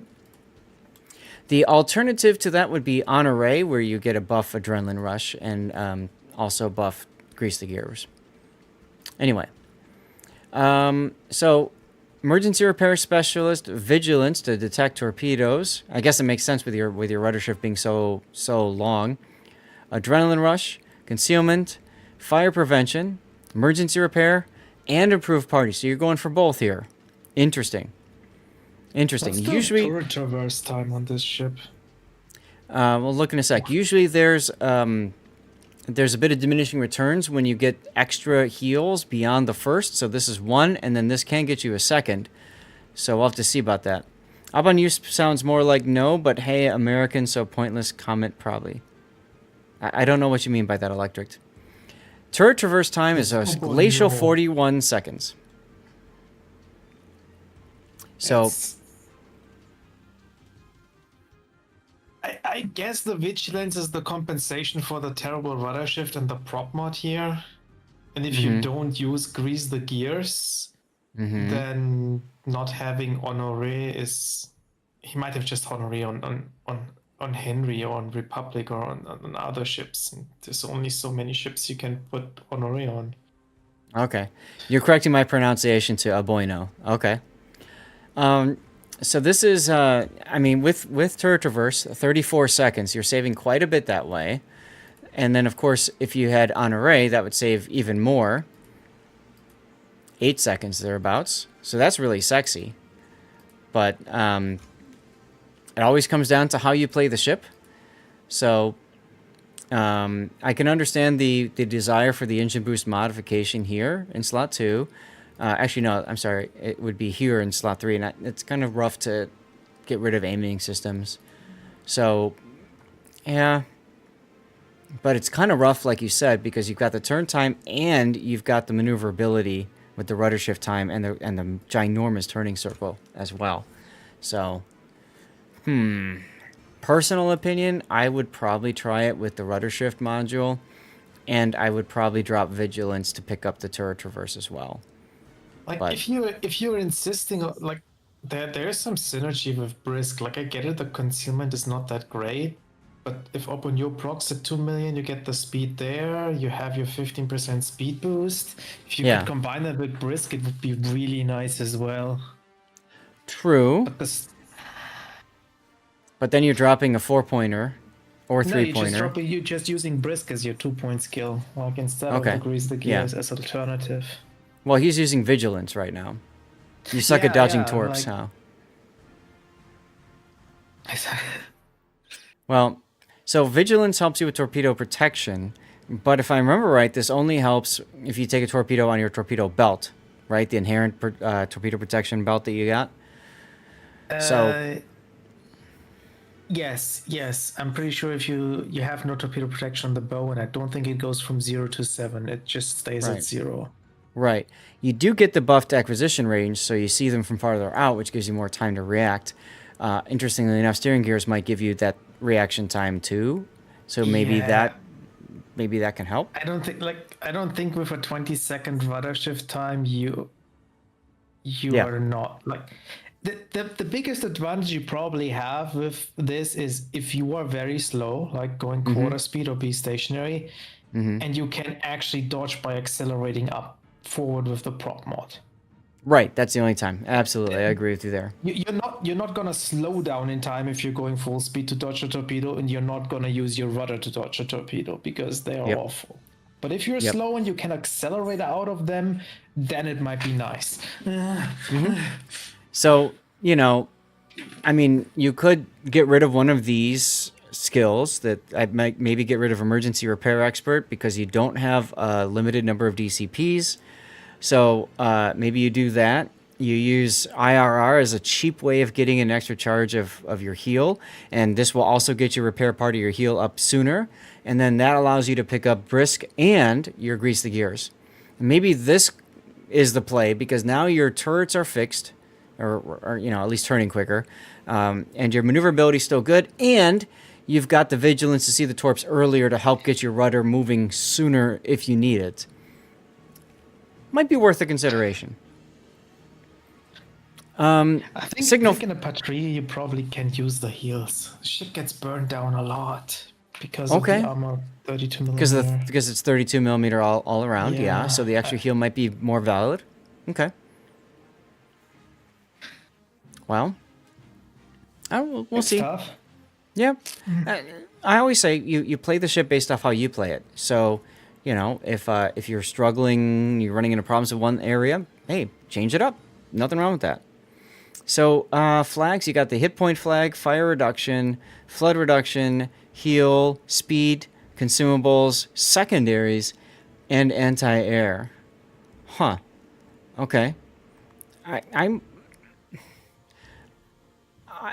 I might drop these two. What's your secondary range? I mean, you haven't built into them. 9. Still comfortable, but like, I would definitely get ramming flag. I'll definitely get ramming flag. And since you suck at dodging torps, that's the flood reduction. Never mind. I don't know, yeah. I might drop the anti-air flag in favor of ramming. That's all. Okay. Let's get to the replay.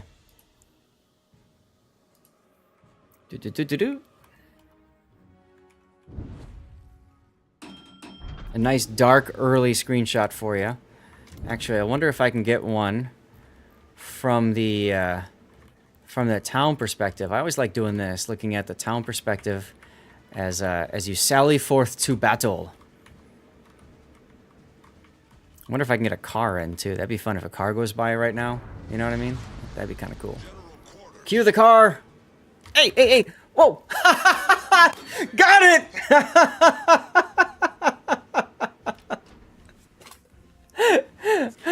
I got the damn car, guys. All right. Woof! I think I did. I hit the keys hard enough, that's for sure. I got it! Okay. Anyway, it's the little things that matter, chat, right? It's the little things that matter in life. Anyway. So you are top tier, of course, because you're in the super. There's only one Patria on each side. This is a small map for you, being Trident. Carrier, no subs. Test ship, and one Tashkent as the only destroyers. You better hope that Immelmann doesn't like you. Yeah, Immelmann can be a big problem. If I was that Immelmann, you would be my prime target to farm. Because of the torps and the skips, right? The skip bombers will pen 32, don't they? Yeah. Yeah. Double. Nice double citadel on the Howden-Lu. Damn. 431mm guns hurt, boys and girls. They do. If they behave, that is. If they behave. 431 is an important number because it overmatches like Hindenburg armor and stuff like that too. Engine boost already to get moving a little bit quicker.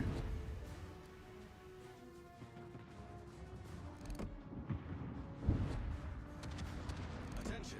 Reporting the target position. And you're reversing and you didn't plan on that. You totally speed juked a Schlieffen. That's crazy. And this is gonna hurt. Or not. Yeah. 14,000 change, something like that. Hey, profile one. Not bad, not bad. Enemy battleship detected.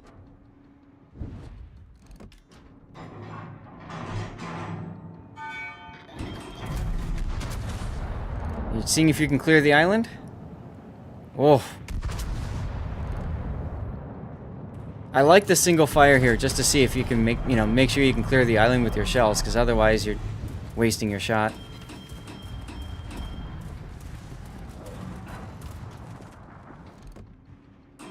So I suppose on this kind of map, you definitely, because of how sluggish you are, like turning wise, you're thinking more of front and back, and you're not turning your turrets that much.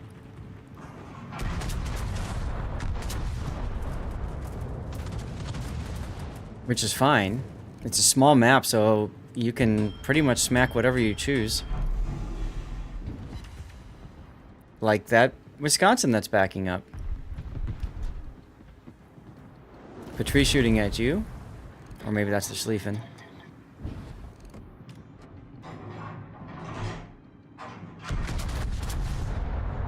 Now, CV LOL, isn't that the offshoot of 07? Isn't that like one of the other like subclans or whatever?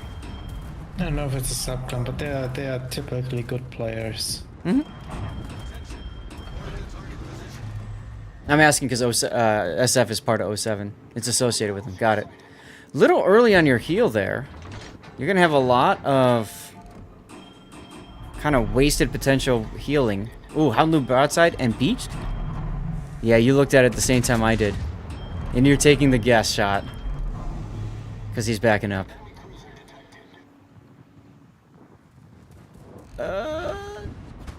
Oh my goodness. Okay, so you didn't kill him, but you did a lot of damage there.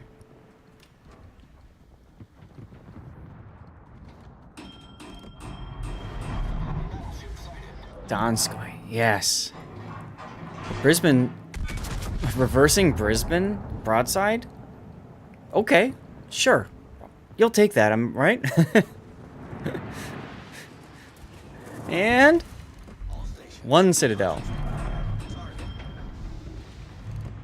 You're already at 130,000 damage 5 minutes into this battle. Now, SFNL is known for having ridiculous games and sending them to me. So, I should have warned you guys ahead of time. I guess I could have. But, yeah. I like the Brisbane's name.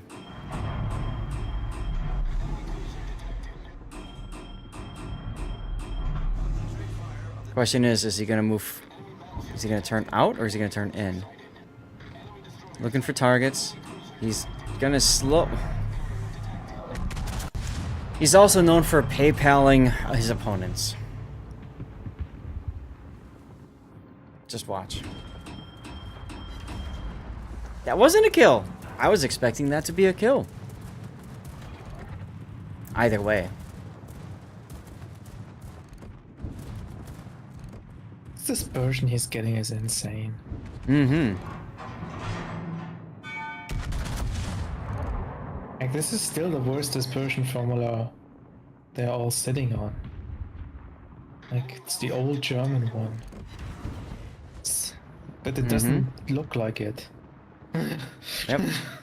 Now, what's allowing him to do this, by the way, is that there aren't a lot of battleships that can compete with him, first of all.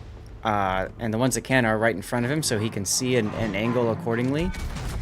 And he doesn't have to worry about any destroyers at all, really, because hull doesn't have a lot in the way of torps. Oh my god, 42,500 damage? Yeah, this Wisconsin is learning something. And the Tashkent is... Yes, the Tashkent is the only thing that really threatens you destroyer-wise, so... This is... It's like a weird game. It feels like nobody wants to do anything. Mm-hmm. Like, everybody's just sitting there happy to farm, and... Mm-hmm. I guess the red team isn't realizing they're getting outfarmed. Welcome to random battles. Oh, look, a Haragumo smoking you.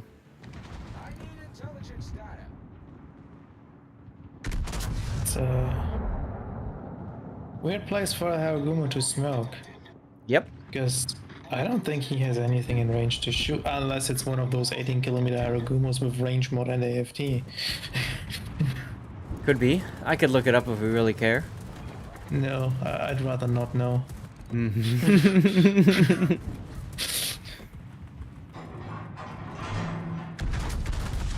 I like how you're pushing on in and staying with the group. Oh god. High caliber. 8 minutes in.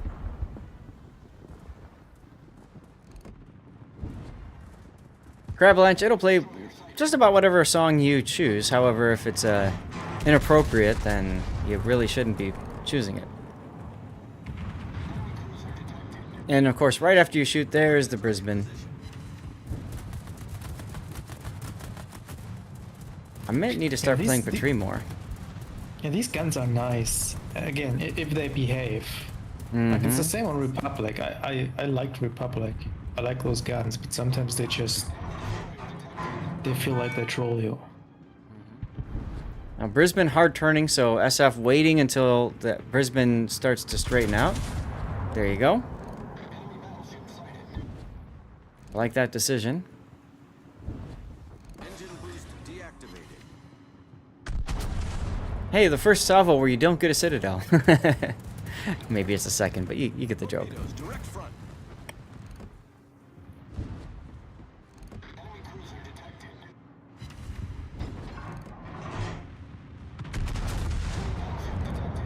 And he's turning. He's going straight. 3 pens, no citadel, very low.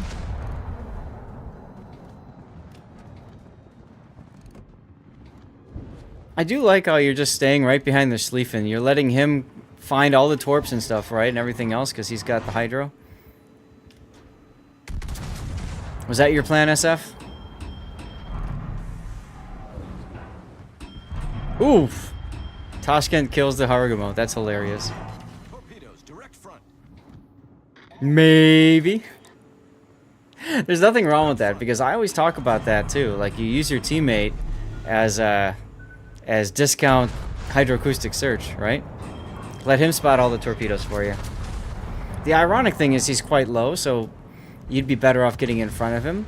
But if you look at the current setup, you guys are definitely winning, so... Ooh, I see what you see. I see what you see.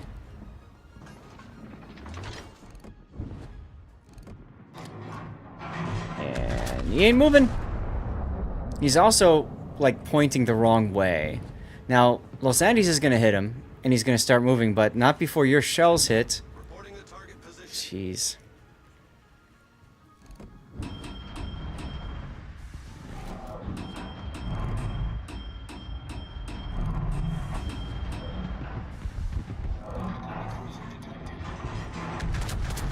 Okay, you're going to guess that he's going to start moving forward. See, and that's what carrier players typically do. Once they realize they're starting to take damage, they start moving forward. So, good guess there, and that's a kill. 338,000 damage. You have a friend, the Chief Kraken, with 20k damage? Yeah. Yeah. That can happen. SF's bank called him out on the overactivity. Probably did. Like, I don't get what that Imamon was doing sitting there for so long, but that's his choice. Totally screwed up that position.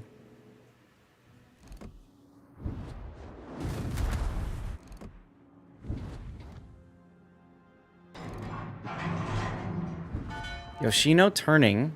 Nope. He's staying true. Yeah, so you're like, yeah, never mind. I don't care about you. I need intelligence data.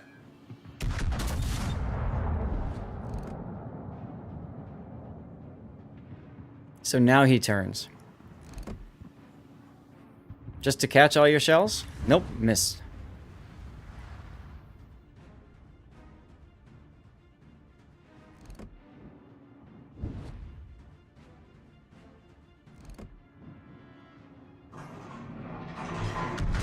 Cravalanche, is this a song you requested?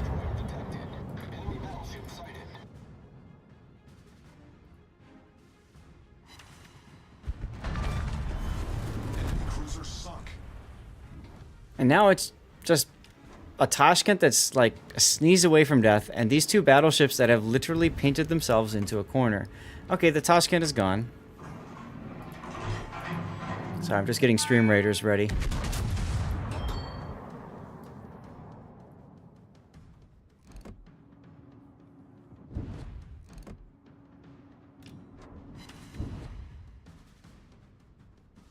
$360,000 damage.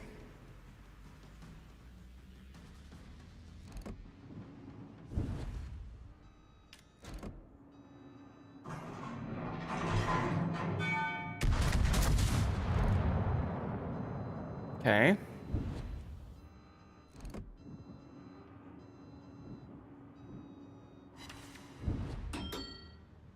Another 18k.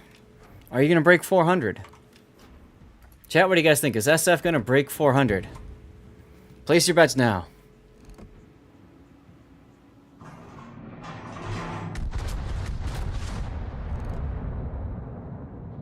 Schlieffen's charging you. Yeah.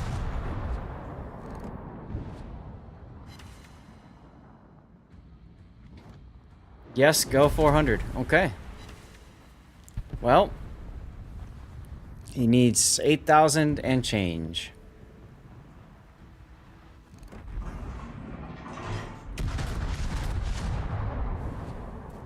What's up, Joker? How you doing? Look at that dispersion right through the front, and there it is, 400,000 damage broken.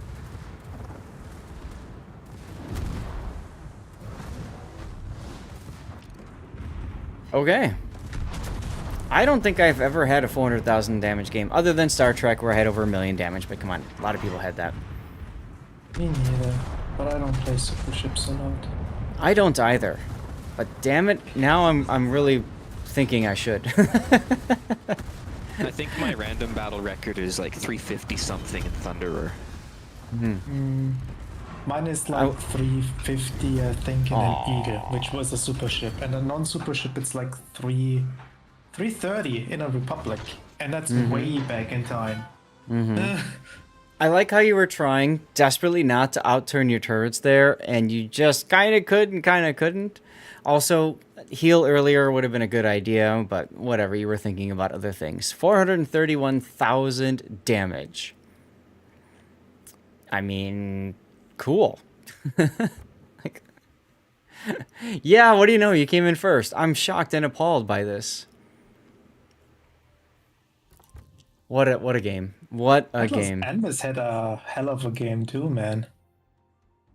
I don't think I remember a game...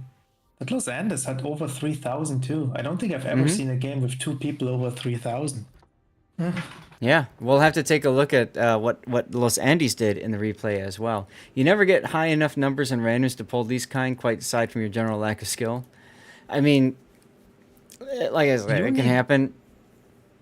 You need luck. You need a bad enemy team for this to happen, and an even worse team you have. Now, otherwise, SF you typically don't get to these damage numbers.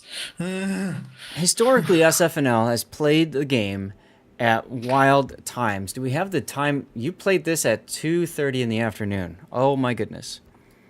On December 14th. Okay, well there goes that idea. 142 AP hits.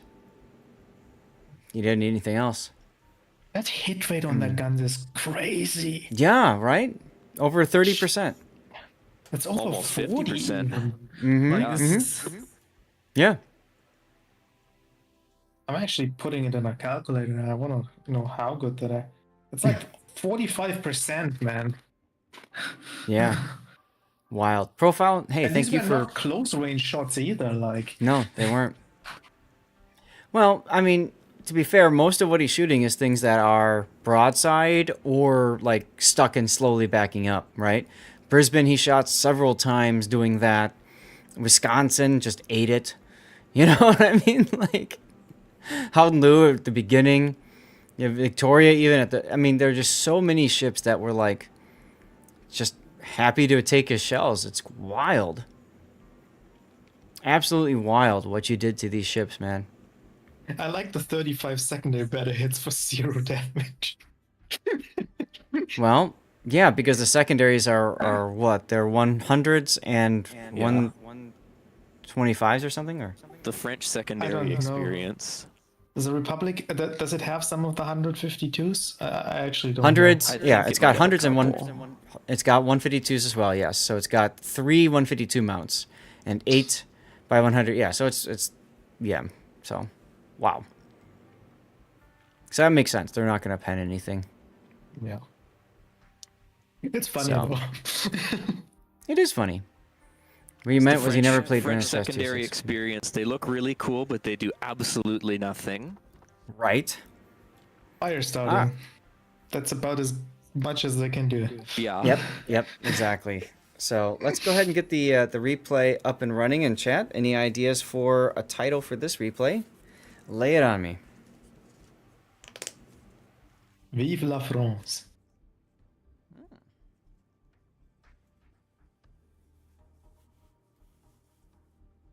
Vive la France. Okay. Was more of a joke than serious, but...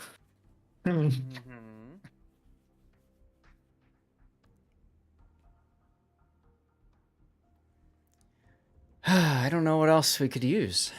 What do you guys think, chat? SF, if you've got an idea, share it. I like, though, you know, you're not moving in your ship much, so really the propulsion is fine. Hello, Weekend Warrior. And your turret traverse is fine too, if you think about it, because he's not really moving much. You know, it's very slow. Maginot Line? All right. That could work, actually. That could work.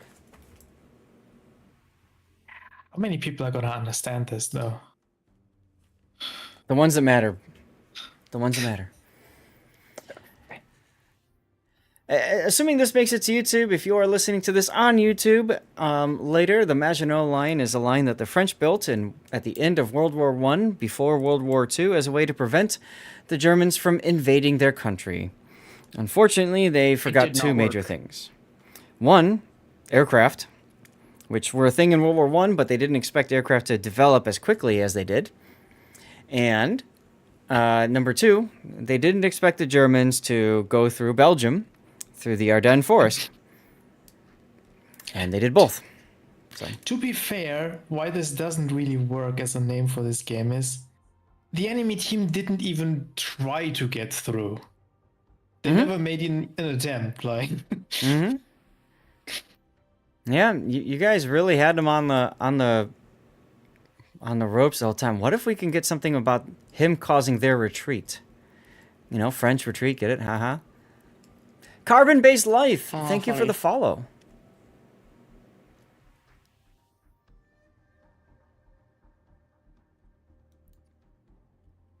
Forward retreat.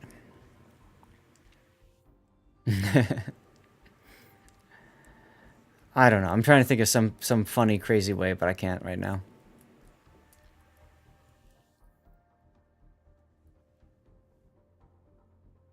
He didn't even get shot much. Like, it's actually way lower potential damage. Oh yeah, his potential is one. It went up in the end against the secondaries from the Schlieffen a little bit, but. Look at your Rictos position too. Wow.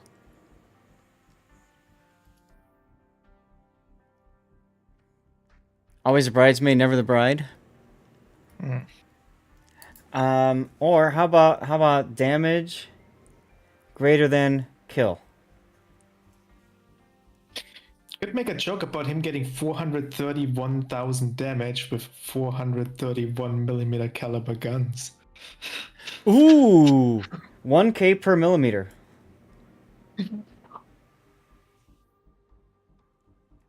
I didn't think about that. That's a good point. What do you guys think? 1K per millimeter? That'll have people really thinking, scratching their head. What? And then not clicking on the video. It does. That makes me want to use it even more. I don't know. Yeah, either way. Either way. Let's finish this one off. So SFNL, hey, thank you again for all your support of the channel, for the gifted subs before, which prompted you to send in this replay, and for sending this replay in too, which was just wild to watch. I think it's a great masterclass on how to play Patrie. So GG, my guy. And with that, it's time to transition to live play. But before we do that, I'm going to have to put together a poll for you guys. Which replays should we go to YouTube, okay? We started with the Des Moines game. And I think we're going to call that one unkillable as the best way. Yes, we're live now, but we're talking about like live play, like playing the game live. So that was the Des Moines game. The next one was in New Mexico, which we're calling Rock Lobster. That was Cthulhu's low point captain game. We then move on to the Sorugi. This was Armac's game. And this one was trolling, where his ship literally trolled him so hard. And then we move to the Napoli, which we're going to call Fast Blowout, I suppose. That's going to be Mauro Dreco's game in the Napoli. And then finally, we've got the Patrie, and that was 1K per millimeter. We'll just do something like that for right now. I'll give you guys 10 minutes to vote. Everybody gets one vote on the YouTube, or sorry, on the Twitch. So if you're watching on YouTube, the vote's over on Twitch, so you're going to need to put your selection in over there, okay? Everybody gets one vote. You can use channel points for multiple votes. If you really want to sway the way the vote works and goes through, please choose whichever replay or replays you felt were the best to go out on YouTube. Maybe they're entertaining. Maybe there's a lot of really good learning opportunity from them, that sort of deal. Okay? Why is my Patreon thing popping up twice? This is picked up. It's picking up my It's picking up my YouTube thing. So I got to work on my YouTube bot. I'll do that probably while I'm traveling. I see it only once in the Twitch chat, so yeah, because my Twitch chat, because it's a different bot. You see, it's Lord Zath bot there, and it's just Lord Zath over there. So that's the reason why Lumia is pulling in both chats, right? YouTube vertical and YouTube horizontal, and Twitch. So I have Lumia set to ignore my bot for Twitch. Unfortunately, I cannot set it to ignore the bot for YouTube right now. So I need to figure out how to create a bot for that. So that's what we're looking to do. Chat, if you want to join me, you know the drill. Send me a message in game. This is going to be a whole bunch of operations. Sorry, Infidel. Send me a message though. This is going to be a bunch of operations. We're looking to go through our first wins. Yes, we're doing ops, correct. Come on in. Well, there is a new mission going on for this armory thing. So I think I'm going to join. You mean the dockyard? No, they started an event in the armory today with consecutive bundles. The last one is on Novosibirsk. You can get a super container and a Sana container from it. And there are 2 mission chains that give you the tokens for it on top of random bundles. And the mission chains are super easy, but... Okay. So, by the way, don't forget everybody to enable patrols to get like literally a little bit more of everything, right? A little bit more free XP is kind of nice. Will this operation hurt Doctor? I don't know what that means. So you said in the armory...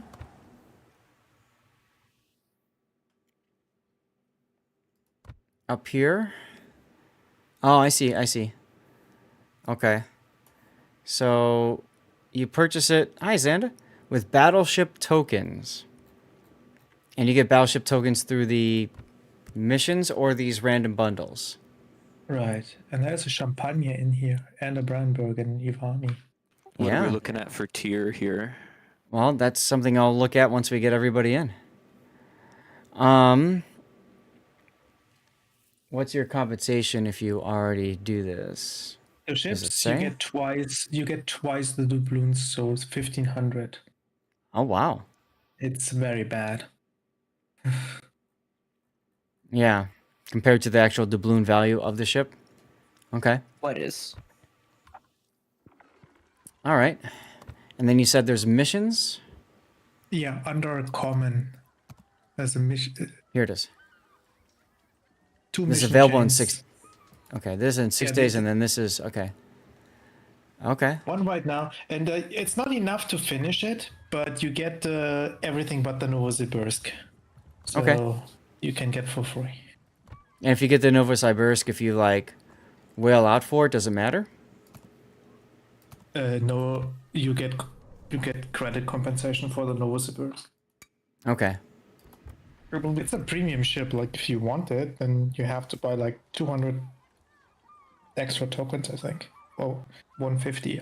Yeah, it's not a premium, though. It's a tech tree ship, right? It's a super ship. No, the Nova... Not Nova... It's the battleship. It's a TSX battleship. Oh, I see. Yeah. You're talking about the Julio that was... Caesare clone. Yeah, okay. I was thinking of... Yeah, I was thinking of the other one.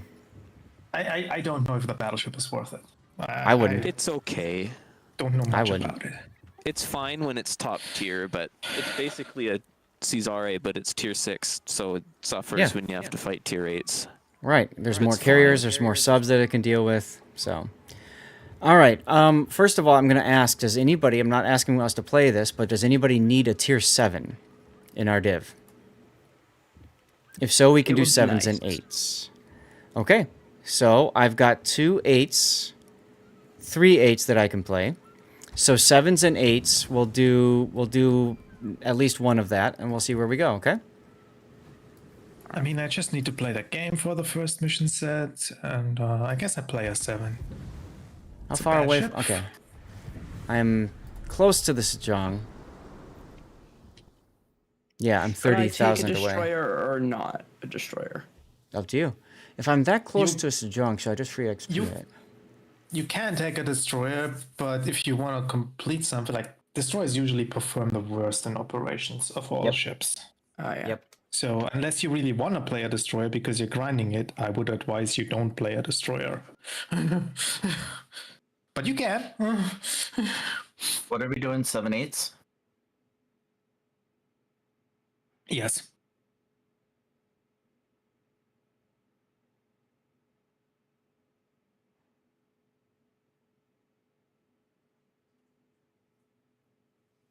Oh, it's ops. Okay. Yeah, I'm hoping I can finally pull a ship out of the. It's a Mega Santa Grade, if I'm not mistaken, that you get. And I need 3 more for my guaranteed drop.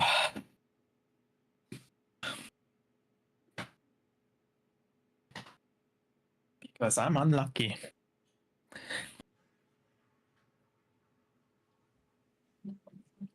Oof, sorry, I had to hit the bathroom while you guys are readied up here. Let's go.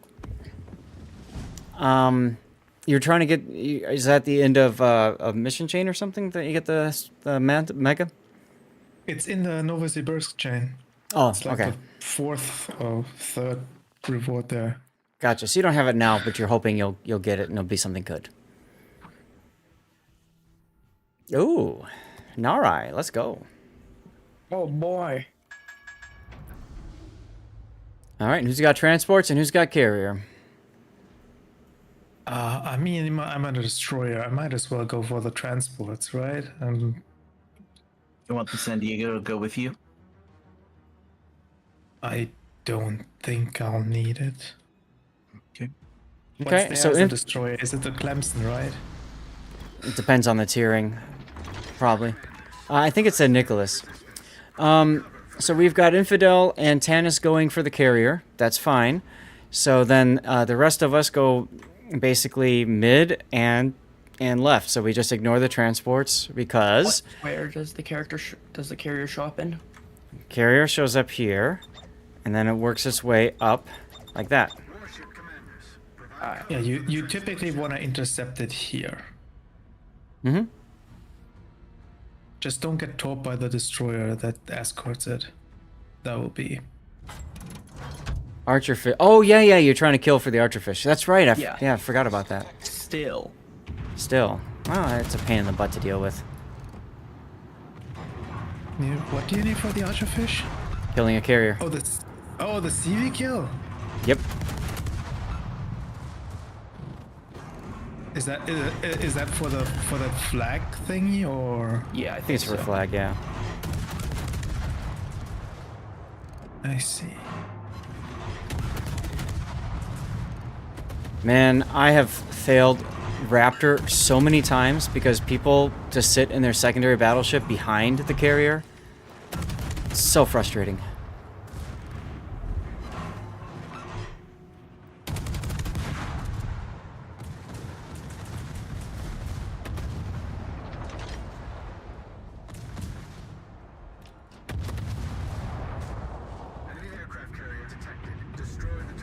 Watch out for the Queen Elizabeth. Torpedoes to starboard. Torpedoes to starboard. There we go. I was like, where's the damn thing? Of course, I can't Citadel it somehow. I am in a Harbin, though. Whatever. And I took a Nicholas Torp because... Because derp. I forgot about that. Yeah, because derp. That sounds about right.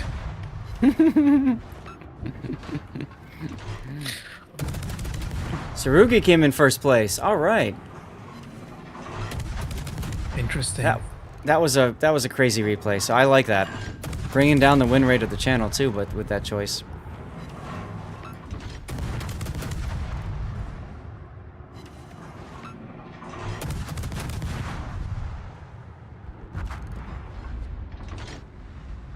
So if the Tsurugi goes, I might pick the New Mexico as the other one. I think that's the other. That's a really good learning opportunity.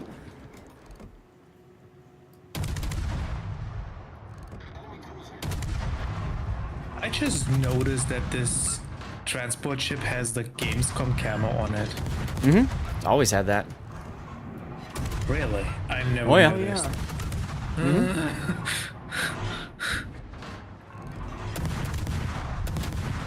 Yeah, guns do troll. That's exactly elusive.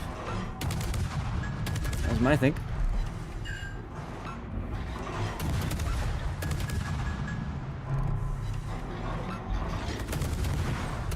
Smoke generator started. Critical engine damage.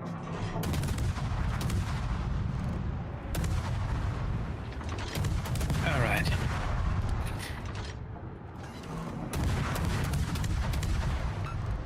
Nice.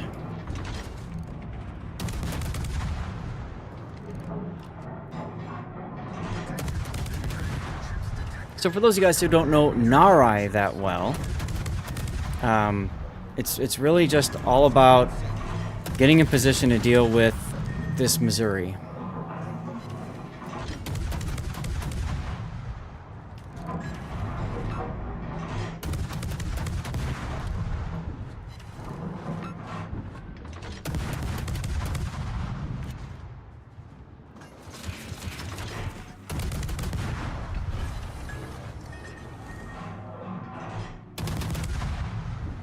Now he advances, and then at a certain point he turns. So you kind of have to predict that with your torpedoes. You can help me with that fort, though.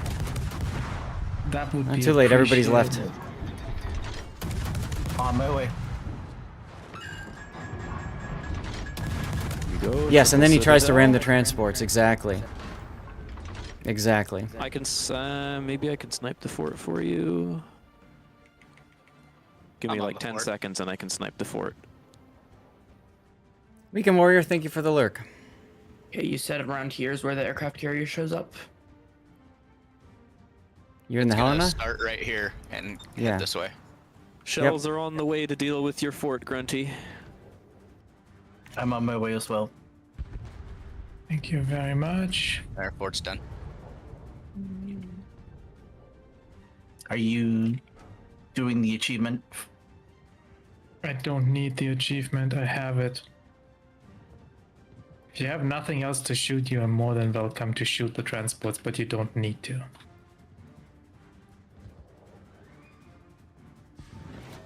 And there's the carrier. I thought you said All right, there was so- a destroyer on it, not another. There'd be a destroyer in front of it. Yeah, you don't see the There is a smoke cloud in destroyer front of it? too. And then that Omaha's coming behind it. I'll come help with them Yep. if you want to focus the CV for your achievement. Please Yeah, do. just make sure Tannis gets the kill shot. Oh, look, a wakeful.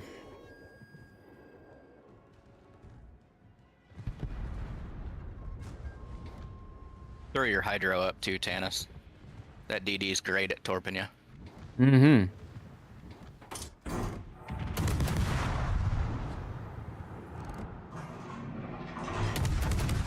RNG lore. I'd start turning out left if I was you. Because that Omaha's going to come around right behind the CV with it. Gotta walk into the enemy spawn playing Torpo Took out Kleber. X-Torps. Nice. Destroy all enemy warships. Ship commanders. Provide cover for the transport. Oh, damn.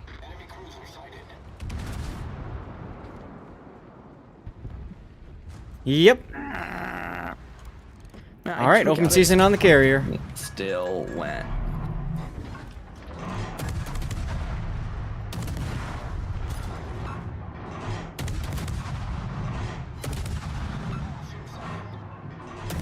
That's all right. We've seen plenty of people die to the destroyer on this. It's always funny when it happens.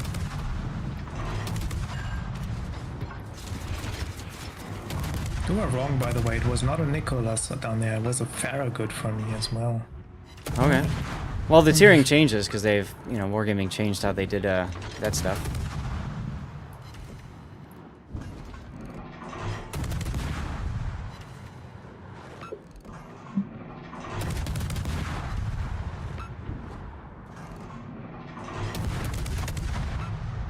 I gotta remember the path that the new mechs takes here. By the way, if you need to kill a carrier, what you can probably do is play an asymmetric battle in a carrier yourself. Yeah, or just And play a then co-op just game with the snipe carrier. and then just snipe the enemy carrier. Because there's so many ships that push in, your teammates likely won't be able to shoot the enemy carrier and have to deal with the other stuff first, so you're pretty much guaranteed the kill.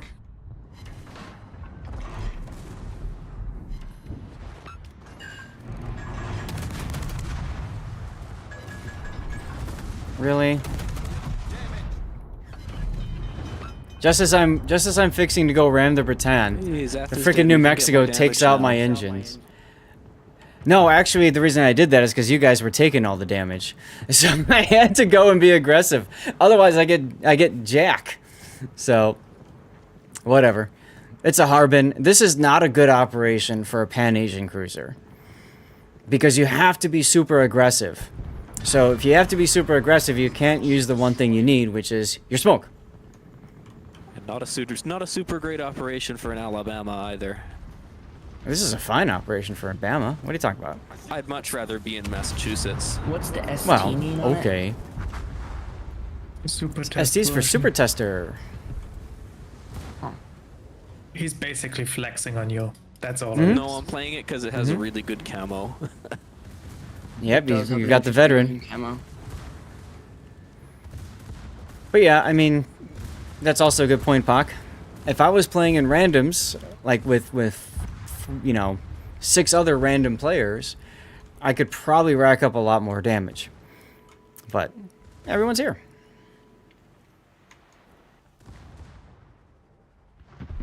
You still got twice the damage than I have. Well, you went for the transports. Yeah. Because it makes the most sense. Split the uprights.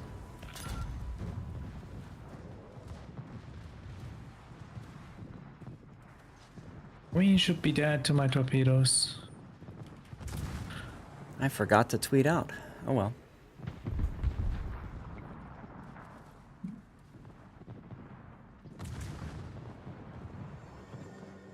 No, it's not dead to my torpedoes because the freaking hull of a dead ship is in the way.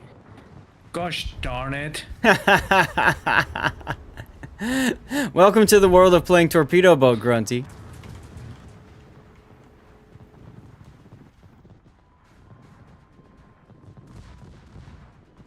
Alright. Tweet out. There we go.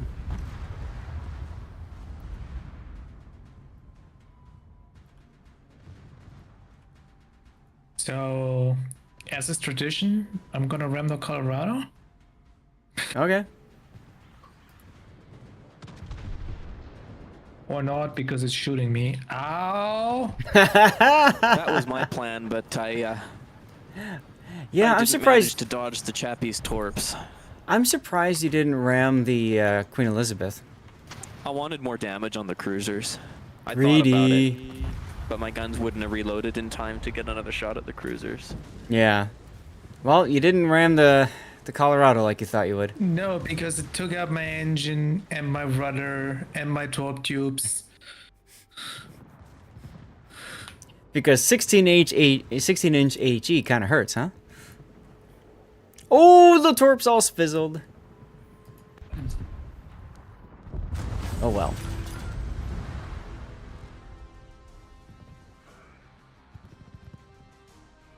Let's edit my stream title so it just says Epic Powergrind.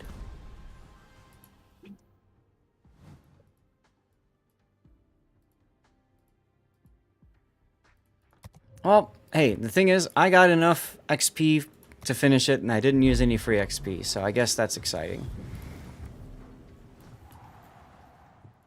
I take 23,000 command XP. Does anybody else, do we still need 7s, or are we done with 7s?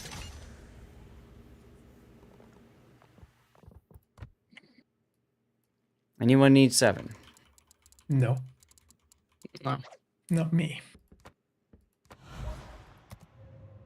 I'm good. I don't need anything. I'll play whatever. I do need a Citadel hit next, so Okay. I'll play my ship accordingly. Electric, it's up to you. Are you working on those ships, or are you saying I can just play them?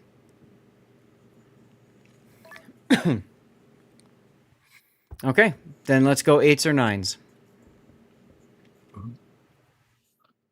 8s or 8s or 9s. Well, that means it's time for me to make the big credits. Mm-hmm. I will play my favorite current tier 9 ship. My maneuverability, 10.8. Oh, and I haven't gotten the hull yet. There we go. Oh wait, you want to play a cruiser? Me? No. Uh, I'm going to be playing a destroyer, don't worry. oh, okay. I just saw you setting up the Sejong, so I thought.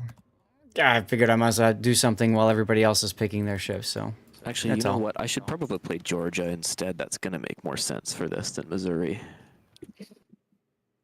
I need to grind out destroyers for dockyard missions. Hmm. Now, do I have a secondary Georgia captain?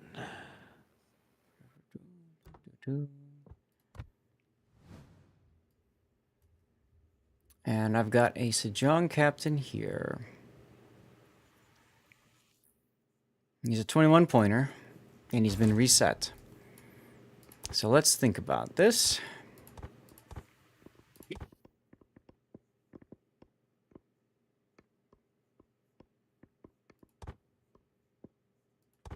Definitely that. This could be my last 3-pointer. Yeah. I don't need anything from the 4 points. Yeah. Okay. Here we go. Full damage build. Let's go.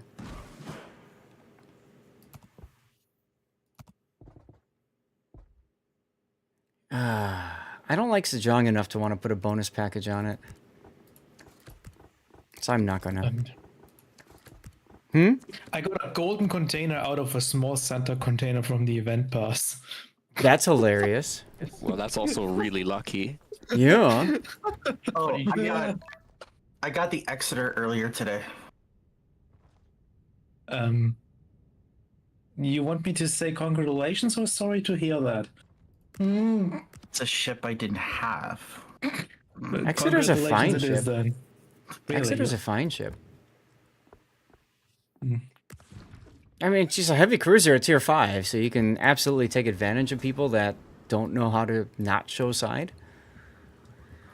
Let's see. All right, tier 8, I've got Kiev and I've got Aki to play.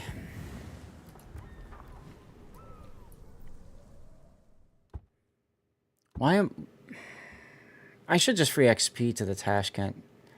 Just play it once and be done with it. Okay, Just fine. play it. You probably only need a blue booster too and not a red ship XP, to be honest. I know, but here's the thing. I've got 410 of them. So let's just freaking use No, them. you got 547, which is even more disgusting. Oh, yeah, I see that. So, whatever. Maybe I die early, and then I'm glad I took the red.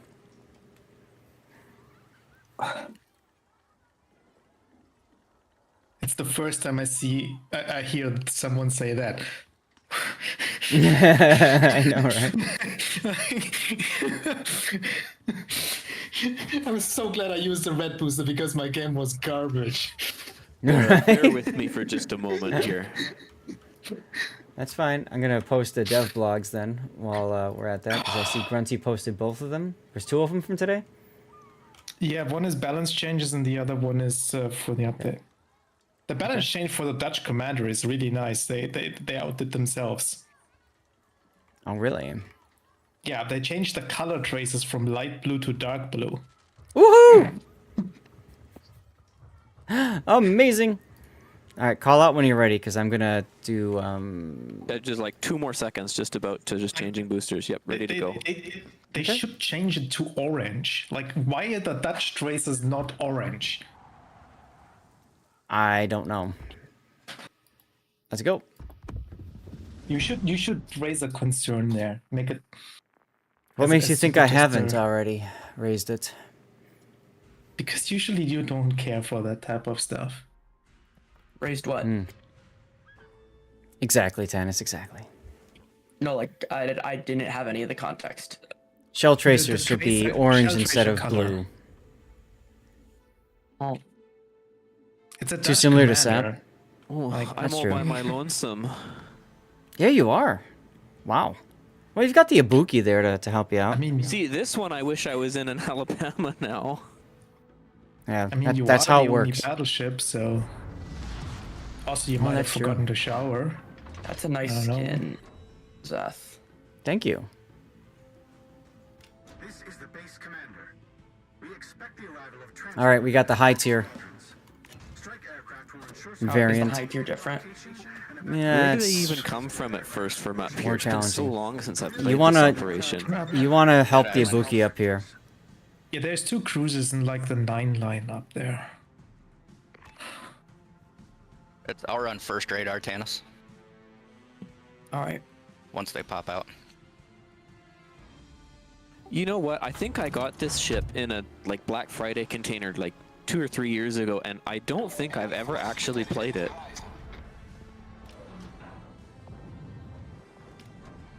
Really?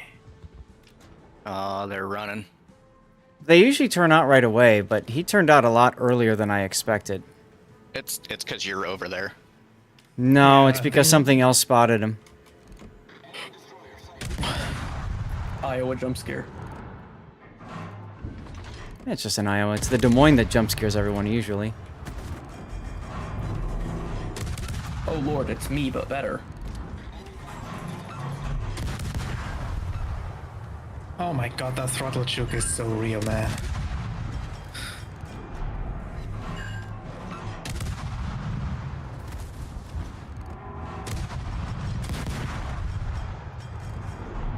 That poor gearing.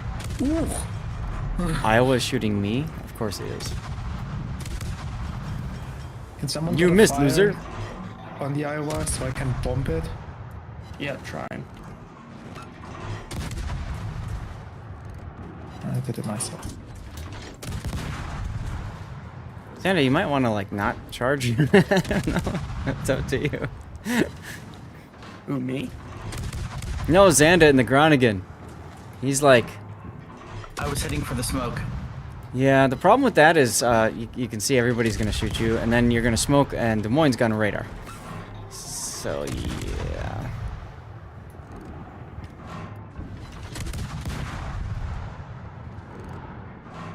Fortunately for you, though, they don't care about you. They're shooting somebody else. Wild. Oh, that Iowa is cooking. Yes, he is. He's on triple fire, which is why I stopped shooting him. Wait, I think he's on quad fire, to be honest. He is on quad fire now.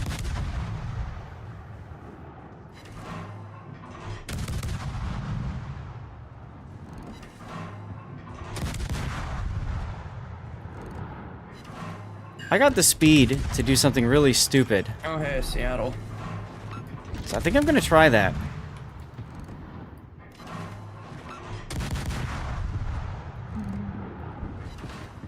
Bye, Xanda. Yeah. I thought you were gonna turn away to, like, you know, live. Is nobody killing this Iowa? Fine. Oh, now. You know, You're I was welcome. trying to, and then I got non-penetrations.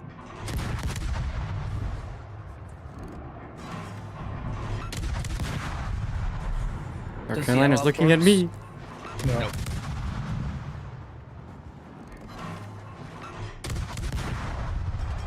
Now he's not. No, he is. Interesting. Crap.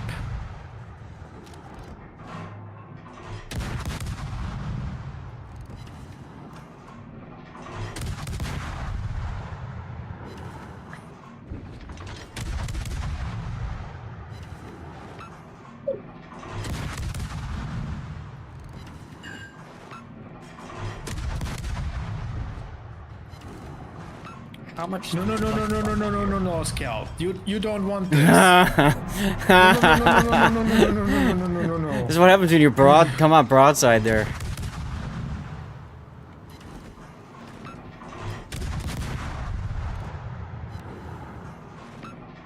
You don't need to go any further north here, Talis. Like he's just helping with the booster. What a nice guy. Never mind, he had a handle.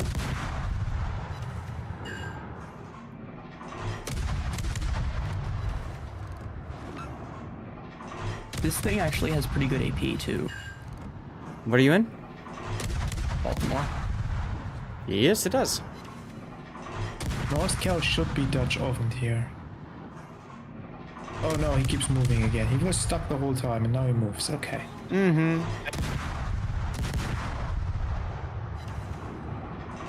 You should burn out though. Yeah. I thought we weren't supposed to let the destroyers in the healing area. That's not that one. You can't actually prevent it if you only have one battleship that goes north because nobody spawns where he spawns. The bigger problem is he can go and wreck the forts. Working on it. Fine. The fort's up the lane. I can shoot him, but it's a bit far away.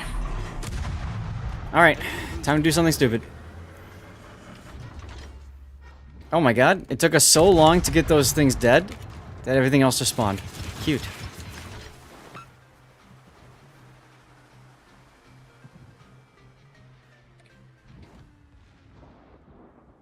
How fast is that guy? The Mayhem? Yeah. He's going like 40 something at least. He's going pretty quick. He doesn't have that much speed. This is intriguing. Something had his engine, it looks like. Yeah, Helena's dead.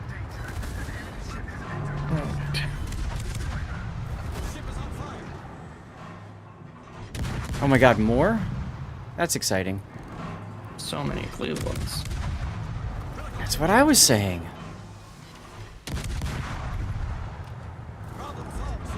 Yeah, having only one battleship here might actually be a bit tough.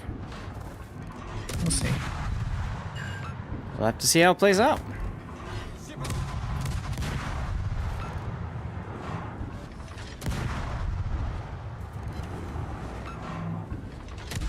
And it's not even so much that I can't deal with everything, it's just I can't be in everywhere at once. Mm-hmm. Oscar's steering's out.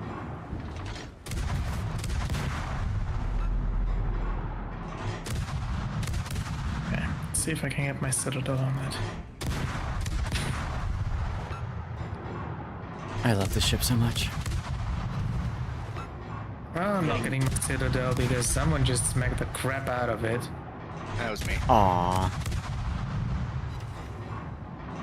Here's the thing, you have to get 2 Citadels for the operation because it only takes half of... That's true. That is very true.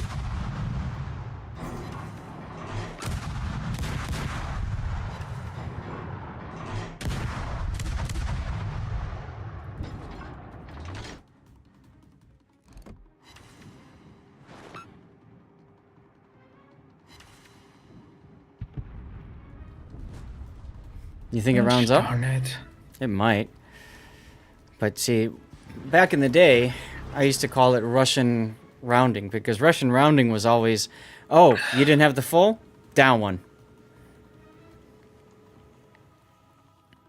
Engine boost deactivated.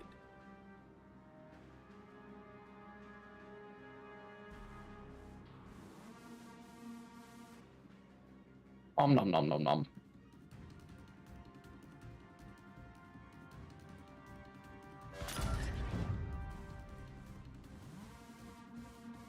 Now, for those who aren't unfamiliar with this operation, there is a carrier. In this case, it's a Midway. It's over there. So that's why I'm moving along down south here, just to mess with that. Yippee. Meanwhile, we're going to see some enemies appearing from over here, and later down here. Warship commanders, transport aircraft have arrived. until embarkation is finished and the transport aircraft leave base Rohan. Provide gunfire support for attack aircraft.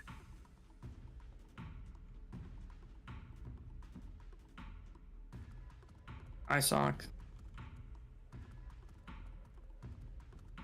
I don't need the radar, do I? Because the airplanes. Work. Did I get yelled at in game for doing it yet? No, because everybody's with me. You know, we're all divved, so they got no choice. How you doing, by the way?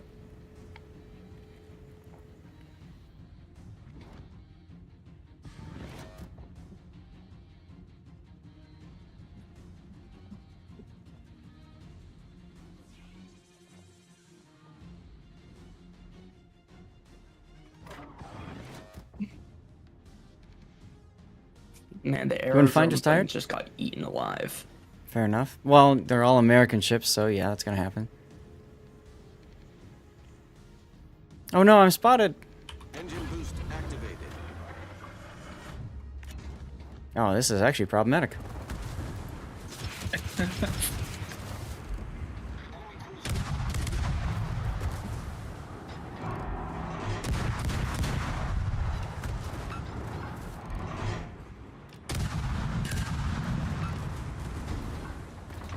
Alright, well that's alright. That's working.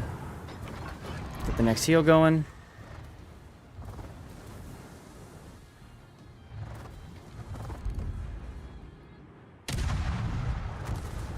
You never listen? Well, you play enough in ops to really know what works and what doesn't, so.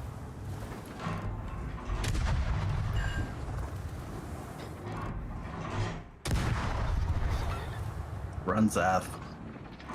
Oh, I am.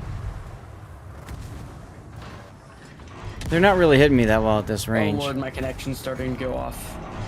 Nope, I just needed to. server. I think that was server. Yeah, I got it too. Oh, that was just the game servers? Damn. What happened? Massive lag. Just lag spike. Okay. Did not encounter it here. Interesting. Oh yeah, that's right. The next guys are gonna spawn up there, aren't they? Alright.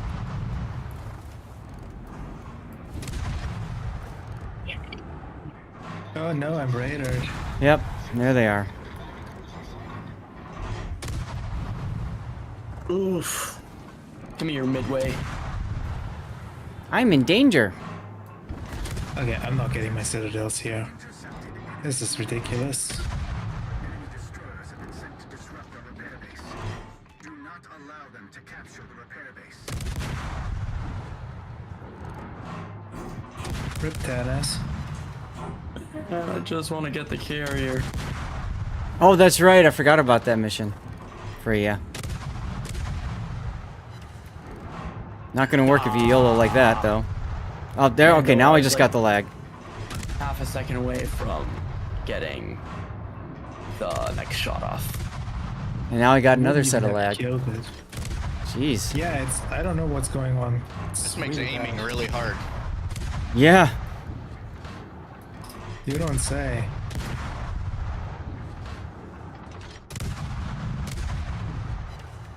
Well, I still got a fire on the Buffalo. Haha. Ah, that's one citadel. Oh god. Engine boost deactivated. Cool. Carrier's dead. That's neat.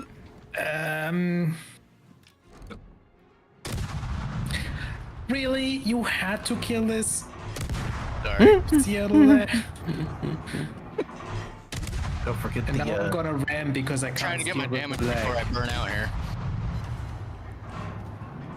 Yep, that was great. Thanks for that lag.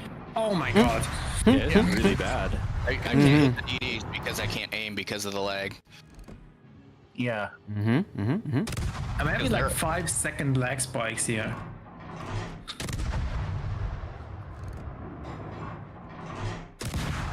Someone do me a favor and watching the stream and clip this so we can kind of pass it on to Wargaming and they can see this one's even worse now. We might get dumped out of the server. Yeah, I'm gonna die because of it. Yep, I died because of it. Was frozen and then just all of a sudden was dead. Oh. It's for me. All the ships are sitting still, and then as soon as I fire, they jump 7 miles across the screen. Well, do your best to try to survive this, otherwise we fail. I don't think we can survive It's this over. if we can't kill the enemy ships, because... I want my red boosters back for that. That's Yeah, really. ridiculous.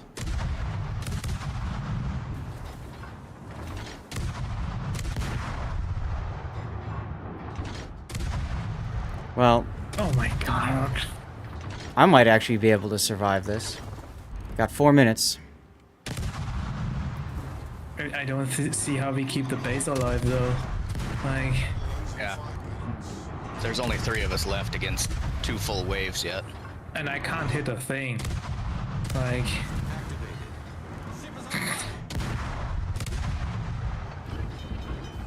Yeah, my shells are phasing right through ships now. Damn. Right. Like... We'll try Annapolis at 5 kilometers. No, can't hit it. This is... I've never seen it this bad. Yeah, I've never seen it this bad either, so I'll do an auto-generated clip.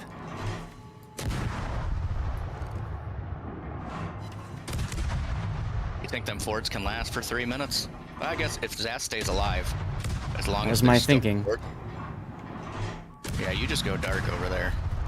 Maybe we I'm not get going out of dark. I'm going to keep on banging away because I want them shooting me instead of the forts. And once everybody's dead. Man, they're shooting on me now. Well, yeah, you're the closer target.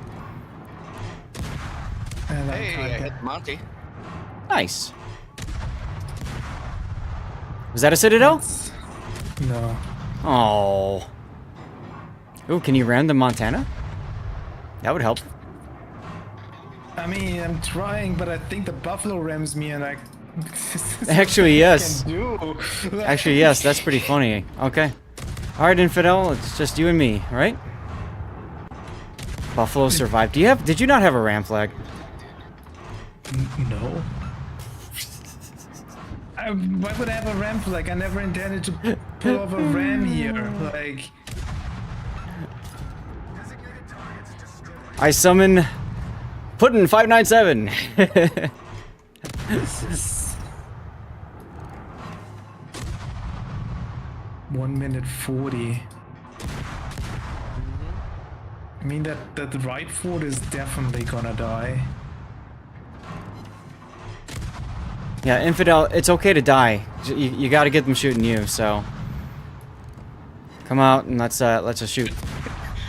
I ended up ramming a rock because I couldn't. The rock wasn't in front of me, and then 20 seconds later it was.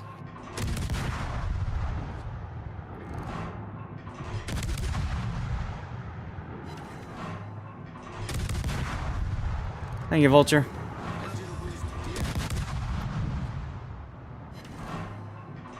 $57 seconds.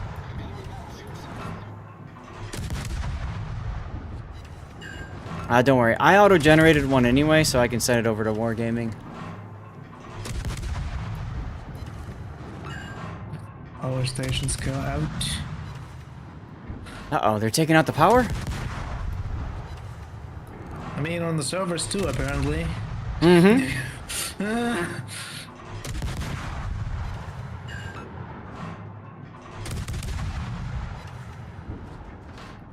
If you pull... Oh, they're shooting the aerodrome now. 18 seconds. Does the aerodrome have to survive? Yes. Okay. The forts are only secondary. The Montana already fired at it, though. Don't think it gets another shot. 10 seconds. Oh, God. 5 seconds. Oh no, I'm on radar. Shoot me now. That should be We did it! We did it! That's not Despite the gonna be a lag. 5-star win, though, is it? No. It is a 5-star. Is it? If we kill the carrier, it's a 5-star. Oh yeah. Okay, good. There we go. My ram in the Buffalo actually completed one of the secondaries, kinda, because it was... Jeez. Okay, well, it worked out 2 million credits and 20,000 free XP. It did, by the way, count. 1 citadel was enough. So, yeah, Okay. didn't need 2.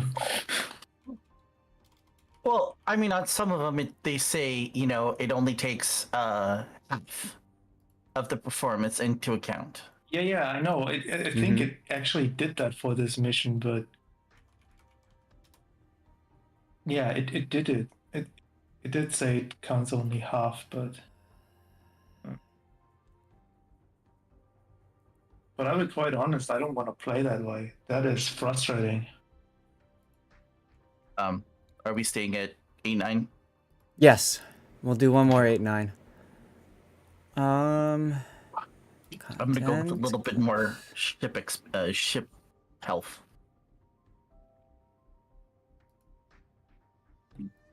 Oh, Vulture, Grunty. I got it. Perfect. Thank you.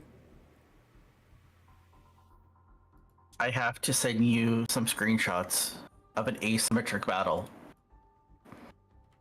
from a few days ago. Why? What happened in there? Good night. Carry. Good night, Vulture. Help your team cause damage. I did that. 8-9 again? 8-9 again, please. I got another ornament, and it's not the one I need, of course. Sent to you in your Discord, Grunty.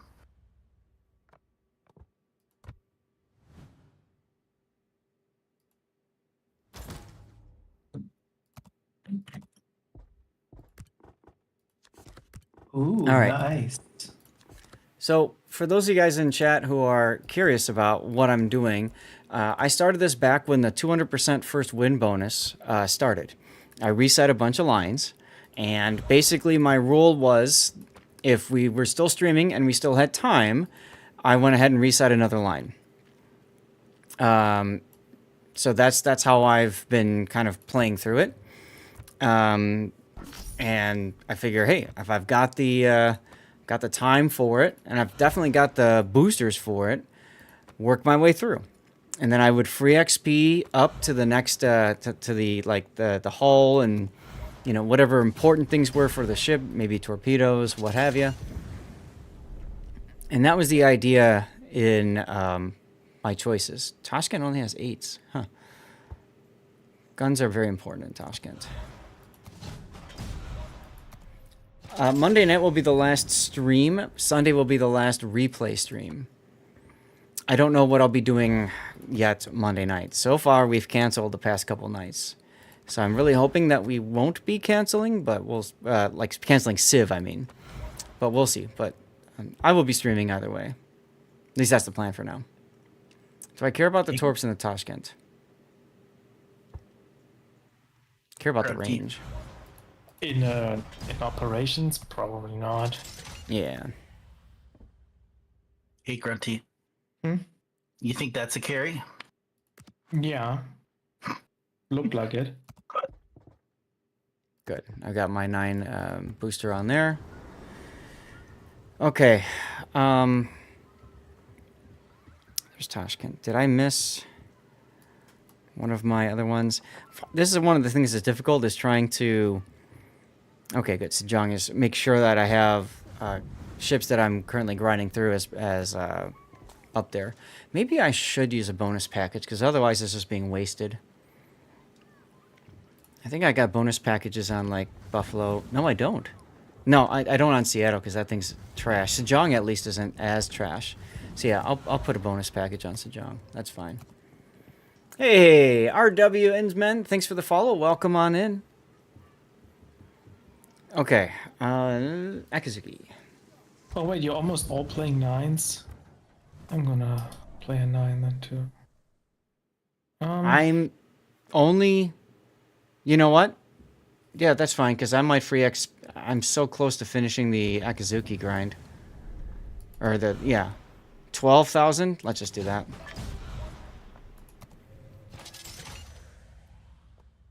Yeah, so I'm just going to be playing 9s from this point on.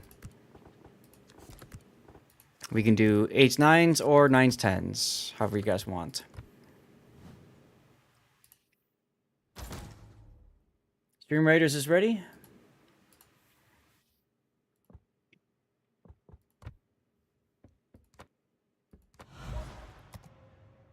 So much clicking involved doing it this way.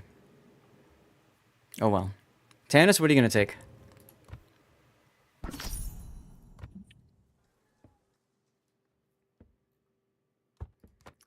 Chat, Tannis did say he was having problems with his internet, so if he's gone, that means we will be looking for somebody else to join us.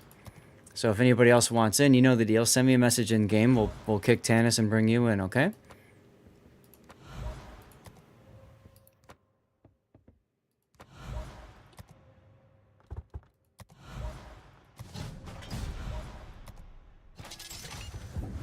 Let's see here.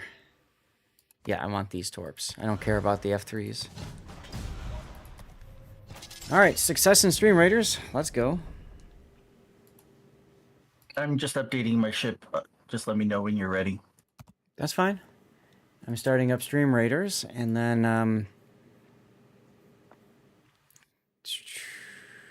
that one. Okay, I am ready. I'll start with the turd. Actually, no. I'll do,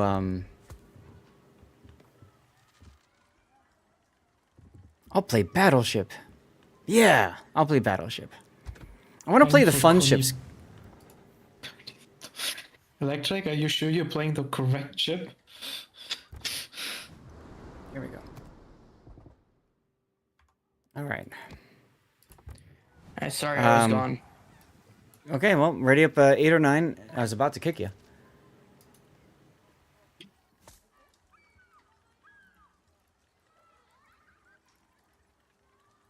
All right. Sorry, Eddie. We did just get Tannis back. Right, Tannis? Yeah. Okay.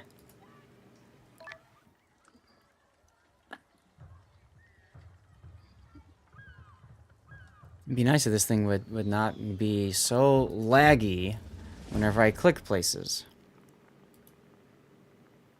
Just hope it's not laggy in-game again. I hope we don't encounter the same thing this game.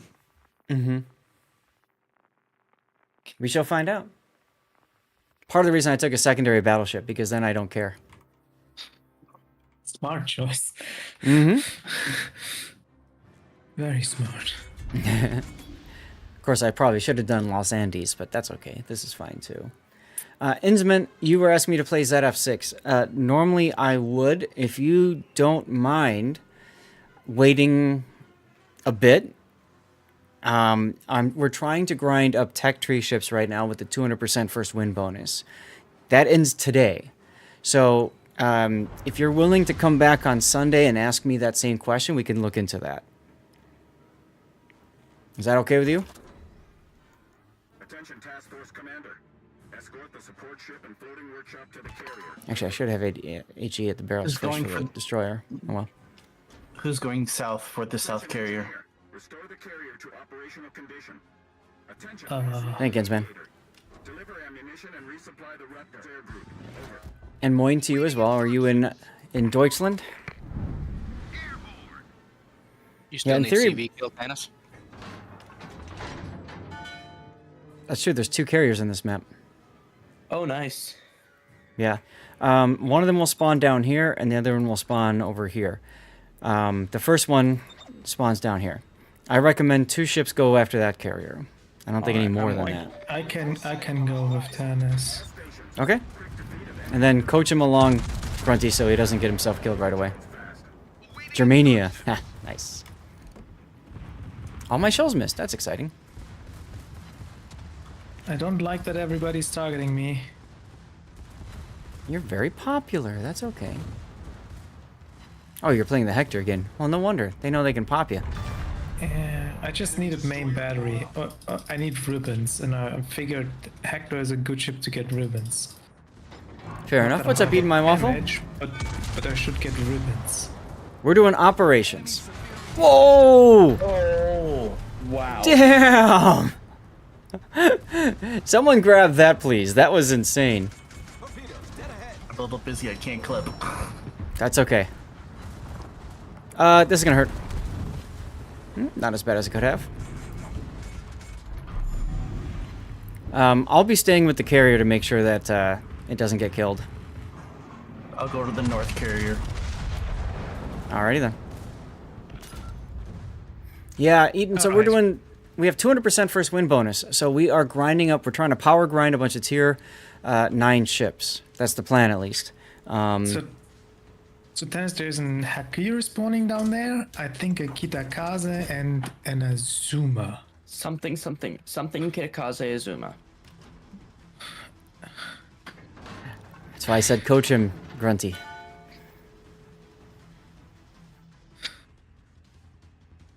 Anyone run an RPF? No.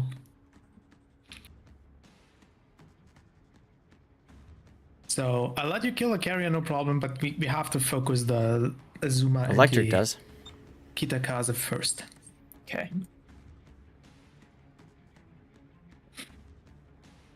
Yeah, Kitakaze is the biggest threat. Thank you, Cthulhu. Welcome back, by the way. Pay special attention to torpedo defense.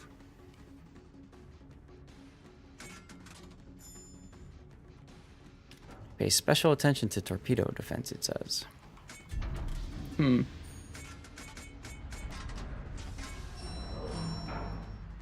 Oh yeah, there's these ships too. Sometimes they spawn to the south, sometimes they're up to the north, right?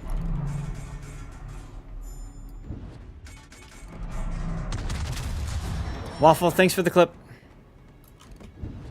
There's the Azuma. Should I radar? Not yet. No. Ooh, a Citadel. This is Raptor. Enemy aircraft carrier detected. Destroy. Alright, there's a... Squadron. Attention, squadron commander. According to the is likely to remain in the combat. Don't worry about this, Azuma. This one is the scary one. They're all next to the carrier.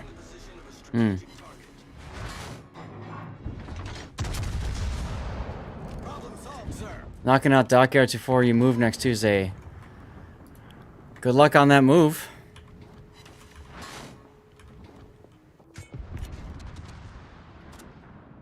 Raptor, task force commander here.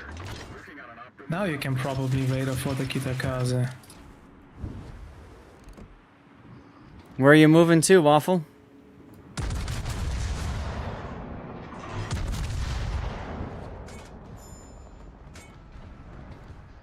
It's another work move. Got it.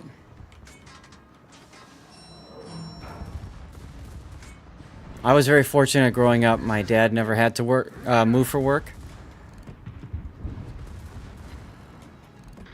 Hannes, don't be so aggressive. Why are you charging everybody? I didn't charge, I have stopped. I told you to coach him. I mean, I didn't know I needed a leash. Sorry. Autism moment. Torpedoes to port. Nice torps, Infidel.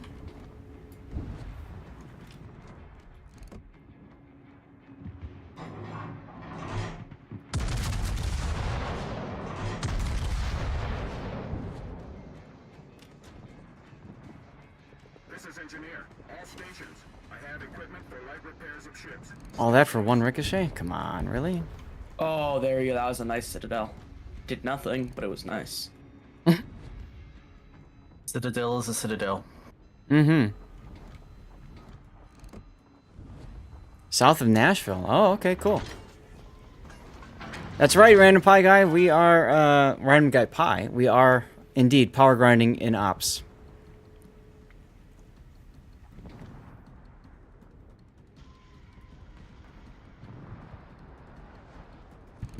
Rich country singer, folks. There you go. Very nice. All right. All right, everybody. Let Tannis get the kill on the carrier.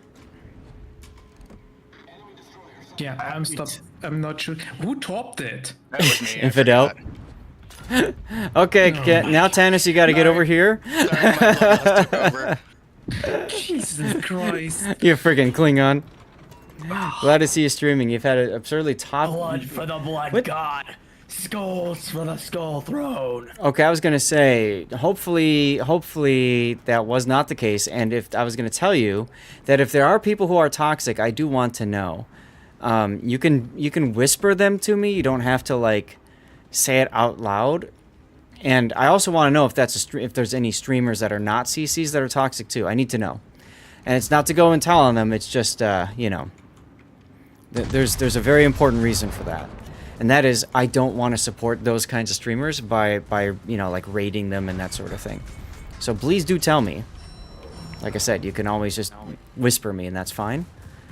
But I need to know who's being a total, you know, dick. Why did you even come down here, actually? He said Since the bloodlust.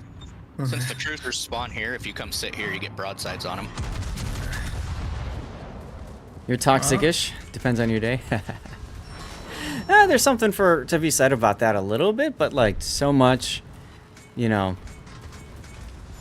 At a certain point, enough. Start hanging out at the hospital looking for funerals, and the paper gonna go find you a rich cougar. There you go, Eaton. It's good to have goals in life. All right, Tannis. There's the other carrier. You can go get him. I'm gonna stay on this side of the map. He's so far back, though. I know that's kind of the joke. Oh, no. Ranger decided to turn. Like, my game is ruined now, too. Aw, you poor thing. Yeah, he's going to take 2 torps. That's alright, he's in a heal. Oh, Citadel. Sorry.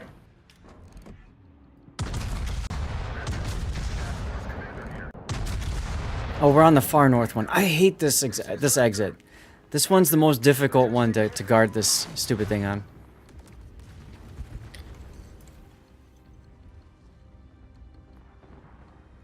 Random Pie Guy, we don't do the song request with a link. You need to type in the name and the author, or copy paste the last numbers and letters in the URL for the video. So where it says V equals question mark or V question mark equals, the letters and numbers after that. Just copy paste those. Like that. Perfect.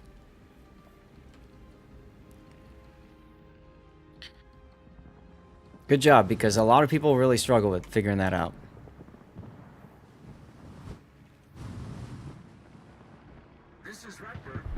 Tannis, do you have range on the Hakuryu?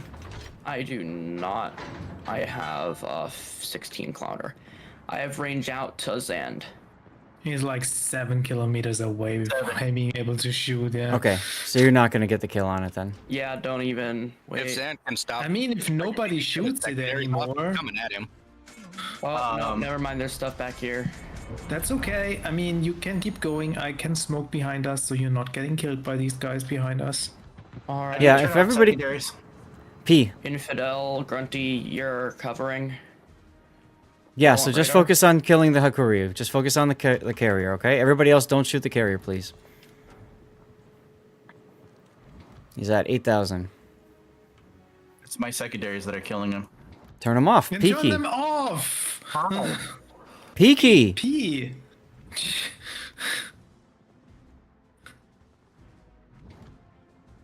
No. He's like a kilometer away. Oh well. Please. Now I rebind them to the tilde key, and that's how I use them. No, I just got in range. So P, press the P key, and you'll see it on the side there. It'll turn off and then back on again. Okay. Okay, just want to say it sounded like V. Sorry. Okay.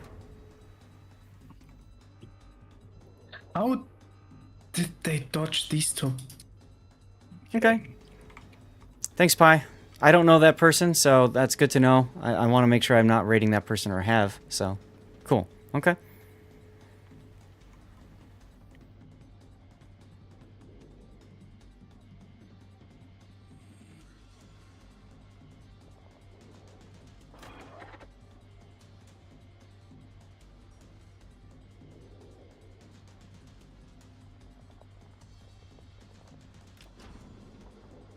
Yeah, B3 is kind of a weird, like, you get up here and then they all go all the way out to A1.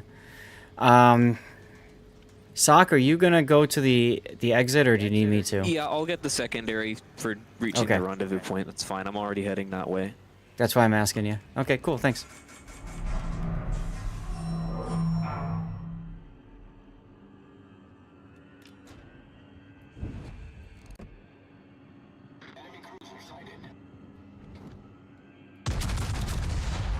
Woof. Just made it. Hi, Mogami. Well, it happens, random. I used to be like that myself. I used to really rage at my teammates and stuff, and I just got tired of it. And sadly, negativity gets a lot more views and likes and watches than positivity on the internet, Rip Electric. Thanks for the drops, by the way, Zeth. Hey, you're welcome. Hey, what happened with Raptor? I thought he was supposed to stream last night. He ended up calling it off yesterday. Well, I figured. Okay. I didn't see any posts from him on his Discord about it, so I was really curious. Now, I forgot to say something. My entire schedule got hosed, and I'm trying to avoid being sick. He then says I'm planning on streaming some tomorrow, so he may be on later tonight. Oh, okay. I know. Schedule got hosed. That's weird. Probably his work. Man, though, I really zeroed in with the Citadels this game. Yep. Electric. Sorry, go ahead. Nah, completely lost my thought. Okay. Electric, the next spawn will be kind of where we are right now, right? Where Xanda and I are? Yep. Okay.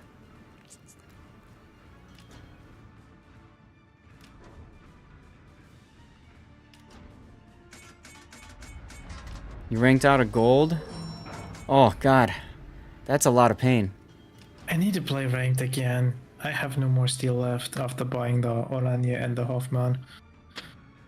And I'm not looking forward to it. I'm still trying to find a clan that will take me. Aha. Oh.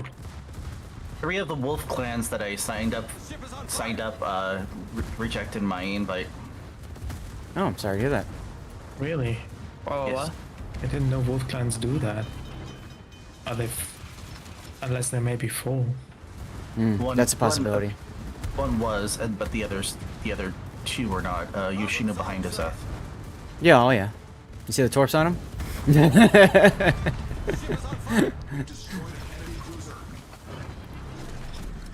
Didn't want to assume. No, you're good. Whoops. Ruprecht Gaming, everyone. Well, see, the thing is, technically, nobody ever plays to their 100%. You know what I mean? Like, there's always mistakes. There's always things that whatever. Yeah, Cthulhu, he just wants a clan to get bonuses and stuff. And try to get steel. To try to get a steel ship, that's all. Yeah, so he's looking for bonuses for that and maybe whatever else. Ensalada, dude, hey! You show up, you cheer 200 bits, and then you just lurk. Wow. His IGN is right here, if you can see it.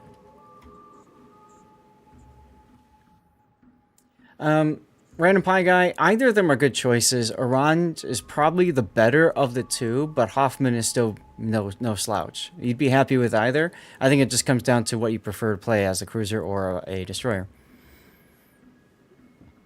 Angela just tossed a healthy 200-bit salad into our World of Warships feast, making it a stellar N7 grade contribution. Your enthusiasm is the secret sauce that keeps this community ship sailing smoothly. I love this thing. I think the Hoffman is much better in smaller formats like ranked than it is in randoms, though. So if you're primarily playing randoms, I don't think the Hoffman is good.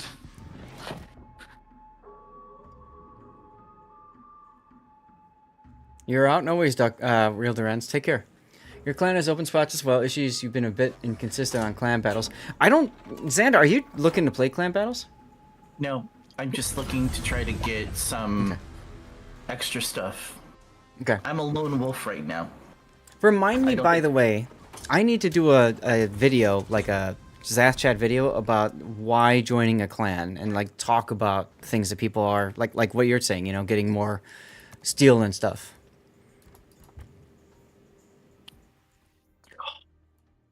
I need 10 more incapacitation ribbons. Oh. This mission is a pain. Uh-huh. Tannis, do you have an 8 by chance? Random array just full of no. It all's just everyone. Yeah, well, yeah. It does take a lot of the fun out of it. You just learn to ignore it as best as you can. What do I want to play at 9? Oh, I'll play Los Andes next. Why not? I'm really close to finishing Los Andes again. This is maybe my 3rd time grinding that damn thing. Any potential damage? Effective tool for competitive game modes. Already have Smallland. Smallland is better than Hoffman for the most part, yes. Hoffman's biggest thing is it's got the Elbing style guns with good ballistics and whatnot. It does have something extra with the pen. But the problem is... aside from that, it lacks a little bit. It's got Hydro, which is nice, though. Yeah. Hey, that Tattooed Historian. Thanks for the follow. That's a fun name. All right, Cthulhu just sent you an invite. I did. I got it. I see that right now. There it is. Perfect. Thank you, Cthulhu. Try looking up Dry. My clan accepts all kinds of players, just people having fun. There you go. So this is the cool thing about clans, and I think Xanda just kind of fell into, is that there's a lot of clans out there, and if one doesn't fit you, then go find another. Just have to wait 3 days. Got the last of my end caps in Rio. There you go. Oh yeah, large battleship caliber. Guys, we got time for 1, maybe 2 if they're quicker games. We'll see. If it's another Raptor rescue, that'll be it, though. I think the best chance to get incapacitations in a reasonable amount of time is you just play co-op, you play a destroyer, and you knife fight the bot destroyer. You should knock out engine, guns, torpedo tubes, and you don't get much per battle, like only 3 or 4 maybe. But if you make this engagement a mutual destructions, you can do this every 3-4 minutes. It's boring, we're full up, but it works. We're full up on battleships, so okay, perfect. Let's go. Took the Burgon into co-op, and HE slapped destroyers, cruisers, and subs. Smed, what's up? British battleships are nice, yes. But the problem, I think the issue is, you know, for a lot of those, by the time you get to the point where you can use your guns, they've already, like, died. Whatever it is you're trying to shoot has already been killed. Great. But breaking the entire ship is always fun, yes. Well, there goes your short mission, Seth, huh? This one's a longer one, isn't it? Yeah, because you can't speed it up. Okay, that's all right. Stand by for action. The base is under attack. And the reason why I was trying to get to 9 so much is now ranked is tier 9 for me for silver, so I can play ranked at silver and get progress towards my tech tree ships as well. I don't care if I play a Seattle in ranked. My team might, but I don't. There's a shout out for only Smed. Smed was a streamer who did the stack up with me, and Sea Raptor and Admiral Raven. Thank you, Admiral Raven. We were doing something called our speed run for charity for stack up back in April-May, which we decided to call it clubbing for charity because of how ridiculous it was playing at low tier.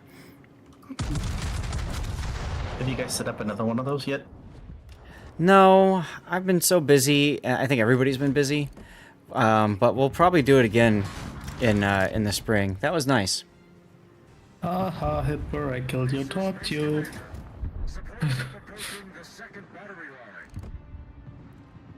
Enzman, you got Novosibirsk? Is that what you're saying? Or Novorossiysk? Whatever it's called.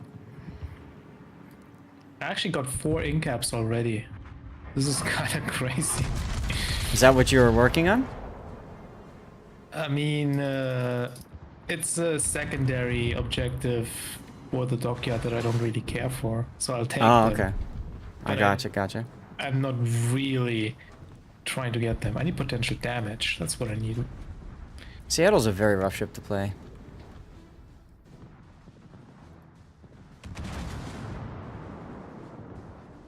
Oops.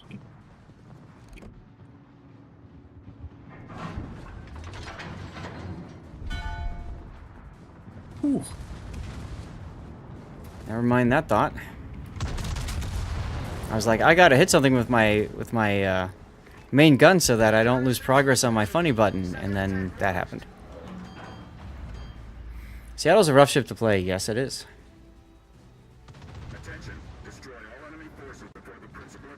Yes, it is. That should get me potential damage. Can anyone explain what potential damage is? Potential damage is when someone shoots at you but doesn't actually deal damage. So the shells hit the water next to you, or the armor absorbs them. Okay. Or torpedoes pass nearby. Yep. Or they bounce off your armor, like in a battleship. Or shatter too, I think. Basically, the maximum amount of damage that shell could deal, like citadel damage, that gets credited as potential damage if it misses you. Yeah, you like my AI bot there, Pi? It's pretty nuts, isn't it? Also, Tanis, you don't want to charge this. Usually not.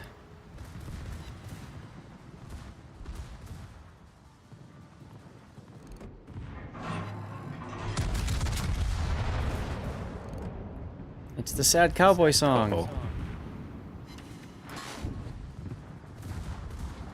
We good. Alaska black hole armor saves me. Woo!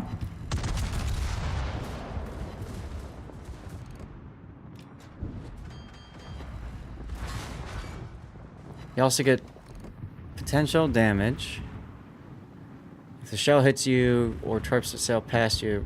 Yes, within a certain range. Yes. Now, if you're on a mission for potential damage, what I like to do is play Moskva in co-op and just sit bow on. Charge in. Use your guns, even if you got nothing to shoot at. Just click your guns every few seconds. And then, once you're spotted, stop and reverse. Results may vary, though. It's been pretty consistent for me. I can't. Never works for me. That sounds like a you problem. That's why I said results may vary. All right.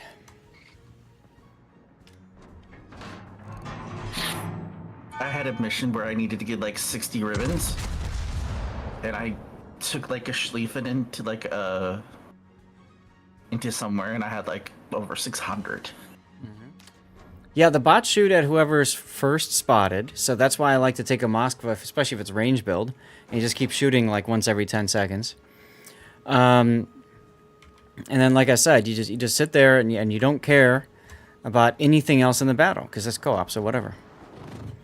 Yeah, I can get at least 1 million pretty consistently in my Moskva doing that. I do sometimes get even 2 or 3 million potential.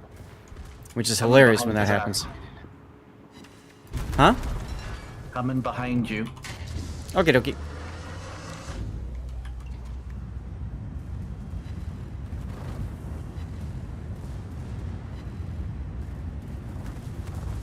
Ship is on fire. Whoa, P-Slack. Hey. Thanks for the raid, man. Welcome on in, everybody. I'm playing like crap now because of the raid. Hold on. Hold on. Awesome.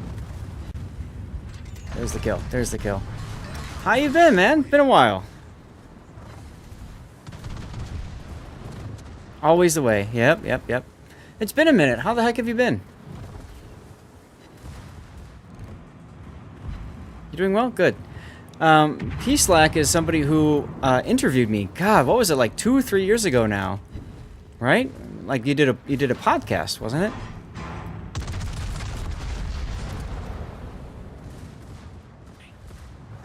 Yeah, I'm pretty sure it was a podcast that you had done. So thank you for the raid, and thanks for getting me up on that video. Yeah, excellent, excellent. And Stephen Joyce, thank you for the follow. Welcome on in, everybody. So I'm Lord Zath. I'm a North American community contributor for World of Warships, which means I like this game way too damn much. And we are currently doing operations because there's a 200% first win bonus. And those of you that just came in, especially Steven, thank you very much for the follow.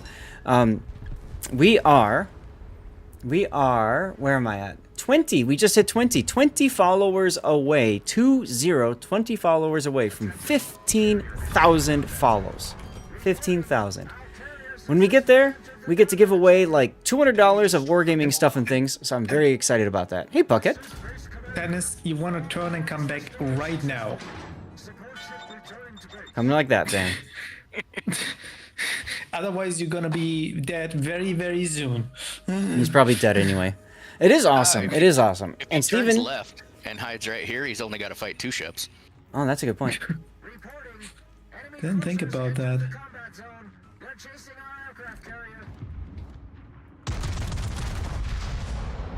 But yeah, Steven, appreciate that. You're a part of it. Tea time? Nice. All right, next Stream Raiders is open. By the way, we do Stream Raiders over here as well, so if you are somebody who does do Stream Raiders, that's something to consider. I do it 24/7 if I can help it. So I know some people like hanging out here because I get these all done. P-Slack, what have you been up to lately? You still doing warships, or you doing... Oh, you gotta go? Go, go, go, go. Do your self-care. Thank you again for the raid, my friend.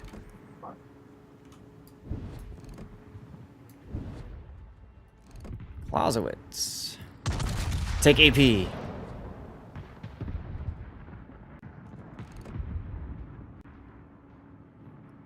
Steven, since you raided on in, right? You were part of Peace TME. Oh, okay, cool. Good. I was gonna put your viewer Steven on the spot and ask him a little bit about what you were doing since you got to run.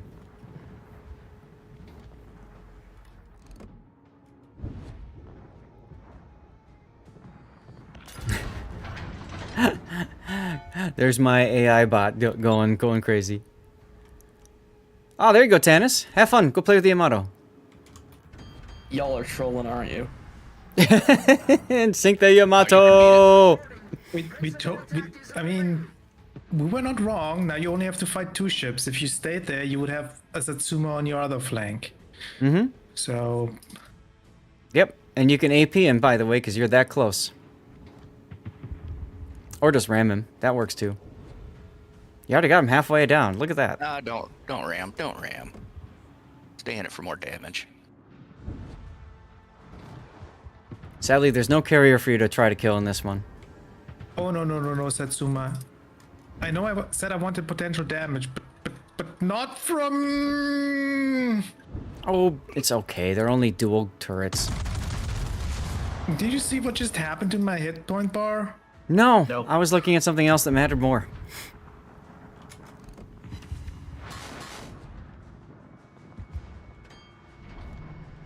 Actually, that's perfect, though, where you are. Thank you for being there. Yeah, I'm dead. I'm not gonna be longer there because you are somehow all in that corner. It's okay. Hey! Yeah, this is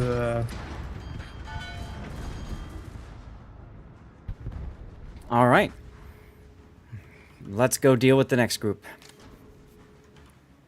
APS range. From a distance it bounces. Close range it overpens. Mid range it's 50-50. That's right, Kyle.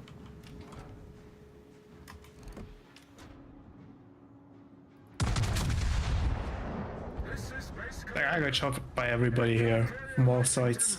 Well, you were closer to them than anybody else. Yeah, I didn't realize we had nobody on the left flank, that you were all on the right side. And that's a you problem. I mean, it's not a problem for Mr. Sark. I think you're just gonna get focused down one by one now. That's alright. We'll be fine.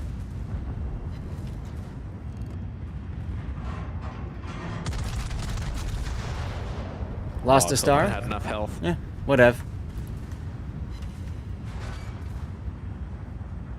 Was gonna die there one way or another. One way or another. I was just gonna say, is Zap gonna do that? Man, I got one way. Good song.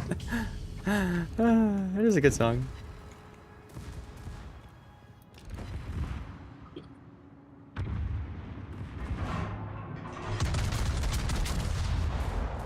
Look at all them guns.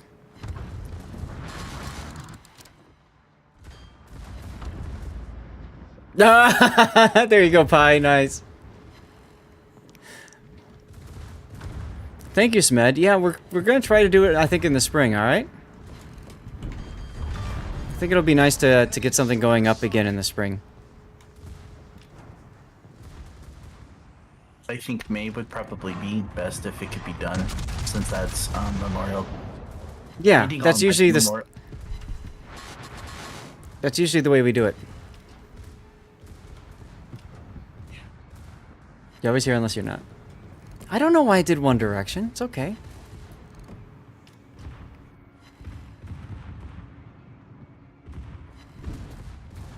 You don't have to be ashamed for your music choice.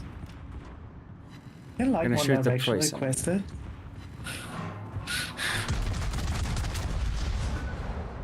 That's the spirit.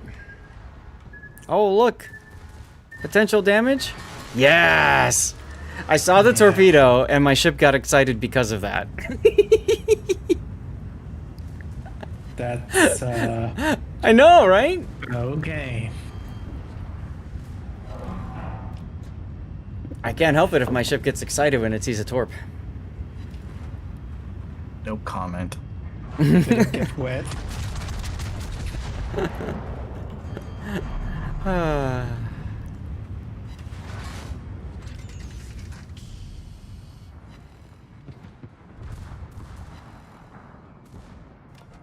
I don't know who... One way or another is a I don't know. Off the top of my head. I don't think it's a Shania Twain. Oh, she did do it, yeah. She probably did. Do a country version. She does country a lot of things. Oh. Right, how are we doing on time? One Way or Another is original from Blondie, if that is what you're asking.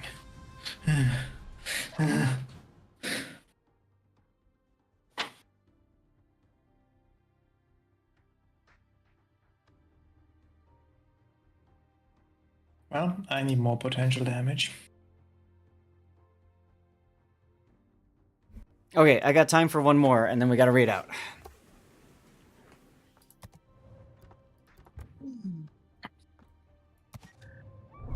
So that was good. What level are we staying? 9s again, if you don't mind. Because I 8 9s have... Or 9 10s? 8, 9, 9, 10, I don't care. 8s, okay. I'd be down to close it out with a 9-10. It'd be fun. Yeah. Let's do 9, 10.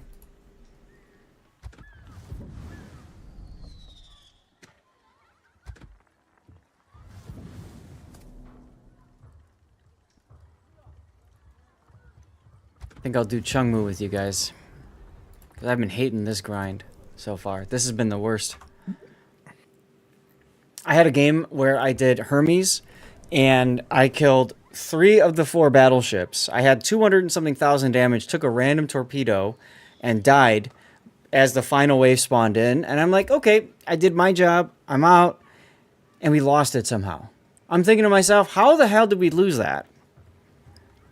So, it is what it is.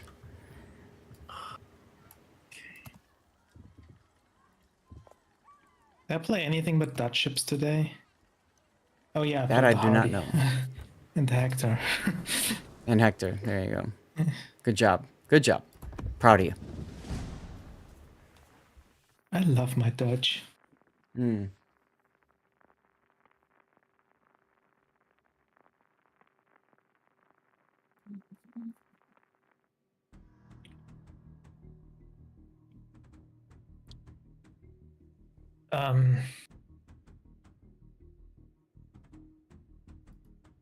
Oh, this is just a full escort. I was just like, which one is this one? 160,000, no, double it. 320,000 potential. You got this, boy. Is there Big and thematic? Almost one shot again. Hey, it's the mission that we failed on. Bozzy, hey, thank you for the Twitch Prime, man. That was really nice of you. Welcome on in. I think that's your first time subbing over here, and you just followed today. That's amazing. Ahoy the Bozzy! Your sub was like hoisting the sails of support in our epic voyage through World of Warships. With your generosity, we're not just sailing, we're cruising in style. Let's set course on for more epic moments and maybe a few less torpedoes on the hull. Yeah, I appreciate you doing that. That's really nice. We're gonna head north here, and because of a carrier on this map? Yes, there is one. It's at the tough very to end. kill, though. You have to YOLO it, which you can do. You just have to not YOLO anything else before you go to YOLO it. It's when we get to the end to make up for it. Just follow me. I'll So, take the damage. You come in and get it. There's you can see the circle there. This is the operation that Wargaming used to demonstrate to people how the storm front works, which is the moving storm.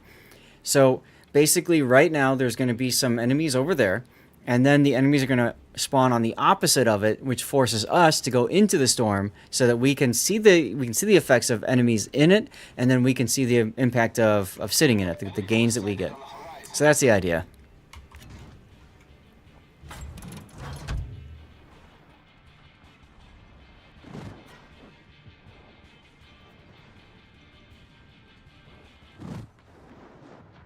Yes, shoot me. You mean I shouldn't open up like right now? Oh, okay. And Oh, they're shooting me there now. go my secondaries. Yay.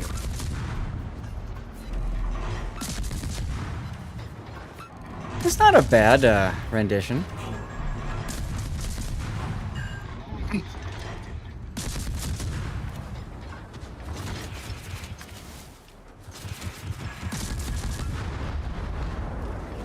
Fine, I'm gonna Hydra. Damn. Rip that Elving. Or the rune.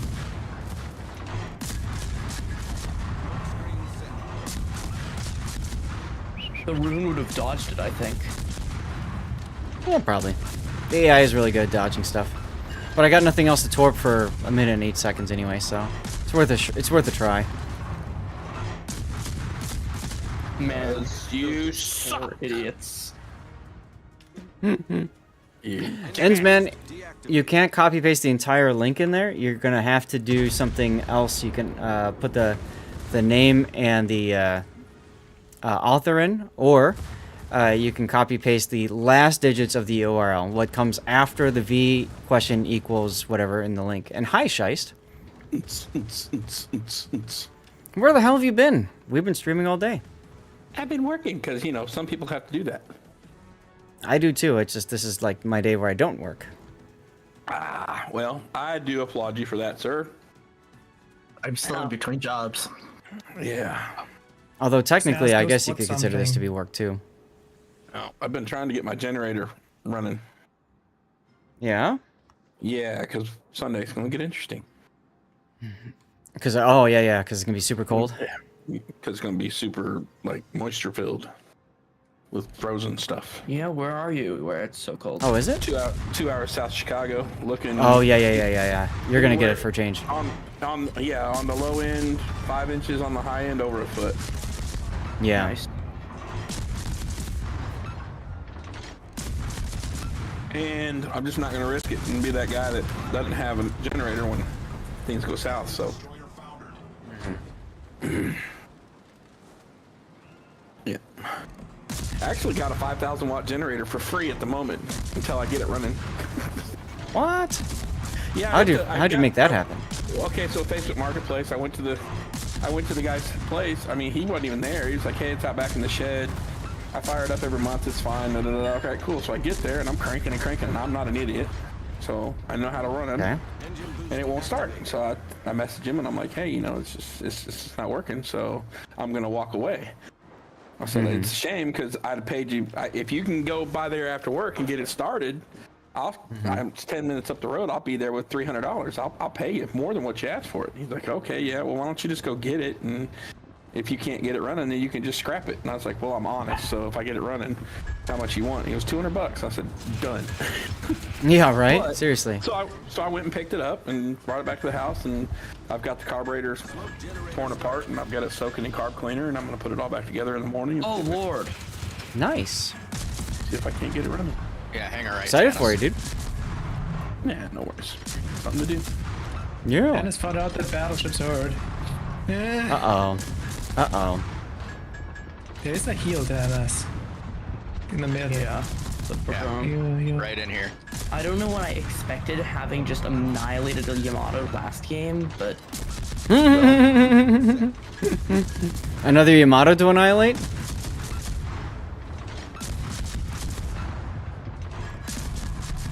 Yeah, Duckman, you might be right, and I'll check that if what I've done so far doesn't work. But the guy had the thing sitting in a shed, and he didn't have the fuel turned off. So when you run a generator or anything like that, power equipment that runs on fuel, even if you're going to leave fuel in the tank, the best thing you do is turn the fuel off and let it run until it turns itself off. And that way you know there's no fuel left in the fuel line or in the bowl for the carburetor or anything like that. And I don't think he did that, so. It's probably gummed up, and I'm going to take that as my first shot. So that's most likely the case. Fuel, yeah, like you said, fuel is borked. So yeah. Today I watched a video where a guy put Pepsi in his coolant. Yeah, don't do that. That sounded like you were going somewhere dark. Yeah, the funny thing is Put his it worked completely fine. Is the funny part. This guy stood on his face and put a Pepsi bottle in his rectum.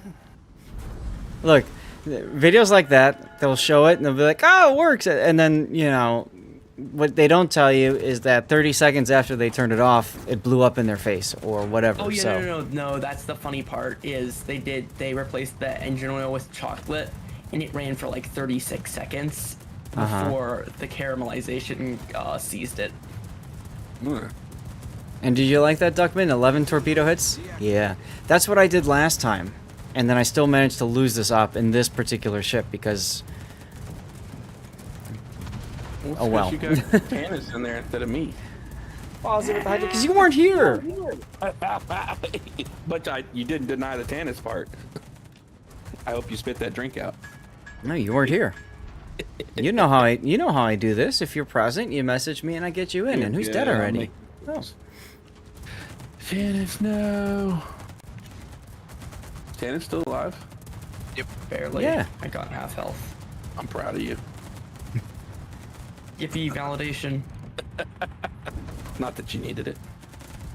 Once we deal with these destroyers and this BB up here, Tannis, follow me off to this way. Narnia? Oh.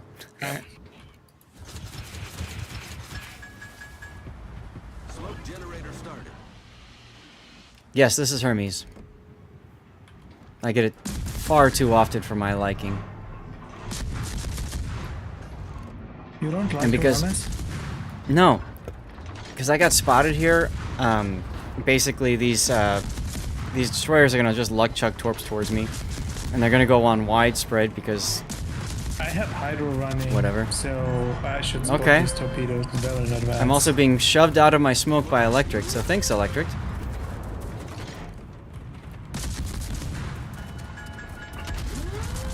Yeah, well, he's sabotaging you. He says you don't need no smoke. This feels very much like an American heavy cruiser operation.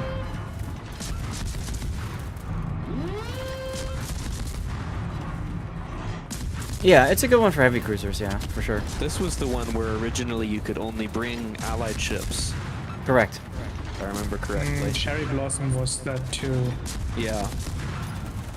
You could only bring French battleships in this as battleships initially. This was yeah. Oh, that's right. This was French battleships, and this is the first operation that allowed for a tier 8. You could bring a Gascon or a Richelieu at tier 8, or you could bring the Lyon or the Normandy.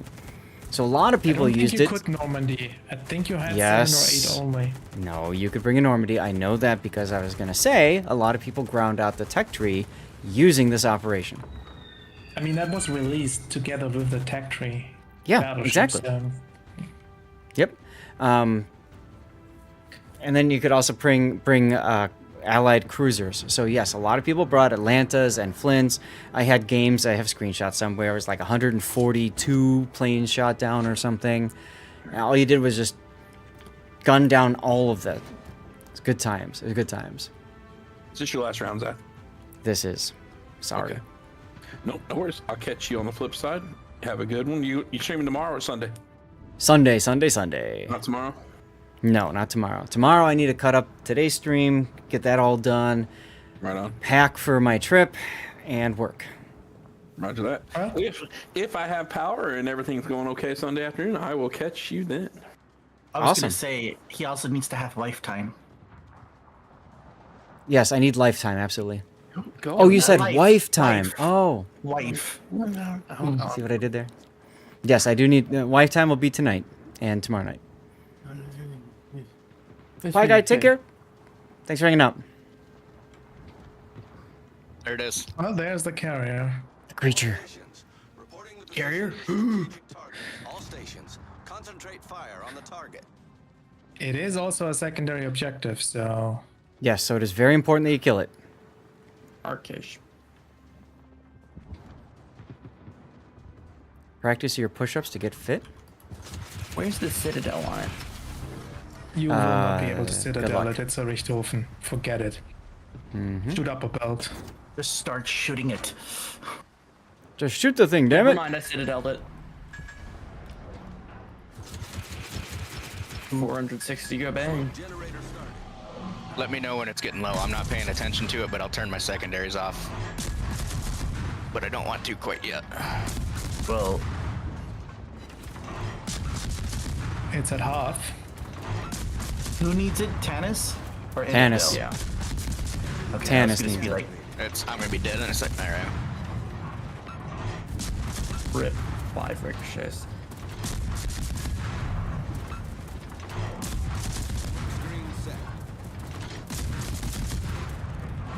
Wait, does the Richthofen leave the battlefield?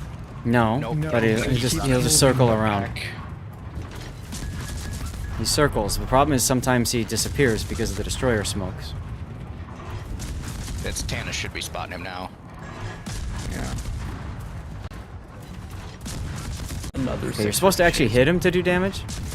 Oh no, I have been hitting him. It's just all ricochets off the deck. Turn hard left, because he's gonna like straighten out a little bit. He's gonna turn left a little bit. It'll let you get on his broadside a little bit better. Hmm.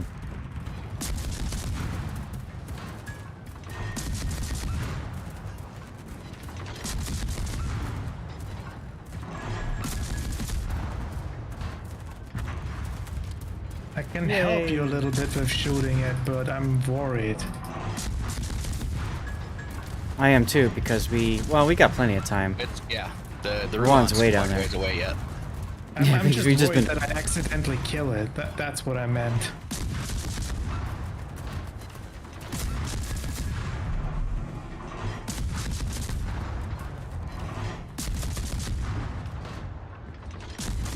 At 26,000. 28? Added 10k to it. I'm not shooting anymore. Thank you. You probably got 2 salvos left before the Ruan's out. Maybe 3. Smoke generator started. Oh, hello, Alvin. Jesus. I'm probably gonna die here.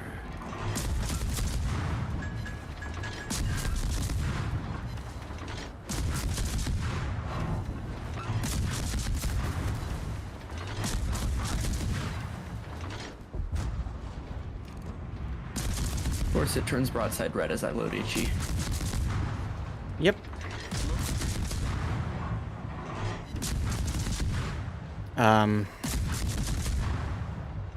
You probably got 30 seconds. All right. Yeah, we might all need to just shoot it. 20 seconds left. No, it's okay. It's okay. Okay, all right. I trust him.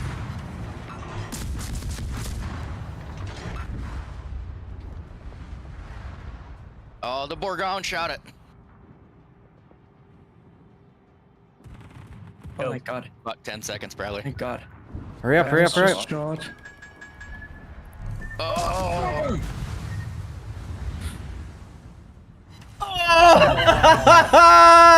Yes! Yes! Why?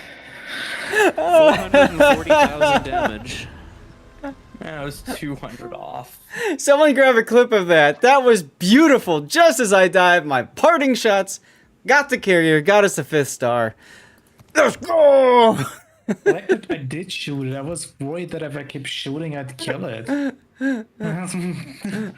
Oh my god. Poor Tannis. Wow.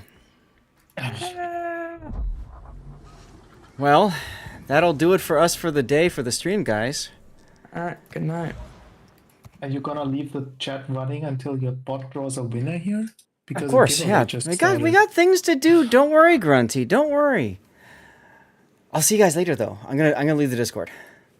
And the reason I'm going to do that is so that we can get this going. So, guys, those of you in Twitch chat, we have a giveaway going. You have to be a follower and active. So type something up quickly and just say something, whatever you want to do. If you are watching over on YouTube, you're going to want to get over to Twitch. You got 5 minutes to do that, okay? 5 minutes to do that, okay? From hell's heart, I stab at thee. Thank you, Cthulhu. I love having some awesome clips from the streams and stuff.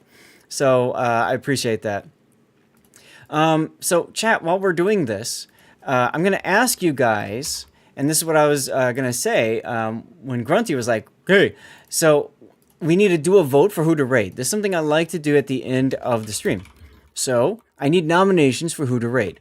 So one option is my rerun channel. I always put that out there because if anybody's looking for a great place to hang out, I would say my rerun channel may be a little biased by this, but the rerun channel is a good place to go. A lot of people like to hang out there, get their drops. They get channel points, which they can use for Cover My Replays so that we can take a look at one of the replays on stream. No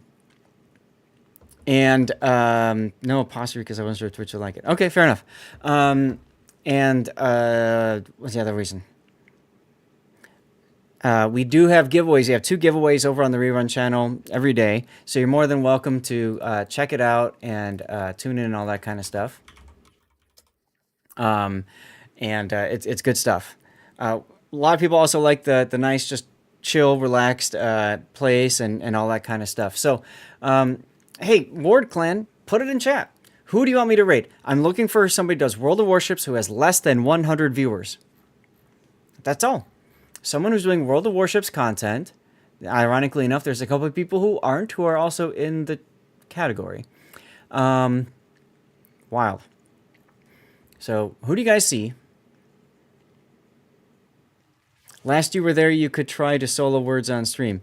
Yes, we do have words on stream running. It sometimes will derp, but it looks like it's okay right now. It looks like it's still working. So some people do enjoy it because they can play words on stream and hang out that way. That's cool. I don't mind that at all either. I'm going to exit out of the game. I didn't get a chance to look at the dev blog today, but that's okay.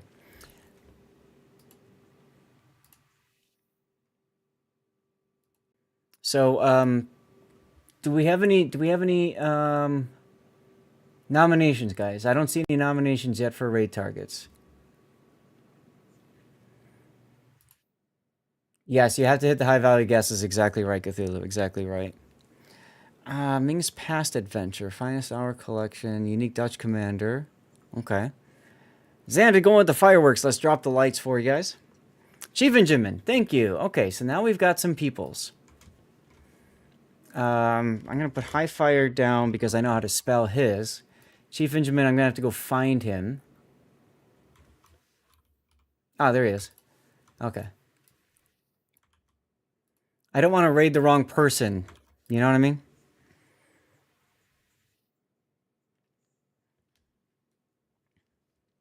All right, guys. I'm getting hungry, and I know I need to stop soon, so I'm going to start the poll now. There's 3 people in the poll for who to raid. Everybody gets one. Everybody gets 1 vote, and then you can use channel points for additional votes. Okay. Highfire's going for Twitch partner. Or he'll get there. He'll get there. Injamin's good. Highfire's good. My rerun's good. All of them are good channels. Go ahead and vote for whichever one you guys want. Okay. It's 1 vote per account, but then you can use channel points for additional, of course.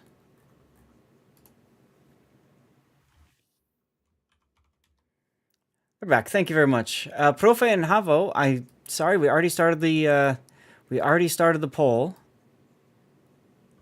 so I can't do that. Bo is way over 100, so we will not raid Bo.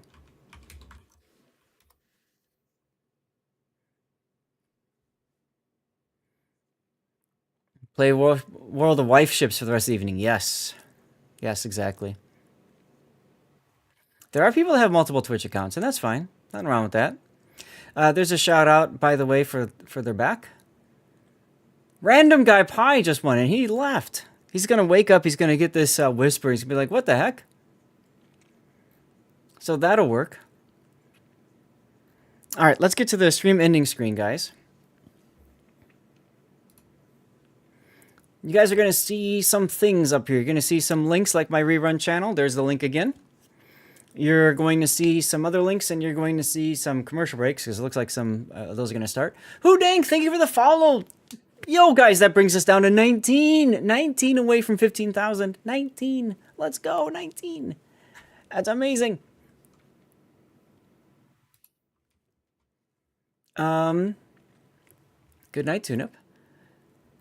Is Havo back on? Or, I mean, Profe? I didn't see either of those two when I was looking through the list. Yeah, I don't see either of them. Sims from YouTube. Oh, nice. Okay. Well, hey, thank you very much for following over here. Get yourself some prizes that way whenever we do giveaways. Even if you know, if you prefer the YouTube experience, that's perfectly fine. Yeah, we're almost there. We're almost there.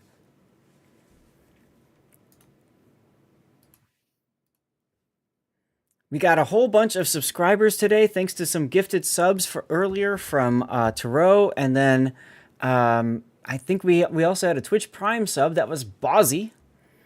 Bozzy, are you Aussie? Is that what that name's all about? Bozzy? Like you are Aussie, Bozzy? Yeah, random got it. Random got it. Nice. Yes. Ah, okay. Where in Oz are you, if you don't mind? Chief Benjamin 1. Okay.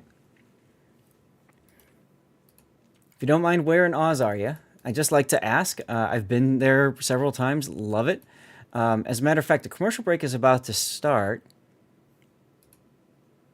You're Portuguese. Oh, okay. Ah, gotcha. Okay. So you're Portuguese but live in France. I love Portugal. Wife and I go there. We've been there 3 times now. I've got a good friend who's actually a viewer, met up with us, and we've been consuming some Portuguese wine to celebrate the holidays and stuff. We brought home 16. No, we brought home a lot of wine. You're not English. Oh, you don't. You're fine. Do not worry. Please do not worry. All right, chat, we're going to see a commercial break in just a moment. During that commercial break, I'm going to say goodbye to YouTube. Good wine, indeedy. Yes, indeedy. So I'm going to get that commercial break kicked off now. And I will say, YouTube, thank you for tuning in. Very much appreciate you guys for being here. I mainly stream on Twitch, and I put out videos to YouTube. And it's nice to be able to live stream on YouTube and find new people like Sims and others. So very much appreciate those of you that tuned in and hung out on YouTube today. Sorry for the issues. I'm trying to work out general procedures and stuff. So we had some hiccups at the start of the stream for YouTube.